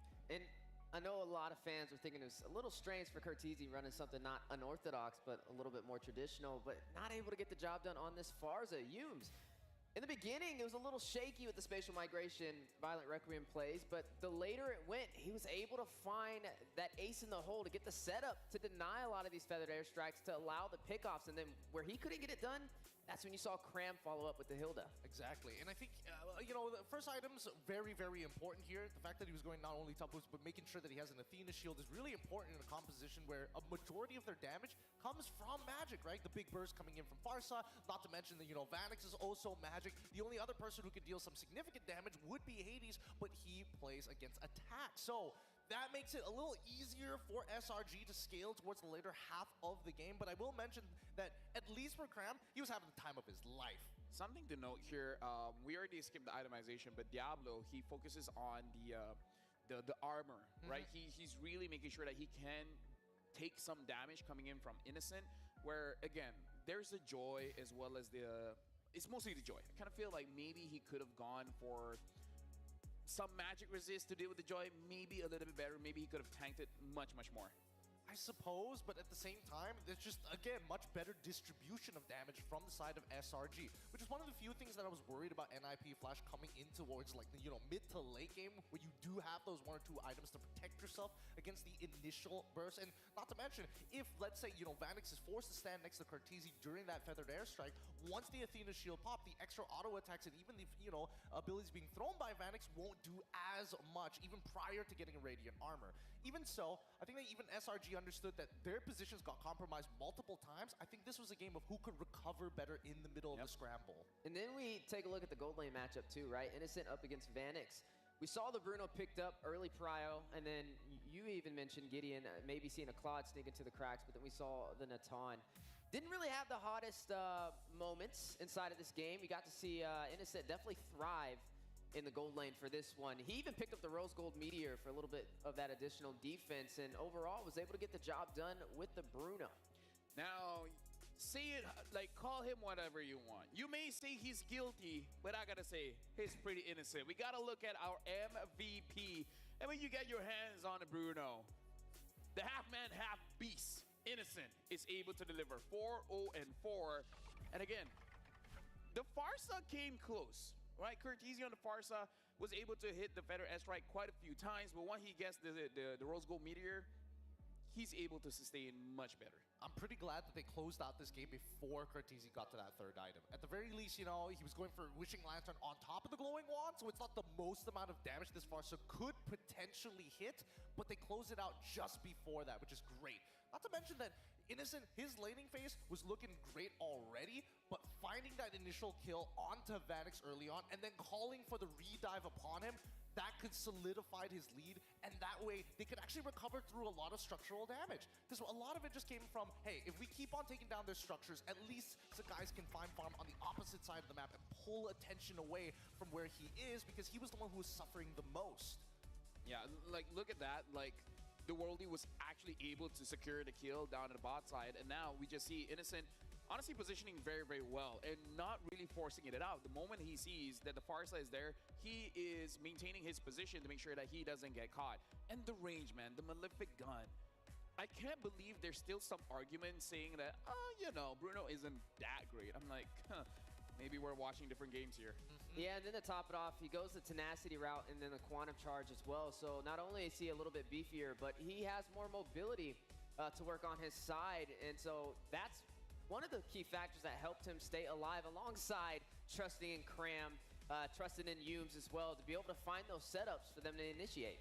Yeah, I feel like a lot of question mark was on Yumes on that Guinevere pick, but I gotta say, once mid-game starts to roll in, he's actually able to execute it quite well.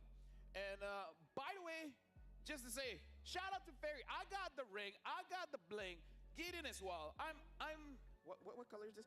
Green Fairy and your Black Fairy. Luxury meets gaming with Fairy's first M6 Swiss watches, and especially jewelry collection for Jushin as well as Mia. If you guys are here in the venue, you guys just saw Eterna as well as Poji giving away 2 rings to our lucky audiences. This is just one of those perks where you come on here.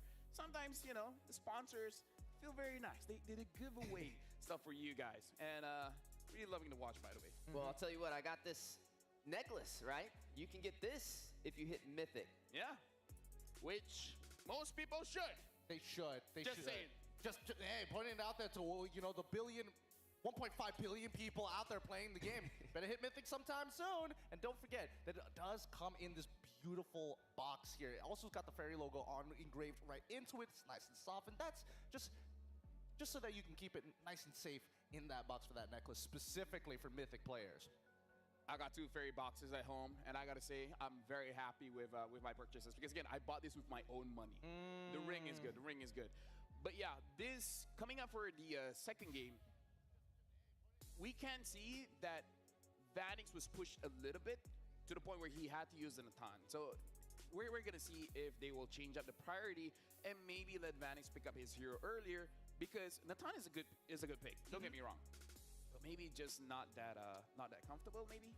it could be not so comfortable. More so is the fact that resources will call to his side of the map, but that's the important thing. When you have that lead, you got to press it forward and call a couple of people to re-dive a target, especially dying 2 times in a row consecutively.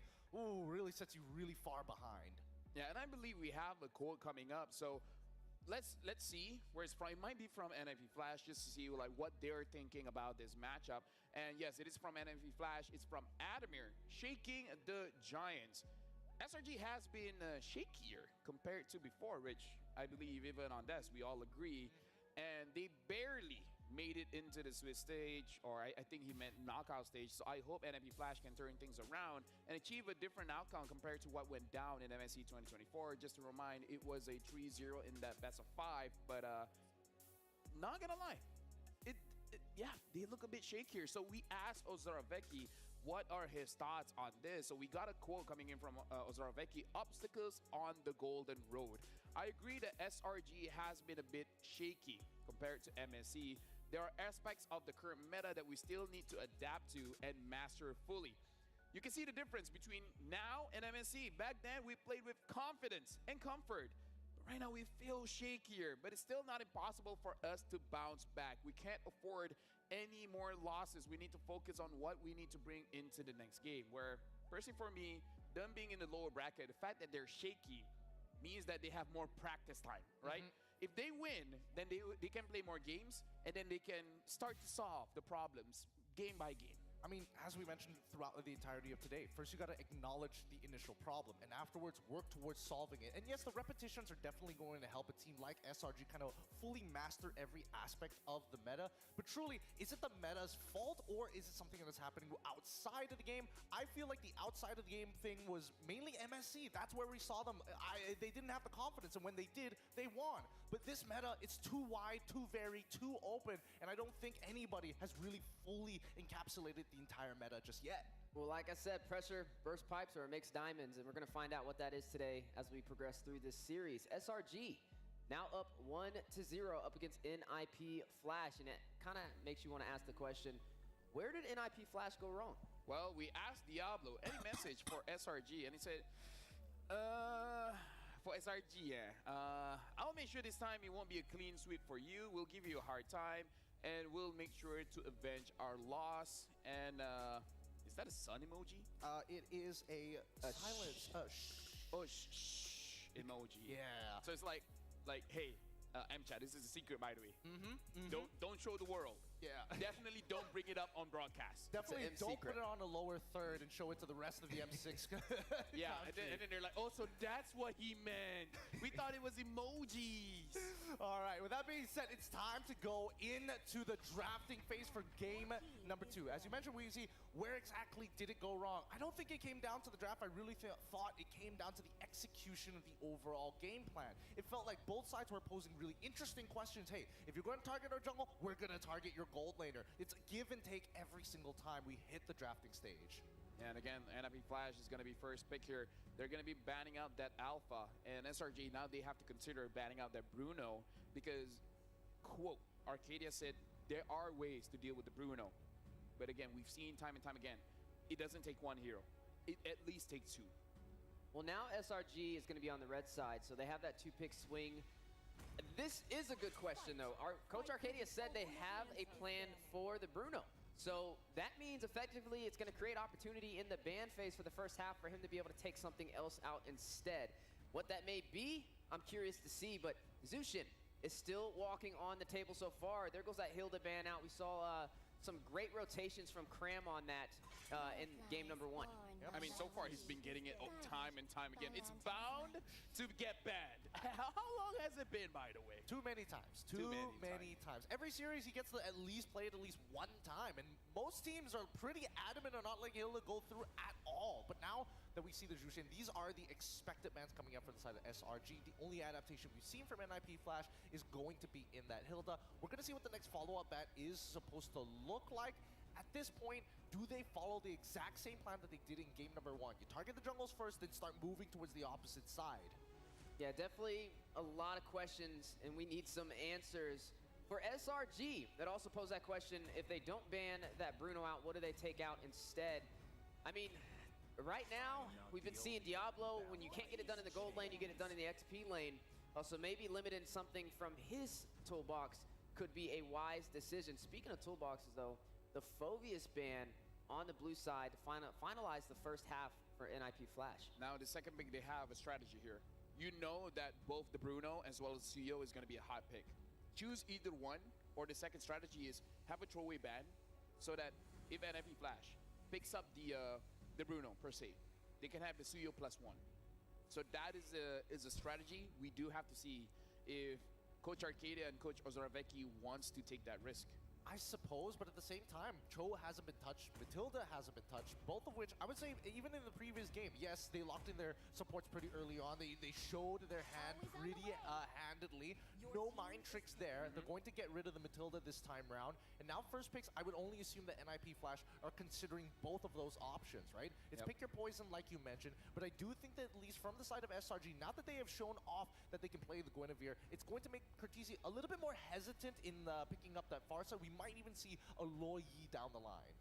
Yeah, so NIP Flash should be picking up the Bruno here, which now we're going to see if Coach Arcadia indeed has a plan to go up against it. For the side of SRG, though, maybe going in for the Hylos, maybe the Suyo Cho, but I think they need to get one of their side laners comfortable, right? They need to either get Diablo, or not Diablo, they need to either get one of the side laners, either Innocent or Cram, something they're comfortable on, especially going up against some heavy hitters. What? There goes that Hylos, though. Suyo Bruno?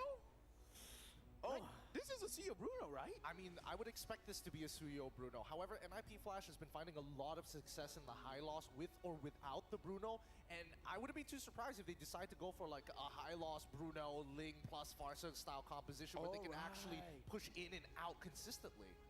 Yeah, the Ling is actually quite a good shout there, Gideon, because that is what they used before to shut down the Bruno, but it's innocent, though. That's the only caveat here. It's innocent, though. I mean, Detective tried to find this man guilty, couldn't even do that, so I would only imagine that NIP Flash have a tighter formation to play around it, but as expected, interesting. They're letting go of that Bruno. Yeah, but now they add the element of surprise on their side with this Lu Yi, which was banned out in the previous match, and then alongside NIP Flash, and especially Singapore, as a region very macro heavy, and more importantly, if it's not broke, don't fix it, right? They've got the high loss, they can pair it up with the Bruno. That in itself is already very dangerous to deal with. I think that even picking up the Suyo would make a lot of sense as well. Yeah. Oh, play standard. That's a really good standard opening. I'm surprised they got away with this. Yeah, so I'm really looking at this, and if the Cho doesn't get picked up here, Cho will be banned out a little bit later. Same can be said about Innocent's pick. Because unless they have something very special to go up against Bruno, besides the Granger, besides the Beatrix. I feel like they need to go back into Granger. I'm not gonna lie. Or Moskov, you know, Innocent did get that play with the Moskov. Also true. Honestly, when it comes down to like figuring out what Innocent's pick is going to be, doesn't really matter as long as he has a good time in his lane. He usually is able to pop off later down the line. Yep, there we Granger. go. That's the Granger, and now we head on into the second phase. I'm expecting take bans coming up from the side of NIP Flash, maybe, or they could be looking. From the side of SRG, but they could still pivot. Yeah, there are some roamers available. I mean, the TIG is definitely still on the table. Jawhead. We've seen how effective that could be as well with the isolation plays with the lethal injectors. Sometimes throwing the wrong teammate. Yeah, don't remind me. Are we gonna go for two here? No, I feel like if I go on TikTok, there'll be a compilation of it. I already see some of it on Facebook. I don't doubt the TikTokers, but yeah, like I feel like JBL has been using a lot of pickoff heroes. The Jawhead, the Cho, they're banning up the Farsa, so targeting Cortese, but then Cortese's like, hey, Marthas, baby. Yeah, it'll be interesting to see, but now we look behind the IGN, specifically from Hades, who chose his IGN because he loves Greek mythology and always plays the carry role. Does he mean Hades he's a carry, or like... Which one? Is it the Greek mythology or like which one? He's got to pick one or the other. You know, he's carrying the underworld apparently. Now that's funny. That is kind of funny. That's like throwing shade to your team. It's ironic. I'm carrying the underworld. I mean, they are the southernmost state. Well, they used to be the southernmost state. Anyways, coming into the second half of this, we are seeing the glue getting banned out here. So it looks like NMP Flash on blue side have a completely separate take on this. Just quick one. Cram, CC. One of his best heroes before. It would be very effective to pull out the CC here as well, especially going up against a Hylos if that is going to be in the XP lane for Diablo, which would be what we saw in the previous game as well. So, looking at the draft so far, when it comes to SRG, they've got the element of surprise. You have the Lu Yi, so that is something NIP Flash is going to have to watch out for. But there's also that Joy, and right now I'm not really seeing too much to stop the Joy from rushing into the back line. So maybe as we finalize this draft for the side of NIP Flash, they go for something that can kind of stop it a little bit better in its tracks. Interesting. They get rid of the Tigreal as expected here. Does that mean that they're... I feel like SRG want to take this Cho away from JPL, which doesn't give him many options after that. With Matilda also gone, I mean, JPL could look to play Guinevere himself, but again, his targets are pretty difficult, and most can actually just walk away with Purify. Yeah, I agree. Right now, NIP Flash, so far, 3 bans towards the EXP, 1 ban into the jungle. So do they make sure this final ban is going to the EXP? Because there's no way you ban on something like a Guinevere. But no, they ban on the Cho. So they make sure that Yumes doesn't get that Cho. And we'll see what else Yumes have. Maybe he'll pick up the Gwyn again. Maybe he has something else for the Bruno. Do we see a Gatot maybe coming through here for the side of SRG? I mean, it's good to be able to get to the back line. It still technically can be flexed because we're not seeing the XP or the roam showcased so far for the side of SRG. I mean, for certain, about like 90% positive we're going to be seeing this Hylos go over to Diablo. But they can still throw another element of surprise in the mix as well. They could still go for sustainability in the mid lane. I mean, technically they could pull out something like a Faramis, but you are going against the Lu Yi, so I guess if you do group up together, it could be a little bit of... You know, the flex pick in the support roam area is definitely going to be useful. They're going to go straight into the Gwen. I'm trying to think. Historically, I haven't seen Cram ever play the Guinevere. It was especially in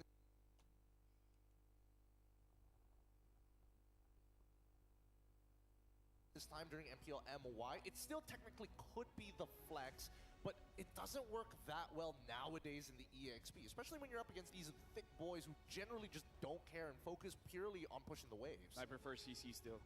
I agree. I think we can still see the CC here, though. I mean, it would be a good read up against Diablo in the XP lane. Right now, though, I feel like both sides have a way to disengage and engage, right? You have the Guinevere, can get to the back line with spatial migration. We have yet to see the Mage picked up for NIP Flash. Could they go in for the Eve? Is that something they want, considering there is a Valentina on the other side, or Lu Yu on the other side? They pick up the Eve as well as the Edith here. So overall, pretty solid draft here. The only thing is that Eve can get caught, especially by that Joy. Though we have to say that when the real world manipulation is proc, then you have a shield. So maybe you can sustain for a little bit here. SRG, do they pick up the CC or do they have a different pick here? Like something a bit more tanky, like, I don't know, Charizla, Damus. I was thinking maybe, yeah, Charizla doesn't seem too bad of a shout. I feel like Gatot might just be the way to go to zone control. But then, is there going to be an issue of lack of damage, especially around the earlier sections of the game, right? If you're playing towards Granger side, maybe not so much. But then if you're playing towards the EXP side of things, it's purely for setup and for jungle, right? Khalid is still walking. I mean, may not be the easiest to pull off against the Hylos, but right now you're just running out of options from the draft from the side of NIP Flash. And there we have it. The final pick will be the Gatot to finalize this draft. Yeah, to more or less counter both the Bruno as well as the Eve. Right now, looking at both drafts, I would say NIP Flash got a pretty good draft on their hands here. Can they execute it well? We're going to throw it over to our casters, Mirko as well as Brigida. It's your time to shine. Thank you so much, and I agree. This sounds or feels like a better draft overall coming in from NIP Flash. They have a lot of ways to respond, but then if it boils down to timings again, SRG, they know when to just throw in a single member and to go out when it's very, very dangerous. So they'll have to be very careful on that. I'm looking out for just how surprising the diversion plays will be for Stormy. Definitely. You know, I mean, Humans was already really surprising in game number 1, and that was without a Lo Yi. Now you have a diversion. You don't know where this Guinevere is going to come from. It could be the flank, could be still from the front. You never know. Maybe you could see a Granger from behind. No, that's a bit too crazy. You know, I've seen enough crazy when Stormy kept using it alone. Like solo diversion plays that I don't know if we'll be seeing it once again this time around. Because for the past game, or at least in this series, SRG, they feel a lot more coordinated in terms of the plays that they make. So they might want to work together a lot more in terms of using the diversion plays. But now, reverting back to the usual matchups for now. And of course, to all those out there, don't forget to check the M6 Pass. It's available from November 18 up to December 29. Complete all the active tasks during the event to reach level 75 for free. You get amazing rewards, including the battle emote, the Claude battle emote, the M6 avatar border, and the new special skins alongside Claude's, of course, M6 exclusive skin. So don't forget to check that out. And we're seeing the emblems right now. A lot of damage for Vanix. It seems like they really want to focus on the carry aspect here of the Bruno. The Master Assassin, this is what we are used to seeing. That's why when I saw Innocent go for the tenacity, you could definitely see just how much respect he had for the damage of NIP Flash in game number 1. But here, onward over to Cram. He's handling himself in the lane so well, and you can see full movement speed for Cram, agility, and the Wilderness Blessing as the choice of emblem. He knows all he needs to do is shove in and then rotate. Yeah, I mean, the EXP lane matchup, right? It's something we've been looking at even since the previous game. Just how confident Cram seems to be playing, even at times just sacrificing the waves, rotating all the way down to the bottom lane, which I'm not entirely sure if we'll be seeing this time. But considering that he has invested so much in terms of mobility, I don't think that's too far of a reach. We might see it happen again anytime soon. But for now, of course, we'll be setting our eyes on the turtle between SRG and NIP Flash. And similar to earlier, they'll be positioning themselves first, but probably a slight adjustment. Diablo has the level 4 this time around, so they're more equipped to engage if ever there is a team fight from SRG. Good poke over to Yeomans, but Stormy has done the same to Hades. Earth Shatter.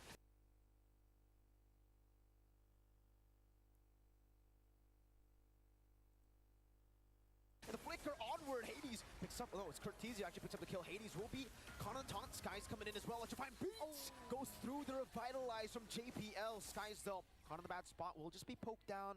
It'll be a 1-for-1 Yums for Hades.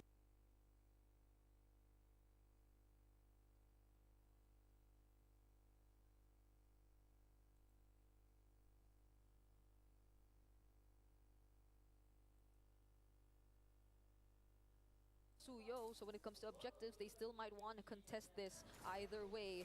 Still at IP Flash, they're trying to get some information, but SRG, 4 members are already here. Yep, full control, no revitalize this time around. JPL trying to go for an angle of attack. Glorious pathway, spatial migration. Diablo gets the Earth Shatter, but it's only onto the clone. Cram goes over to AOG.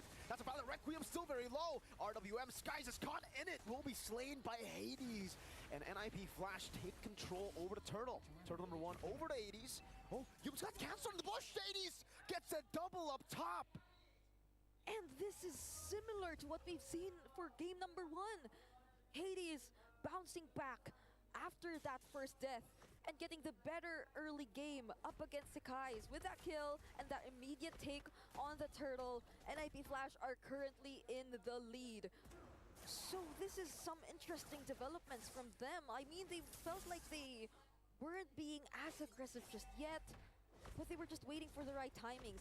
Now SRG, they might want to make use of the element of surprise, as mentioned by our panelists earlier, to be able to catch NIP Flash off guard a lot more often, because earlier it was Diablo who set things up for NIP Flash, and they were just able to buy some time alongside JPL enough to regroup and take that turtle for themselves.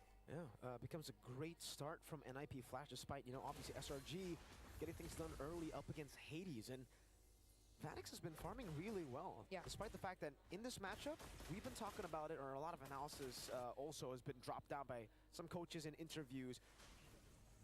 Granger is a winning matchup. Yeah. So you would expect the Granger to have more kill threat and maybe SRG to play around it. AOG, they know Cortese doesn't have it.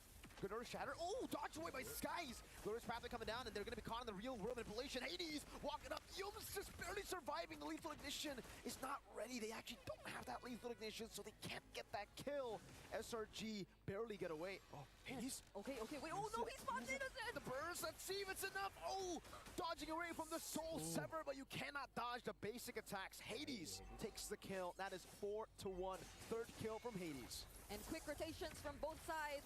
They'll be able to mirror each other and take the tier 1 turrets from opposite sides of the map.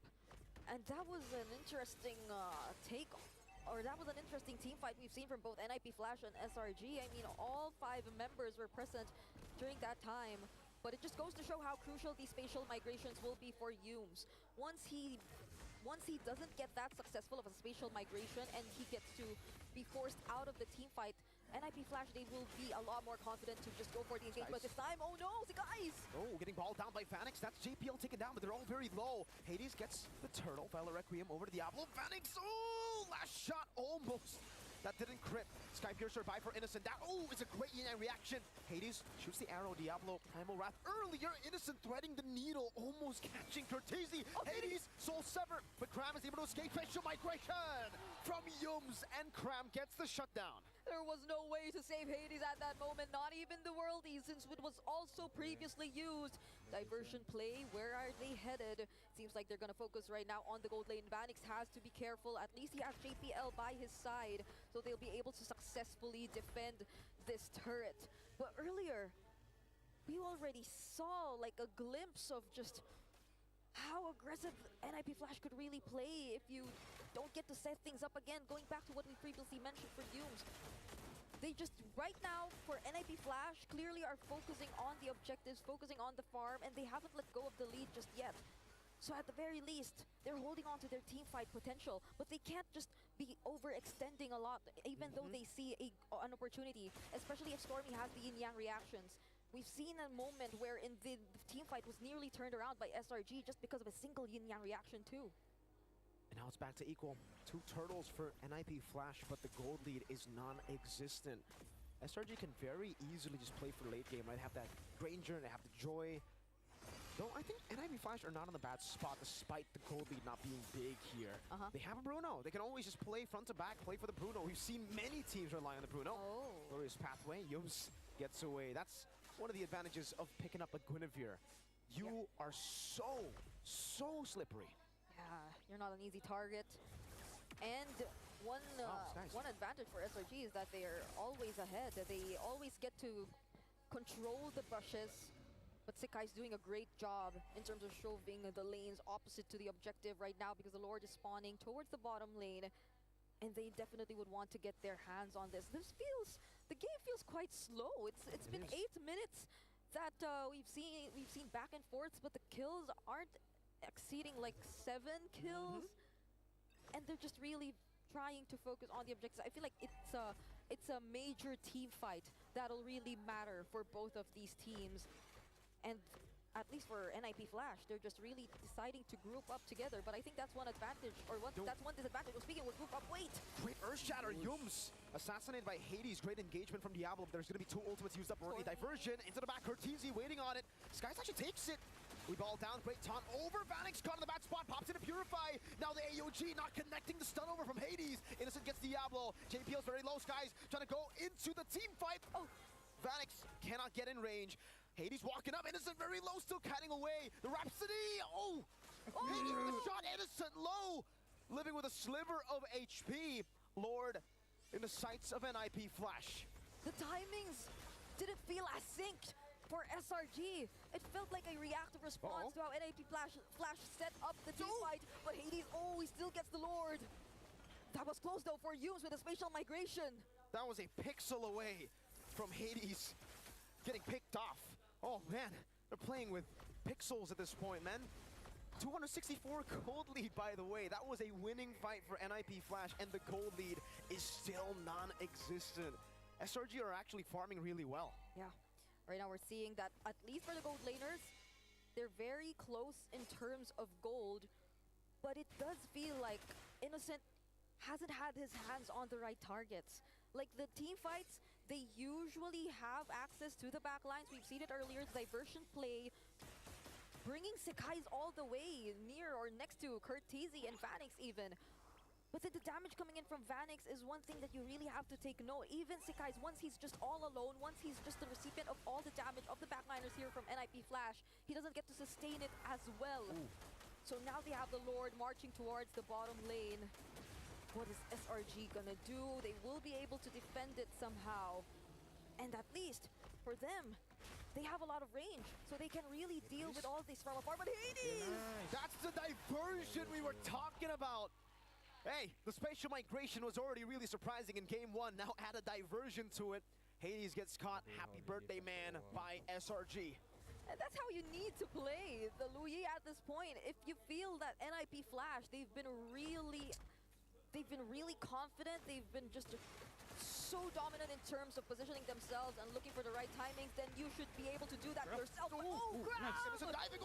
Sky Piercer. Innocent takes him down. Yums! Get the spatial migration again. And now Innocent's rolling. The Sky Piercer gamble that he made by buying the item, it's starting to pay off. That is 3 stacks in less than a minute. A single diversion and just waiting for another opening from that. SRG, they've taken control of the game. Now the lead is in their hands. And it feels like all that NIP Flash has done in the early stages, they don't mind anymore.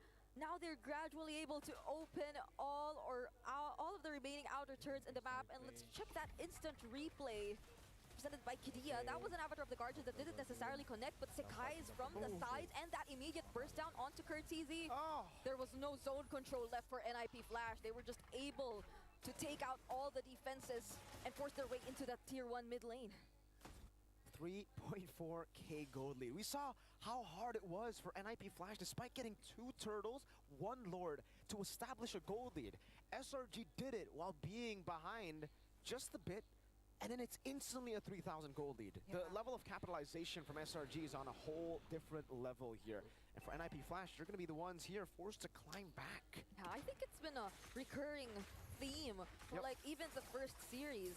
The amount of pressure and how clean of an early game you're able to pull off, but then a crucial mistake just allows your opponents, especially with this much of discipline, turn things around. Diablo though gets spotted. Oh, the spatial migration and the electrifying beats onto him. Bursts him down. That's -1 for NIP Flash. Uh-oh, the real world manipulation was misplaced.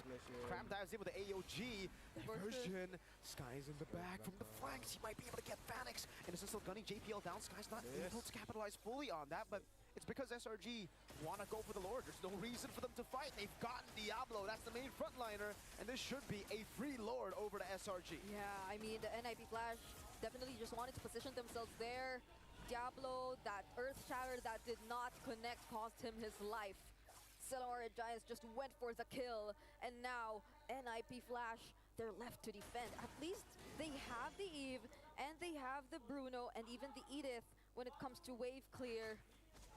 But SRG, they're not the type to make such crucial mistakes. I mean, I think if there's one thing that they've really tried to adjust, it's also Cram and the way he decides to use his ultimates as the XP laner this time, even on the Gatot Kacha. So they will be a lot more careful, especially in terms of these kinds of sieges. But NIP Flash, they're not that behind, so they could still find a way to defend this. I don't know. It'll be very dependent on SRG kind of corralling into the real world manipulation. Into the box. Diablo tries to go for an Earth Shatter, a desperate move, and SRG read it. They just space away enough to get away from it now. And has Lord marching down. No more surprise initiations from Diablo with a flicker down, and that's going to be the base turret up top taken away. That's the flicker. Burned here for Diablo, but you're seeing just how patient SRG is trying to play the siege. They're waiting for the mid lane turret, but Yumes, there's the conceal. He'll be coming from the sides. Will this be it? Spatial migration from Yumes! And Skies capitalizes. Electrifying beats. Say goodbye to Hades. Diablo very low, onward, backwards. JP with the glorious pathway. The yin-yang reaction is enough to slow him down. Cram's charging. And IP Flash dealing with the waves. And SRG will play it slow. 7,000 gold lead to their name. they'll go for another base turret. And imagine, they're not even in a position yet where they've been able to deal with all the disruptive plays from Sekai's as well as Yum's. But what more when it comes to the poke that's coming in from Innocent? And Diablo bursted down just like that! 2 members down for NIP Flash, but Hades will be back in a bit. Say it like it is, Innocent is godlike. 7-1. JPL is melting to the damage of Sky as he gets stunned up, but there's no follow-up here. NIP Flash can only just turtle in their base at this point. SRG have the range, they have the damage, they have the catch, and they have the poke. Is that range you're talking about? NIP Flash, it doesn't feel like they're able to capitalize on theirs as much. Innocent is currently 7-1-1 on this Granger. And looking at the items, he's already completed all of his items. Doesn't even have the boots. Doesn't even want to go for anything else. Even the Sky Piercer at this point is a huge threat for NIP Flash. He just gets to poke all of the members from afar, and there's beautiful follow-up that can come out. Speaking of that, the Abbot of the Guardian once again! Electrifying beast in the back, Panics evaporating. Yums getting the spatial migration. Hades soloed out by Yums. That was JPL falling to Innocent Sky Piercer. A diversion to the back, a double for Innocent, and the Selangor Red Giants will stomp their way to match point. Alongside a single minion, SRG ends game number 2 and now holds match point against NIP Flash. GG, well played. I cannot believe the patience from SRG. I think that's one of the biggest developments we've seen from them all the way from Swiss stage, heading into knockouts. They know how difficult of a position they are currently in now that they're in the lower bracket. Every single decision counts right now for SRG. Let's hear what our panel has to say. Lafel, it's on you. There's a Wheezy and a Gideon as well. It's all good. It's all good. Yeah. Of course. I can hear you. No issues. Thank you very much, Brigida. But I think I speak for a lot of SRG fans. They're taking their time, but they're getting comfortable again, right? Yes. They're starting to hit their stride. Well, stride is one thing, but I definitely think that, it really was a game of who makes the most amount of mistakes in this particular game, right? Initially, it was SRG, and then afterwards, NIP Flash started to lose confidence in their play, and then started to lose vision, and once you start to lose vision, then you start making some weird decisions. And overall, I wouldn't say it's the cleanest game coming in from both of these teams, but it felt like SRG definitely found their stride in that match a lot faster than NIP Flash. And that's where having heroes that have engaged and disengaged are huge, right? When you see a mistake, you're able to jump right on top of it, and that's that Guinevere for you at its finest. And then on top of that, Coach Arcadia living to fruition about the Bruno, talking about having a plan on letting it walk instead of banning it. And so far, it's followed through. Not gonna lie, that felt like limit testing. You had an opportunity to get Suyu and Bruno or either or, and then you're like, nah, let's let go of both of them. I mean, let me just say, it does feel like limit testing a bit. I'm pretty sure it is part of their strategy, it's part of the plan, but whew, that was a risk. It was a risk, but then but it's so clear what they're trying to do, right? You push back your opponents, especially their squishier targets, if they do expose themselves to a straight line to Granger. Granger can basically hit you over walls.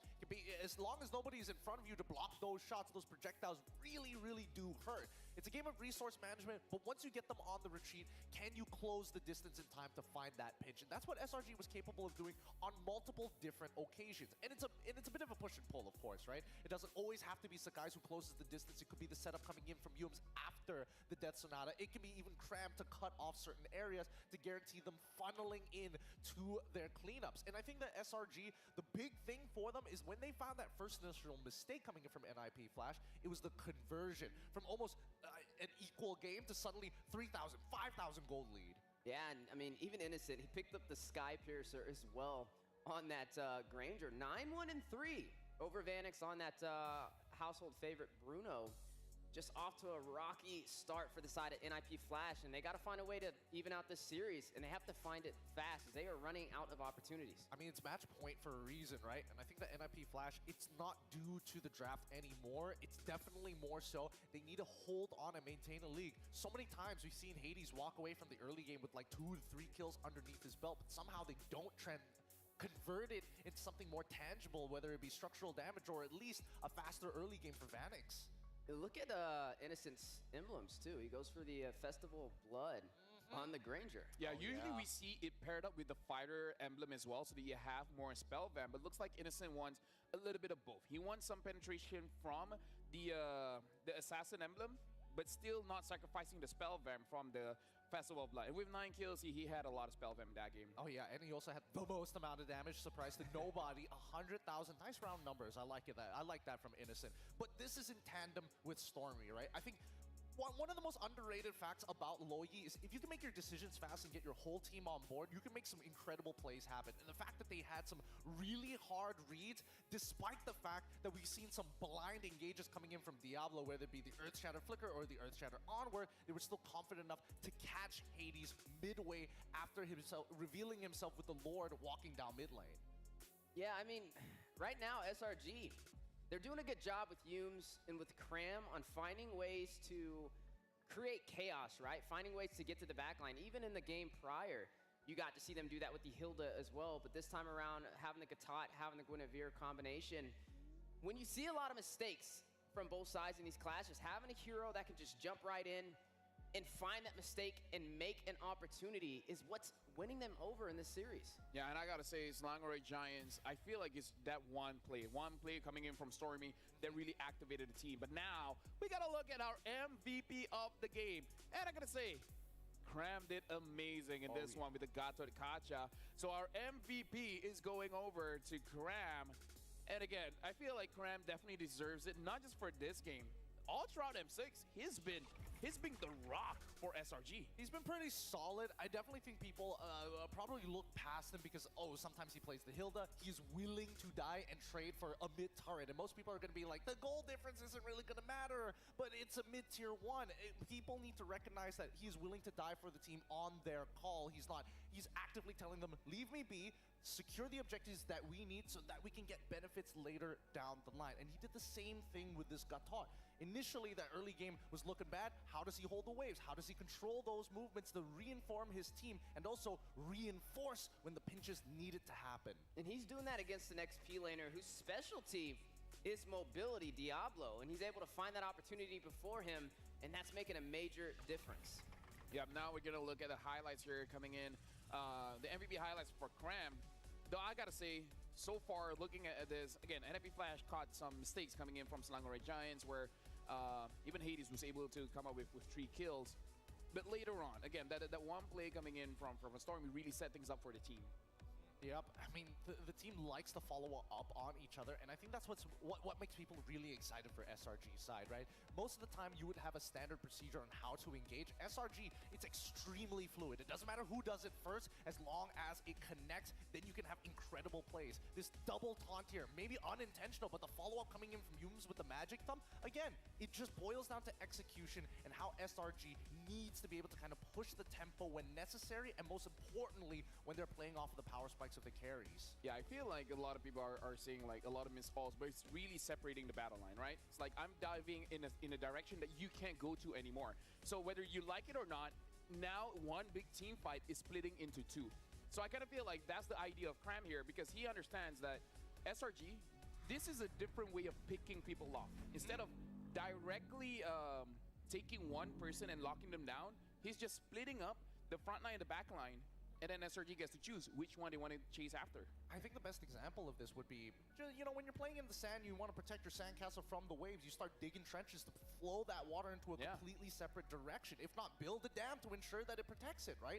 Either way, it still achieves the exact same thing. Kind of funnel them in, push them in towards your left hand before you finish the clap. And now, honestly, I feel a bit hungry. And this time, I come a little bit prepared because we gotta do this a little bit elegantly, all right?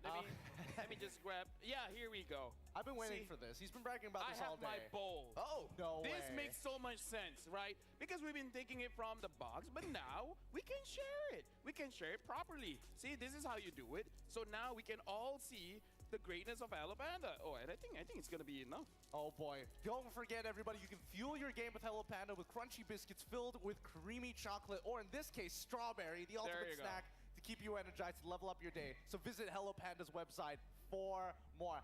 I thought when you meant elegantly, you were gonna bring out, like, I don't know, chocolate flags, pink flags. I even wore the pink suit just for it. Yeah, but no, see, this is much easier. Now we can share it, and now we know when we're running low, so that we can eat it faster. Good call. Good Right? call. Very elegant of you. We just Here, gotta here, have a rotation on passing this around. Have some brandless water as well. Oh, my favorite. I love brandless water. I love brandless water as well. See, it's all good. This is how you watch a best of 5 match. You have your snack and you have your drink, your brandless drink.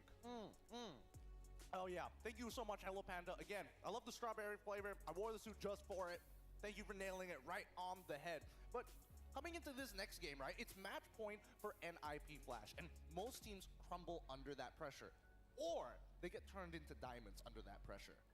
Now, inside of the M series so far, right, even with me landing here in the knockout phase, when teams are at this deficit 2-0 in a best of 5, they're able to somehow drag it all the way to a game 5. So I am not gonna say it's too far out of the ballpark for NIP Flash. I know it's a little worrying for y'all, but so far we've been seeing so much surprises, so many teams find a way to go the distance, but no team has been able to take it with a reverse sweep so far. First time for everything. It is a first time for I was gonna everything. oh, what a serious to say, a first time for everything. No, you know, it's like, first time NIP Flash can defeat SRG. That's also first time for everything, right? It can go both ways. It can go both ways, and honestly, I don't deny, because so far we've seen 2-0 and then a kind of reverse sweep, but then ending out with the first team that wins anyway. It's all about learning and adapting. I legit feel like second game is a way that SRG wants to learn what other things that NIP Flash got. Like, if we let go of the Bruno and Suyo, how do you guys perform? But now we have a code coming in from no, we're gonna look at a coach head-to-head here between both coaches to really see the difference or similarities between both coaches. So now we have Coach Arcadia as well as Zarate, and then when we look, I feel like the biggest difference is definitely on that win rate, because if we look at the first pick rate as well as the second pick rate, it's more or less the same. Like, again, we started with 50-50, by the way. Yeah, we started 50-50, and I mean, obviously the stats are gonna be like slightly skewed and somewhat close to each other, because again, both teams definitely have played enough games to reach to the point to meet each other here at the knockout rounds in lower brackets. But I gotta give Zarate a lot of credit. He's done a good job with the team in terms of where their direction is with the draft. I think right now the players just need to feel comfortable, and that's something that may not necessarily be within his control. They just have to find a game plan, right? I feel like the draft is okay, but it's these split decisions. When you have a team like SRG who knows how to make you go in 2 different directions, you can't let them tear you apart. Yep. I mean, that's just the Malaysian playstyle, right? We see it with Vamos focused on that early game, and SRG that is just fluid like water. As long as they can attack you from multiple different angles, attention is a very powerful resource in such a fast-paced 5v5 game. My WhatsApp group just contacted me, and it's like, oh, are you reviewing the food? Is it good? Yes, it's good. Hello Panda is legit good. You know, it's the first time I ever had Hello Panda, and it is really good. Really good. But every time we show it, it's gone in like 2 minutes. Now we have a visual. Okay, we have a visual. We know who takes accountability. Yeah, we have it's one piece, and we just pass it along. Now let's look back at it. We all agree that NIP Flash had a pretty good draft. Oh yeah. In game number 1, in game number 2. So now I think it's evident they need a little bit more than that for game number 3. The question is, what more can you get besides a good draft? Well, for starters, let's get rid of things that force away that fluidity, right? It comes down to how exactly is Yums getting away with a lot of these Guinevere picks. Can we get Cho back onto JPL? Most importantly, get rid of that Lo Yi. That way they don't come from every single direction, because if we play truly front to back, that's where you see NIP Flash shine. Yep, looking at a head-to-head here between Yums as well as JPL. If you look at a KDA, it's more or less the same. Damage taken per minute, I feel like this is more about playstyle. JPL definitely takes a lot more damage, but Yumes, using picks like the Guinevere, you don't really take that much damage. You're just waiting for your opportunity. You jump in. When you jump in, that's when you take damage. But you don't always take all that damage. JPL is more of a front line compared to Yumes.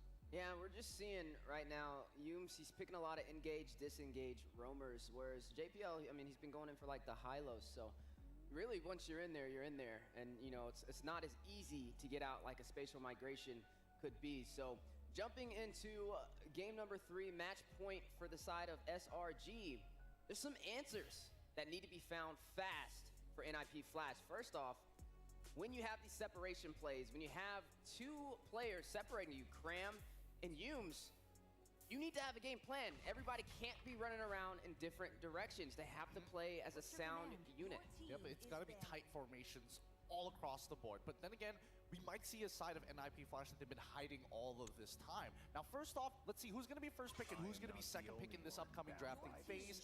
I would have to assume, yep, it's going to be NIP Flash going to be on first pick blue side, SRG on second pick red side. Bant, Hilda, Phoveus, it looks like they're still taking the approach of trying to lock down Cram's hero pool for now. I'm expecting SRG to kind of oblige and say, you know what, if we're going to follow the previous draft, let's follow the previous draft. Butterflies. I mean, I guess if they first picked Bruno for NIP Flash, SRG was okay with that. I know it was a little bit of limit testing, but it still worked out in their favor. This may be a situation where NIP Flash just wants to ban the Bruno themselves and get something into the hands of Diablo super early. Something that can create that mobility that he's used to shining on, not limiting him to a pick like an Edith, who was getting picked off majority of the previous game. Or Ban Luyi. Or Ban Luyi. That's, again, something I was recommending. I agree with you that, yes, he is a specialist when it comes down to mobility, but at the same time, the fact that he was defaulted onto high loss in a large majority of the games he's played here at M6 just goes to show he's willing to play the meta. The question is, what does his team need for them to win? And now we are going to see that Matilda. That Matilda ban out from the side of NIP Flash. Bruno is still walking on the board, but the million-dollar question is, will this be a first pickup for NIP Flash? Is that a gamble that they want to even allow to walk to the side of SRG? We are looking at that Zushin being banned out, so a couple of things still available for both sides. The Cho, who we have yet to see be picked up. Hylos has been a little bit more highly prioed. I mean, SRG could ban the Cho now and then see how NIP Flash responds with their first pick. Because, yeah, NIP Flash, when both Bruno as well as CEO is open, they picked up the high loss. But this time, maybe they can go for a different direction, because if they can catch, might be looking better. They ban out the Luyi. SRG themselves ban out the Luyi. So, previously it was high loss first pick into a Joy and Luyi second pick. So, they had a chance to pick up the Luyi, but maybe they're just smelling that Curtizi wants it for himself, so not going to deal with it. Possibly. I mean, it could be just like a hard read, but at the same time, it's in the ban section, right? Especially within the first phase, it's still adjustable. They can still talk about it, and there's plenty of time to do so for the side of NIP Flash. I still feel like they're going to go with the high loss first pick once again. It's still really flexible for them. Diablo performs well on it overall. They've already committed at least 2 bans to the EXP sector, so makes sense, right? Yeah, but if NIP Flash goes for that high-lows pickup, then SRG will have free range on this Bruno, which could definitely be a threat alongside the Suyo if they do want to go that route as well. And it looks like they are going to go in for the Cho.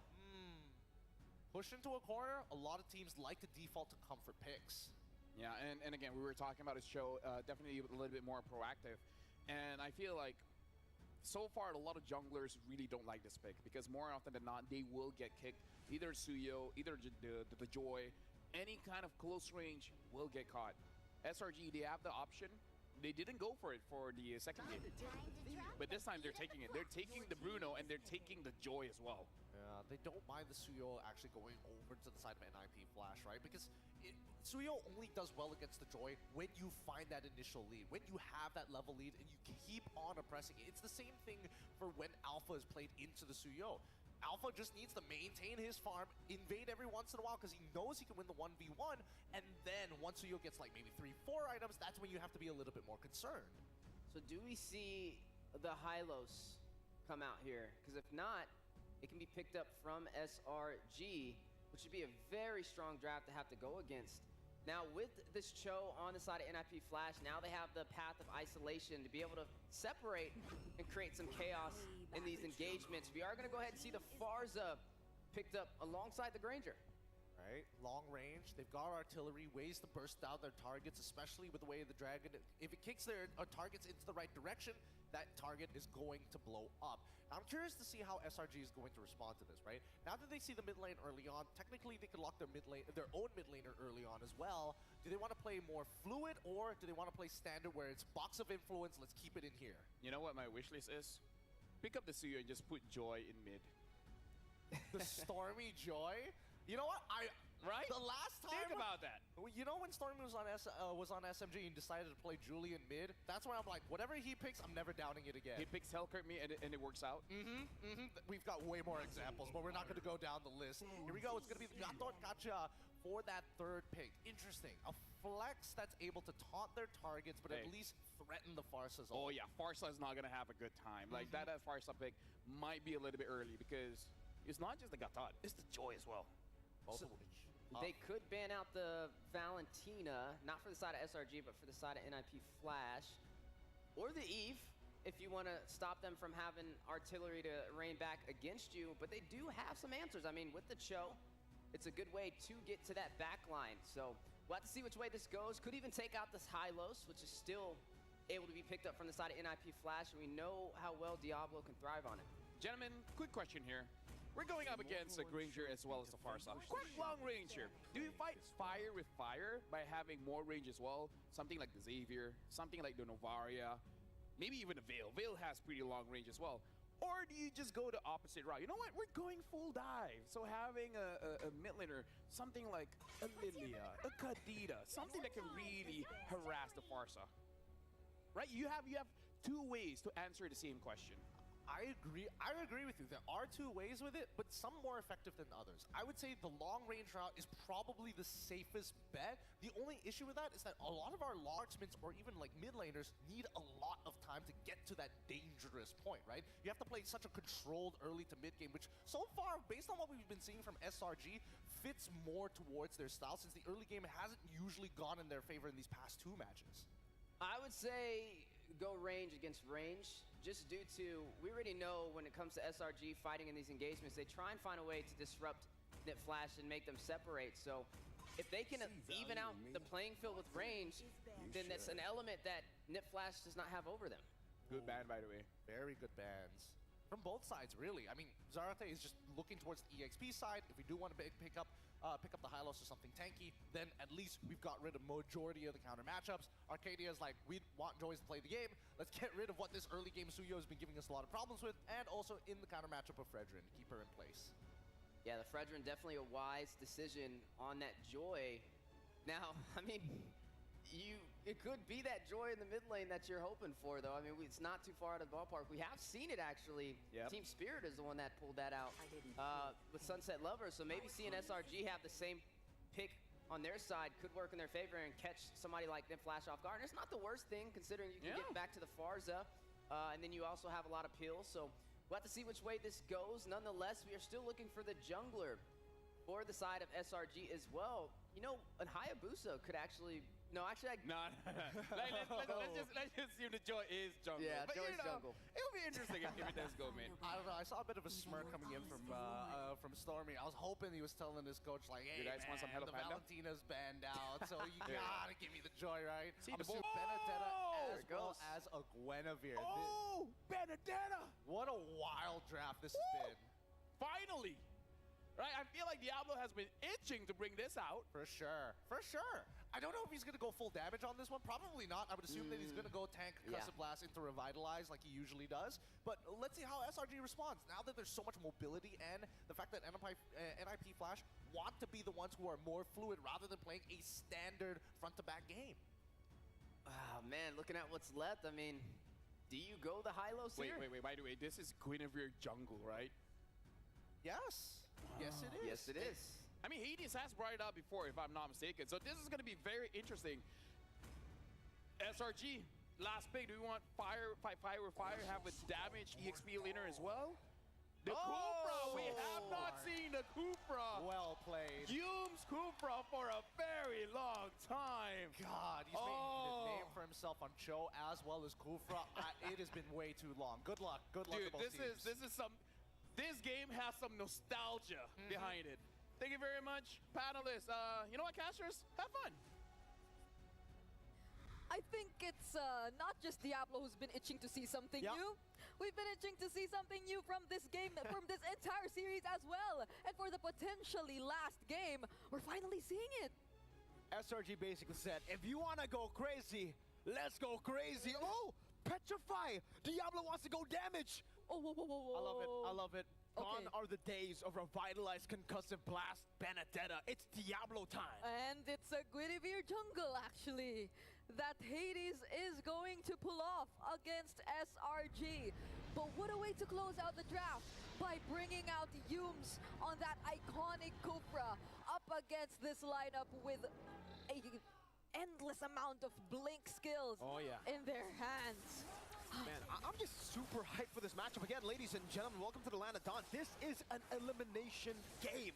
Match point for SRG. One loss here means Nipflash will be eliminated from the M6 World Championship. And SRG say, yeah, let's go with it. Kufra. I love the Kufra pick for Yums. I mean, I like the way they're trying to approach this because, like, for 2 games in a row, Cram has been insane in terms of applying the pressure, but on this Benedetta, Diablo might be able to go toe-to-toe up against Cram in the lane and in terms of how he's able to rotate faster out of the EXP lane. But again, that doesn't eliminate the fact that Curtese will still have to face a lot of problems one way or another. On this Farsa, you'd have to be mindful of the Avatar of the Guardian as well as the Joy, as mentioned by our panelists earlier. So if he had a hard time trying to use the Feathered Airstrike with just the Hilda in the hands of SRG, now it's not just the Hilda actually. It's a lot more than that. Even the Kufra, I think, you'd have to consider that too. JPL gonna walk up with Jikundo. Let's see if he actually gets a stun down. Sky should be able to retrieve this, and yes, he does. Just dancing around JPL. Jones is charging. Diablo clearing out the wave. Yeah, doing really well in the lane so far. Yep, I think that's one of the biggest adjustments that we're seeing from NIP Flash. In terms of heading into this game. And another is that Curtese would want to probably play this a little bit more safely. He picks up the Purify, but then that Spatial Migration does not connect. So in terms of survivability, I feel like NIP Flash, they have a lot more ways to deal with that. But then they have to still be careful. The element of surprise still remains for SRG. Okay, let's see. Spatial Migration and Violet Requiem in towards the final blow. Diablo claiming first blood. Sky's petrified. Electrified Beat still coming down though. See the retreat battle here. Hades will claim it. Sky is forced back. JPL walking up. Cram might be caught here. Jikundo, Way the Dragon, locking him down. Hades claims the kill. Just like in game 1 and 2. Nip Flash start off strong. I mean, I think they're trying to approach this in such a way that since our XP laner is able to be a lot more aggressive compared to the first 2 games, they're able to set things up, they're able to force out those skills which would ideally be the ones to cancel out and disrupt NIP Flash from doing the type of team fight that they want, which is what we've seen earlier. Diablo just went in, forced out the early Avatar of the Guardian from Cram, and that was the signal for Curtese that he could just use that Feathered Airstrike, control the area near that turtle pit, and then NIP Flash, they were able to take that objective successfully for themselves. But we'll see how SRG adjusts from this point onwards, because still, I mean, they still have the Bruno, and they have a lot of ways to counter-engage if it's just that. Definitely. It doesn't seem like... At least in this game, it's a bit different, right? You can actually see that Vanix is bullying Innocent in the gold lane with the Granger up against the Bruno. This is something that I don't think we've seen in game 1 and 2. Innocent has been playing it really, really well, and previously he was the one who was winning in the matchup. So Nipflash have so many more ways to actually, drop down some kill pressure. If they want to play around the bottom lane, should be okay too. Up until Innocent gets the Haas claws, at least. That's when he can actually finally stabilize in this gold lane. But at least so far, though, it's more of river control for NIP Flash and rotating towards the EXP lane. Oh, look at Diablo once again. Speaking of EXP lane, that's nearly a 1v3 that he actually engaged in. But even Hades, looking at the rotation so far, it seems like they just really want to establish control in that lane so that they're able to focus a lot more of the resources towards the important or the key heroes that they have, specifically Vanix. Although he's managing it pretty well alone here in the bottom lane. Still Sekai's though, he's here as well. So let's see what happens. Oh wait, Cram! Oh, gonna be assassinated. Hades finds it. JPL too gets away the dragon. Diablo gonna be terrified down. Skies able. Wait. He caught the kill on the Vanix. Okay, yeah, I was like, whoa. That was an assassination as well. Oh no. Tanner's Revenge and the Rage over to JPL. Only JPL. This should be a free one for NIP Flash. Eternal Guard. JPL, oh, actually able to escape. Diablo jumping in forward, getting the kill. Now Hades doing the same thing. Cortese gonna be caught in the electrifying beast, but can just fly away with the wings by wings. What a great start for NIP Flash. 2 consecutive turtles now in their hands.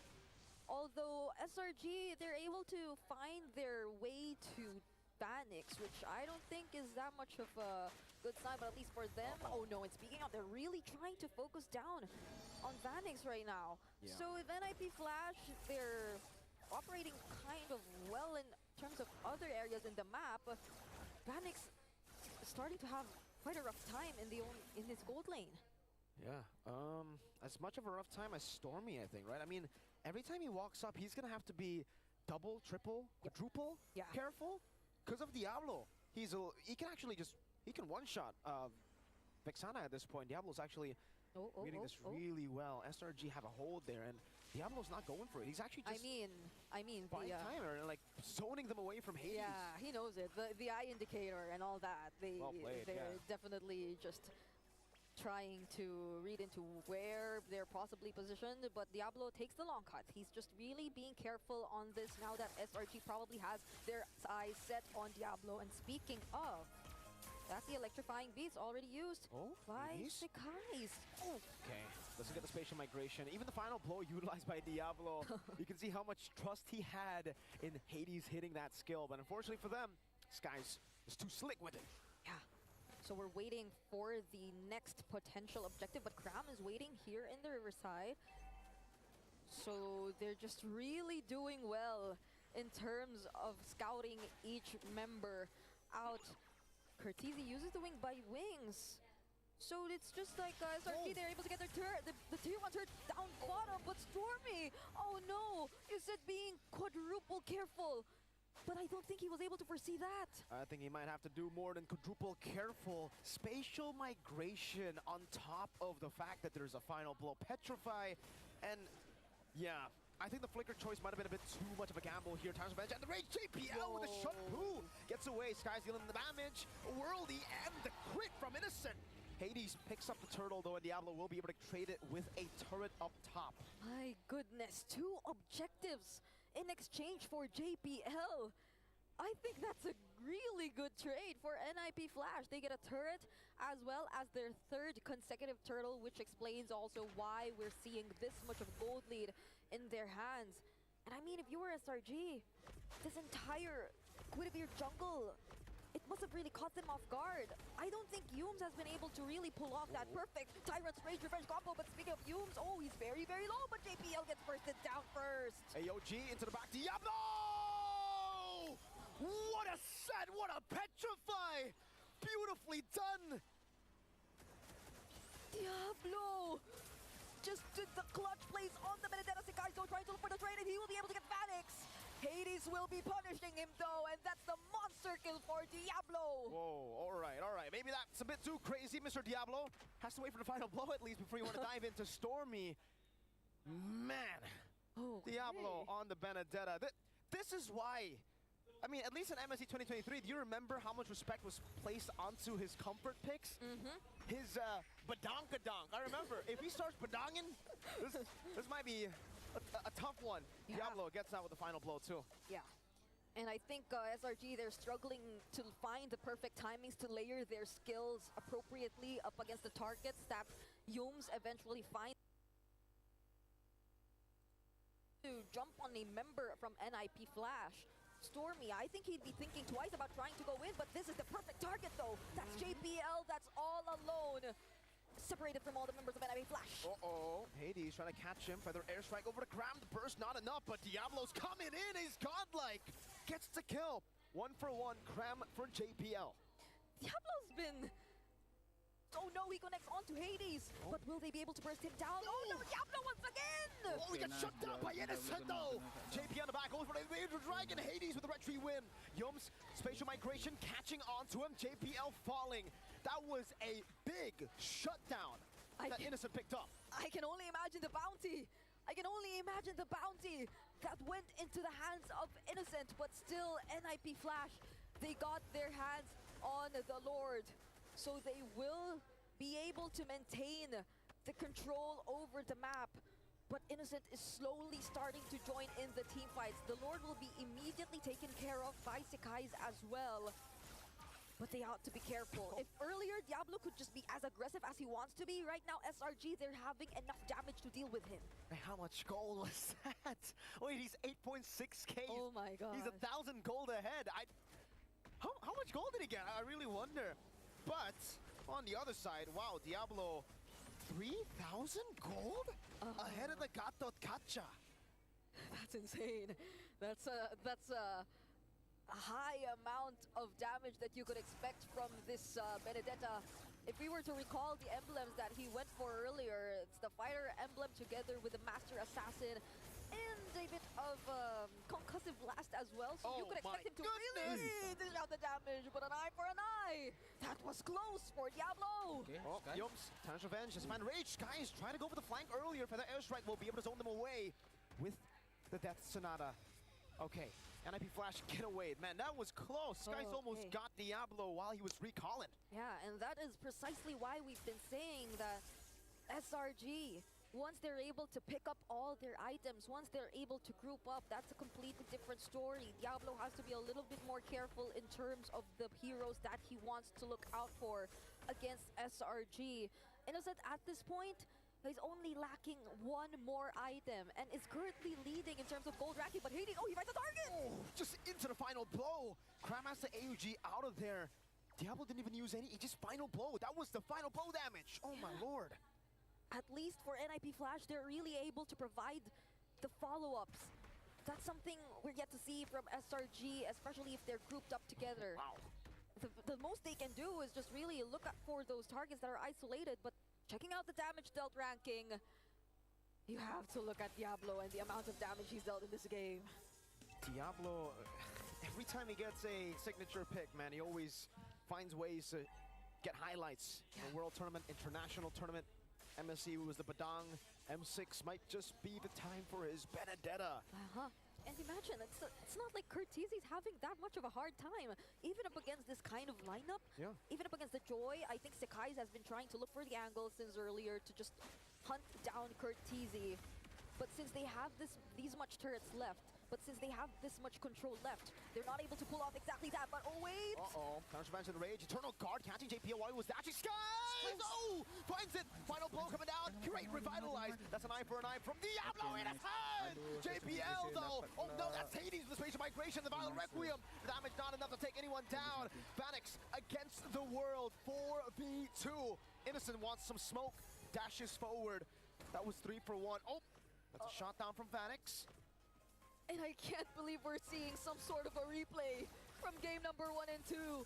How NIP Flash were just in the lead, but suddenly a single pickup, a single play turns things around. And earlier that particular play was Sekais being able to hunt down Curtizi. Once they lost that damage, that additional layer of damage, Sillamore and Jice, they were just able to go in. But now that they're back, they'll have to defend this because SRG, they were able to secure the Lord. This is very dangerous now for NIP Flash.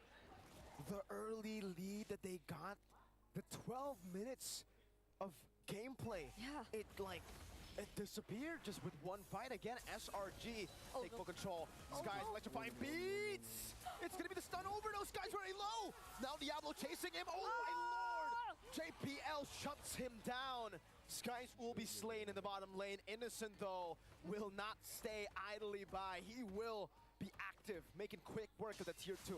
In exchange of that kill on Sekais, They might just bid farewell to all the remaining inner turrets. Diablo, will he be able to go? Oh no, he gets spotted by Stormy. But will he engage in this?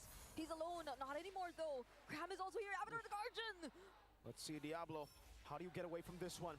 That's a conceal! Petrify! Diablo going forward. That's Stormy taken down. Yums with the time revenge and the rage finding him. Innocent in the back still being able to pre-hit Hades. Still caught on the damage. Hades getting away with the space of migration. That's a good shot over to Innocent by Curtisi. Lord still alive. Hades walking back. Phoenix trying to clear it as fast as possible. And they will be able to defend against it. Oh man, the turn from Diablo. Them deciding to engage in that fight probably cost them all the remaining all the remaining inner turrets. But that was okay, I feel, for NIP Flash. It felt like them really showing that they were still in the game. They'd still be ready to take on SRG if they too commit just one single mistake. Now looking at the items, both of the gold laners already have their hands on their complete builds. And Scram is slowly catching up too, so the sustain is gradually being there for SRG. Also picks up the Antique Cuirass. So now they will probably be a bit more confident to engage in the fights, even with the presence of a complete 5-man lineup for NIP Flash. Great reaction there from JPO. Actually, Shun pulling out of the Tire's Revenge from Yums. But NIP Flash, they are far away from getting that lead back, I feel. You know, SRG, their composition does really well in the later stage of the game with the Joy, Bruno, Innocent, and Skies. They should be online to do whatever they want in the fights. And I mean, to be fair, for Innocent, we've already seen it. Yep. So they get to use the Magic Sentry, find the other members of SRG, but Yums will be charging, doesn't connect onto JPL. But this is becoming tricky for NIP Flash. Definitely. And Diablo doesn't even have enough damage to threaten Skies if he dives in. Like previously, Skies couldn't jump in because once you get petrified, you're technically almost dead, right? Now Skies is pretty chill with it. Every time he actually jumps in, I don't think there's enough damage with the Petrify and the Phantom Slash to really threaten him. Yeah, especially if he gets to dance around all those bullets from Vanix. But it seems like the bullets now are primarily being used to poke down crucial members of SRG. This is the Lord Dance that we're watching for NIP Flash and SRG. It seems like NIP Flash are actually in control of the Lord Pit, but SRG, they have a lot of range, so they can engage whenever they want to go for. But Diablo! Diablo gets the assassination! JPL caught in the midst of it all. Stormy gets a Curse Blast. Vanix shooting them down with the Detonata. Eye for an eye from Diablo. Innocent takes him down, though. 2 for 1. It started up with Skies taken out, and now it's SRG with the winning team fight. That was an important pickoff. That was one of the probable game changers that NIP Flash could have done, courtesy of Diablo taking out Sakai. Oh no, but then SRG, they still want to go for it. They take out Hades too. That's a win of nature from Innocent. That's a bit more info, but I think SRG are very happy to trade info for a free Lord. Hades is down for 30 seconds. Innocent can very easily just solo this. And NIP Flash, now they're gonna have to defend another Lord. This has been such an unexpected turn of events. From the Lord Dance, to the way Diablo took out Sakai, to the way SRG took out Hades. You would have thought it was already the ideal scenario for NIP Flash, but now once again, they will have to defend. And this time, only with their base turrets remaining. They have the range, they have the wave clear. This is still the Benedetta we're talking about, but once you use up all those crucial resources, SRG, I feel like they won't think twice of going in. That's a 2,000 gold lead that Innocent has over Vanix. At this point, the gold lead doesn't really matter for the gold laners. It'll just be item swaps, right? But still, Innocent is holding on to that gold lead. Same goes for Diablo. It'll just be item swaps now that we are waiting for. He's already on the way to the Rose Gold Meteor. SRG 4,300 gold ahead. Yeah, and I mean, Sakai, he also has his hands on the Winter Crown right now, so he can either go in, force a reaction from NIP Flash, and the electrifying beats, it will still be casted anyway. So NIP Flash, they have to be careful for that, but Cram and Diablo, they have a world of their own in the top lane. That's an island right there. Up top, it's an island. It's the XP lane island. Yums Oh, great cancel with the Eternal Guard there. Okay. Well, spatial migration earlier, 2 base turrets down. Diablo still in a 1v1 up top in this island. Uh-oh. okay. He's gonna bring some threats in. Diablo caught by the AOG. Cram might just be going for this 1v1. Okay, they're chasing after him. Uh-oh. Sagai! Eye for an eye! Goodbye.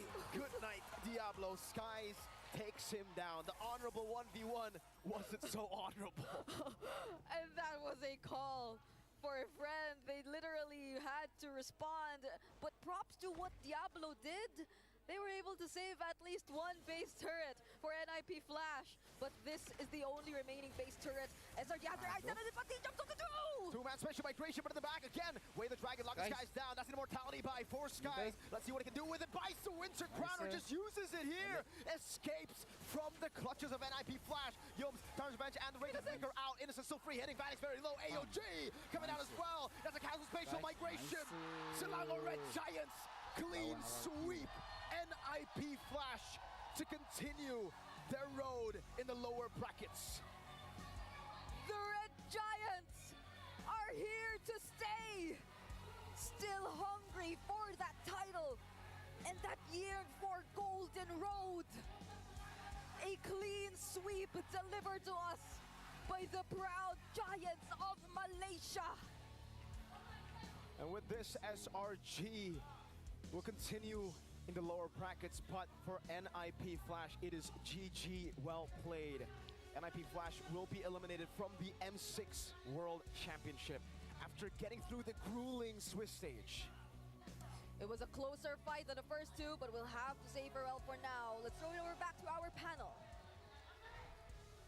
I mean, the crowd is excited, so that one's for sure. Selangor Giants was able to take down NIP Flash, a clean 3-0. But yeah, you guys, like, even the cast was talking about it. Game number 3, it was much closer. What a brawl. What a brawl from minute 1 all the way up to the end. I wasn't expecting the Benedetta to go full damage in that particular sense, but at least there were adjustments, right? Not going for lethal ignition, instead going for concussive blast to maintain control over the early game wave push. But man, golly, there were a lot of times where this squad really made me sweat. Let's talk about the range of Diablo, by the way. From a high loss to a Benedetta, to one of the easiest hero in the game, to one of the hardest.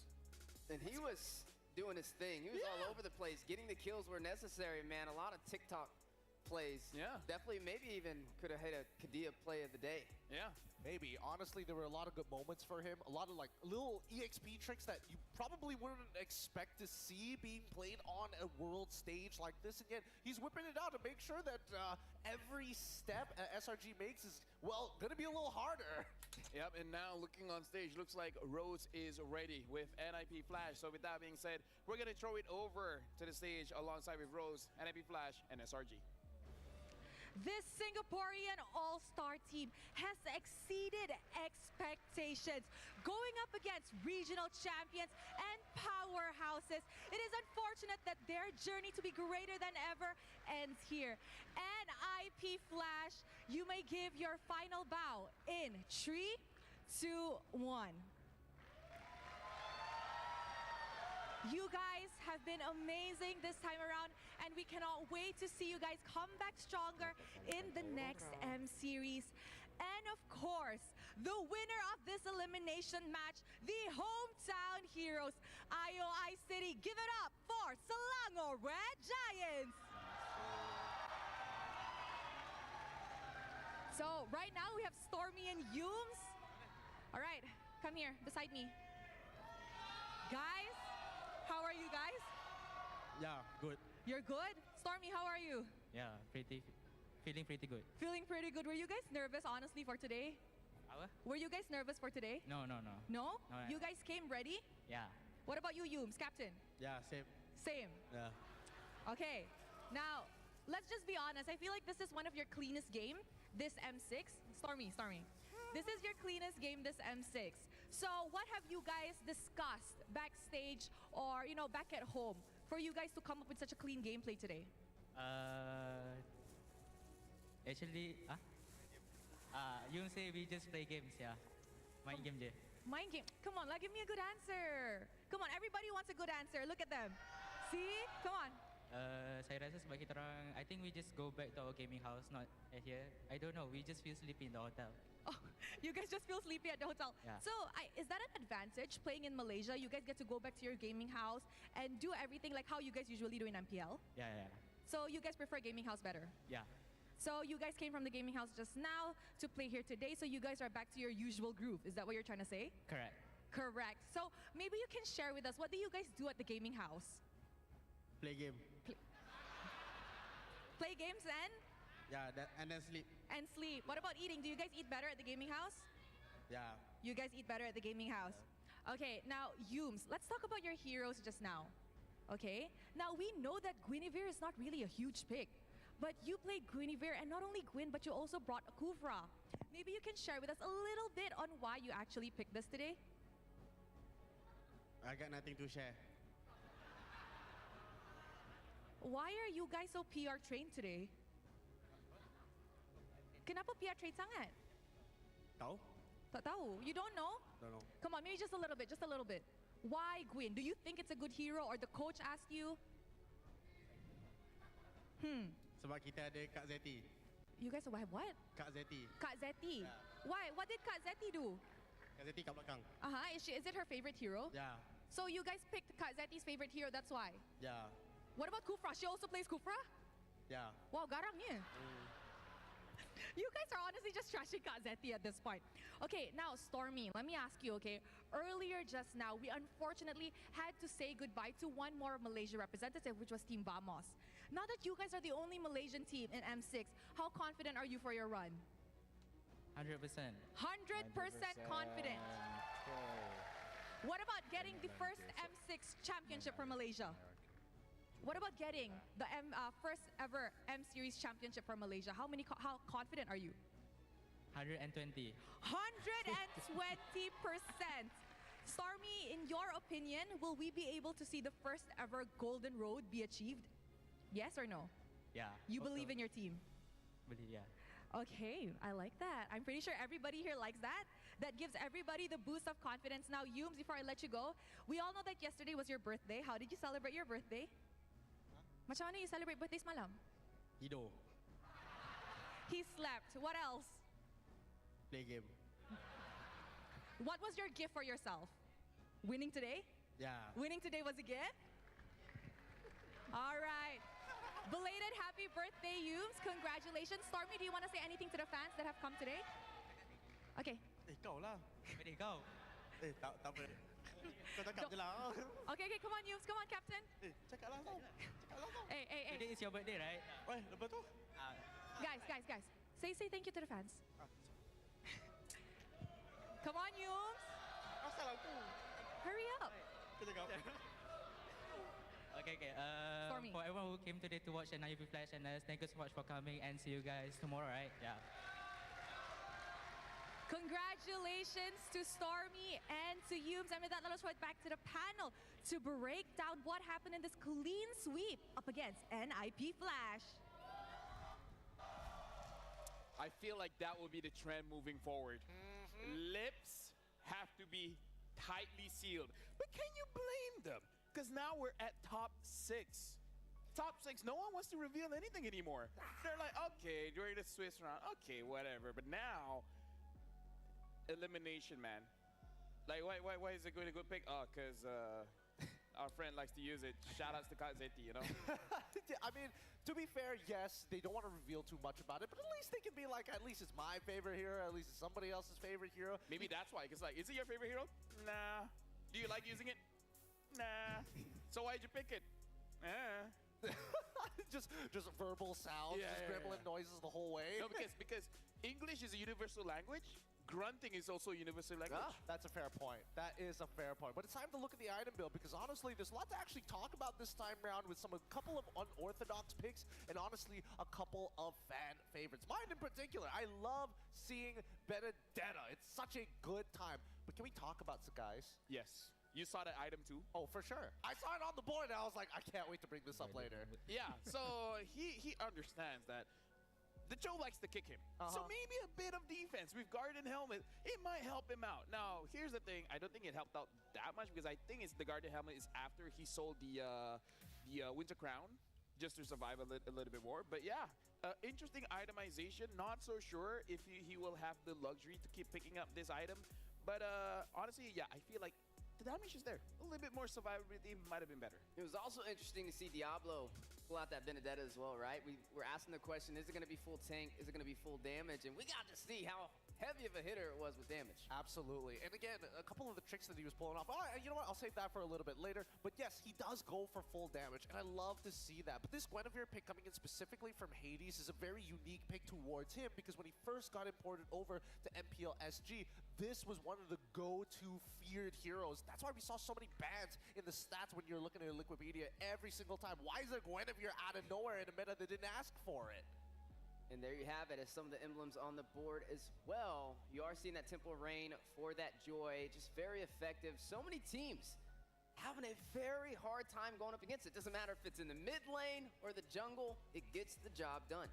Yeah, but again, Selangor Giants, they're going to be facing up against a tough opponent after this. We'll talk about that a little bit more once we have the breakdown for the brackets. And if you look at the damage here, Innocent dealt quite a lot of damage. And even though Sakai's didn't, it looks like on paper he didn't deal that much damage, we have to consider he's not attacking the front lines, he's attacking the squishies, and they die way too fast before you can really ramp up that damage. Absolutely, yeah. I mean, everybody kind of understands what the role is supposed to be. Whether or not to deny the feathered airstrike, it really depends. Do I have to use the GOA aggressively, defensively, or to stop them from accessing a point, a point of interest, a POI I like to call it? Stormy is supposed to be the main anchor of the team. As long as he holds his position, everybody from the side of SRG can fall backwards. And then you have the question of Vanix as well as Diablo, right? When you find those angles, those straight lines for the Death Sonata actually connect towards Stormy's side, Diablo has an angle to actually go in for a full all-in to at least disrupt him, if not blow up one-shot guys. I mean, I don't know, man. Stormy's job in this game is so difficult because Diablo look at Stormy like he's some Hello Panda. He's like, konnichiwa, and he just goes in and then tries to get a kill. He just gets free chomps every single time, man. It's a tough job, but at the same time, keep in mind that Yums must be in front, but he can't block everything. And now we got to look at the MVP, the half-man, half-beast, probably half-football player at this point. It's Innocent on that Bruno. And again, when you have one of the best goal leaders in the world, having one of the best picks in the world, it's going to have a worldie. I think this is one of those situations where he's not innocent. He's, in fact, guilty. Guilty of MVP for SRG. There you have it, dominating on this Bruno yet again. An amazing performance. You throw in that Hawes Claws, you throw in the Malefic Gun and the Berserker's Fury, the core Trinity. Very hard to deal with, and it's been disrupting so many teams in the M Series. It's really, really difficult, especially with the large amounts of burst and lifesteal that he gains from each one of his either empowered auto attacks or naturally through the crits. It's a little impossible. It feels a little impossible to deal with, but then just watch how this match actually plays out, right? There were definitely moments where Innocent just, again, teams need to check these bushes. They fall into the trap of getting one shot by Hades a majority of the time, and we can see that the struggle for power continue from not only from early game, but even towards mid game with everybody looking for each other's back lines. Let me just say one interesting fact about Innocent. I have no idea how he uses his Bruno and how he manages his mana, because we've seen two emblem choices for the Bruno, either the assassin emblem or the basic emblem.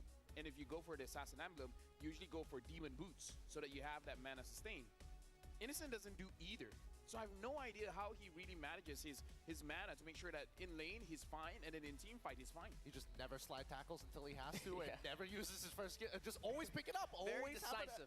Very decisive with the way he needs to be. But as this game continues to progress, we definitely saw that even though Benedetta full damage, we don't get to see it very often, made huge impact in this game. Yeah, I mean, one of the big problems for NIP Flash was just the separation caused by SRG. Whether that was Humes doing it or Cram, it definitely was very hard to deal with. Even when they had a hero that Diablo specialized on, like that Benedetta, to be able to match that mobility, they even had to throw a Cho into the mix, and it still was a challenge. Overall, an amazing series, though, and a great victory for SRG to remain in the M Series. Yeah, and with that being said, NIP Flash, unfortunately, this is as far as they can go. But again, as Malaysians, you know, we're neighbors. It's like we have fun, but at the same time, we have this mutual respect, and we hope that NIP Flash or any iterations coming in from Singapore shows up next year. And we would also like to thank everyone watching. Thank you for supporting M6. Your opinion matters, and that's why we provide a QR code. Hopefully you guys can scan it, and then let us know what you guys feel that we can improve on. Or just say whatever you guys like. Do you guys like the Swiss stage? Because personally, I did.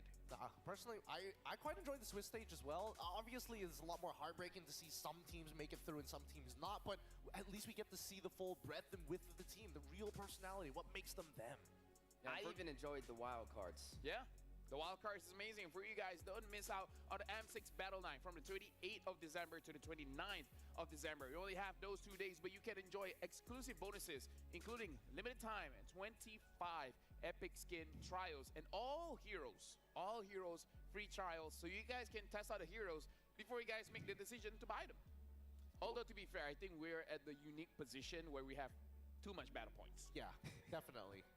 If you, I mean, like the moment Lucas comes out, instant buy, and it's like, we still have enough to buy 10 more heroes. Still Let them know. They're going to take them away. I mean, hey, it's fine. It's just battle points. Battle points. It can't be that bad. But with that being said, let's have a look at the current updated bracket right now, because now we can start talking about future matchups to happen. Oh, yeah. It's going to be very interesting, and it's going to happen tomorrow. Selangor Red Giants, after winning against NIP Flash, they have to go up against RRQ. And something to put note is that RRQ went up against TLID, and they went all 5 games. Selangor Red Giants will have to go up against RRQ, where RRQ had some R&R after their TLID match. But other than that, Team Spirit going up against Falcon. Now, I gotta say, just looking at the brackets here, Falcon is looking very strong. Team Spirit has to come up with something to take them down. And SRG, they need to stay consistent, because RRQ, man, they're quite a beast as well. They're quite the beast. Yeah, no, I have to agree. Especially when, you know, all jokes aside about the Brawl server, they're very macro heavy on the way that they kind of keep themselves disciplined in that game. And it just makes you feel like when you're playing up against them, you're getting choked out. But then we look at the Falcons, I think nobody was expecting them to come at the level of which they are playing and to push FNOP all the way. But tomorrow's schedule is where it all falls. It all happens. Falcons up against Team Spirit, RQ up against SRG, and of course, we're also including Fnatic Onic PH up against TLID. Hey, and I always say, like, I like to see all these matches go the distance, and I honestly feel like tomorrow's schedule, we may see just that. Definitely going to be some challenges. We're getting higher on the ladder. Teams are dropping. But we're getting closer and closer to figuring out who will be fighting it out in Oxiata. You want to see all-game series tomorrow? Go all the way? All the way. I'm working tomorrow. Ooh. You're working tomorrow. I'd rather not. This is one of those things where you make and break friends. Yes. We'll leave it up to them. Yes. You let us know what you would like to see tomorrow between these series. Let us know your predictions. But it's a great time for you guys. You still have a team from Malaysia standing. I wish I could say the same thing. He's got a point. Let's look at the Kadia Player of the Day. Let's remind ourselves of what really happened throughout the day. Honestly, quite a lot of good plays coming in from the teams. And this is the turnaround by Team Spirit. That joy. Look at that joy. Just keep your eyes on that joy. Don't look at Zorn at all. Don't look at Zorn. Because the back line is going to get absolutely vaporized in just a couple of seconds here. I mean, it was a pretty insane idea coming in from Sunset Lover, but generally well done to Team Spirit, as this is just one of the few things that they did to really speed up their games, especially against an aggressive team like Vamos. It's the play of the day, and at the same time, it's the oopsie of the day. All in one clip. All in one clip. Just with one play, and then you win the game. That's a yikes. It's a big yikes, and I think it's one of the biggest turnarounds we've ever seen. Yeah. From a full team fight straight to a crystal break. No, not the biggest one. I still hold Innocent for that Moscow play. Maniac, that's still the most. That might be, that's a close second, but Innocent, man, something special about that half-man, half-beast. Hey, I mean, in terms of team play to solo play, I'll give solo play over to Innocent, but team play, this has got to be one of the better ones. There's no way he's innocent. He's got to be guilty. Some say his son. Some say his son. He's a man of many names. Boobly. Boobly. Good attempt on that one. But what are you excited for, LaFell, for tomorrow at the bare minimum? Come on. Come on. It has to be the SRG RQ game. Really? I thought you were going to say TLID FNOP. If you can't tell, slightly biased. Slightly biased. Slightly. Just a little bit, right? Mine would be Team Spirit. To see the last non-C region fighting it out. We got to see where the story ends. Would you like to end? Would you guys like to end the show? Because I feel like the games are great, but we gotta go rest. Look, with that being said, I'm going to be excited for FNOP as well as TLID, but thank you to everybody who's been watching. From the back end all the way to our casters, Brigida, and as well as Mirko. This is LaFell, this is Steph, my name's GameQ. We'll see you tomorrow.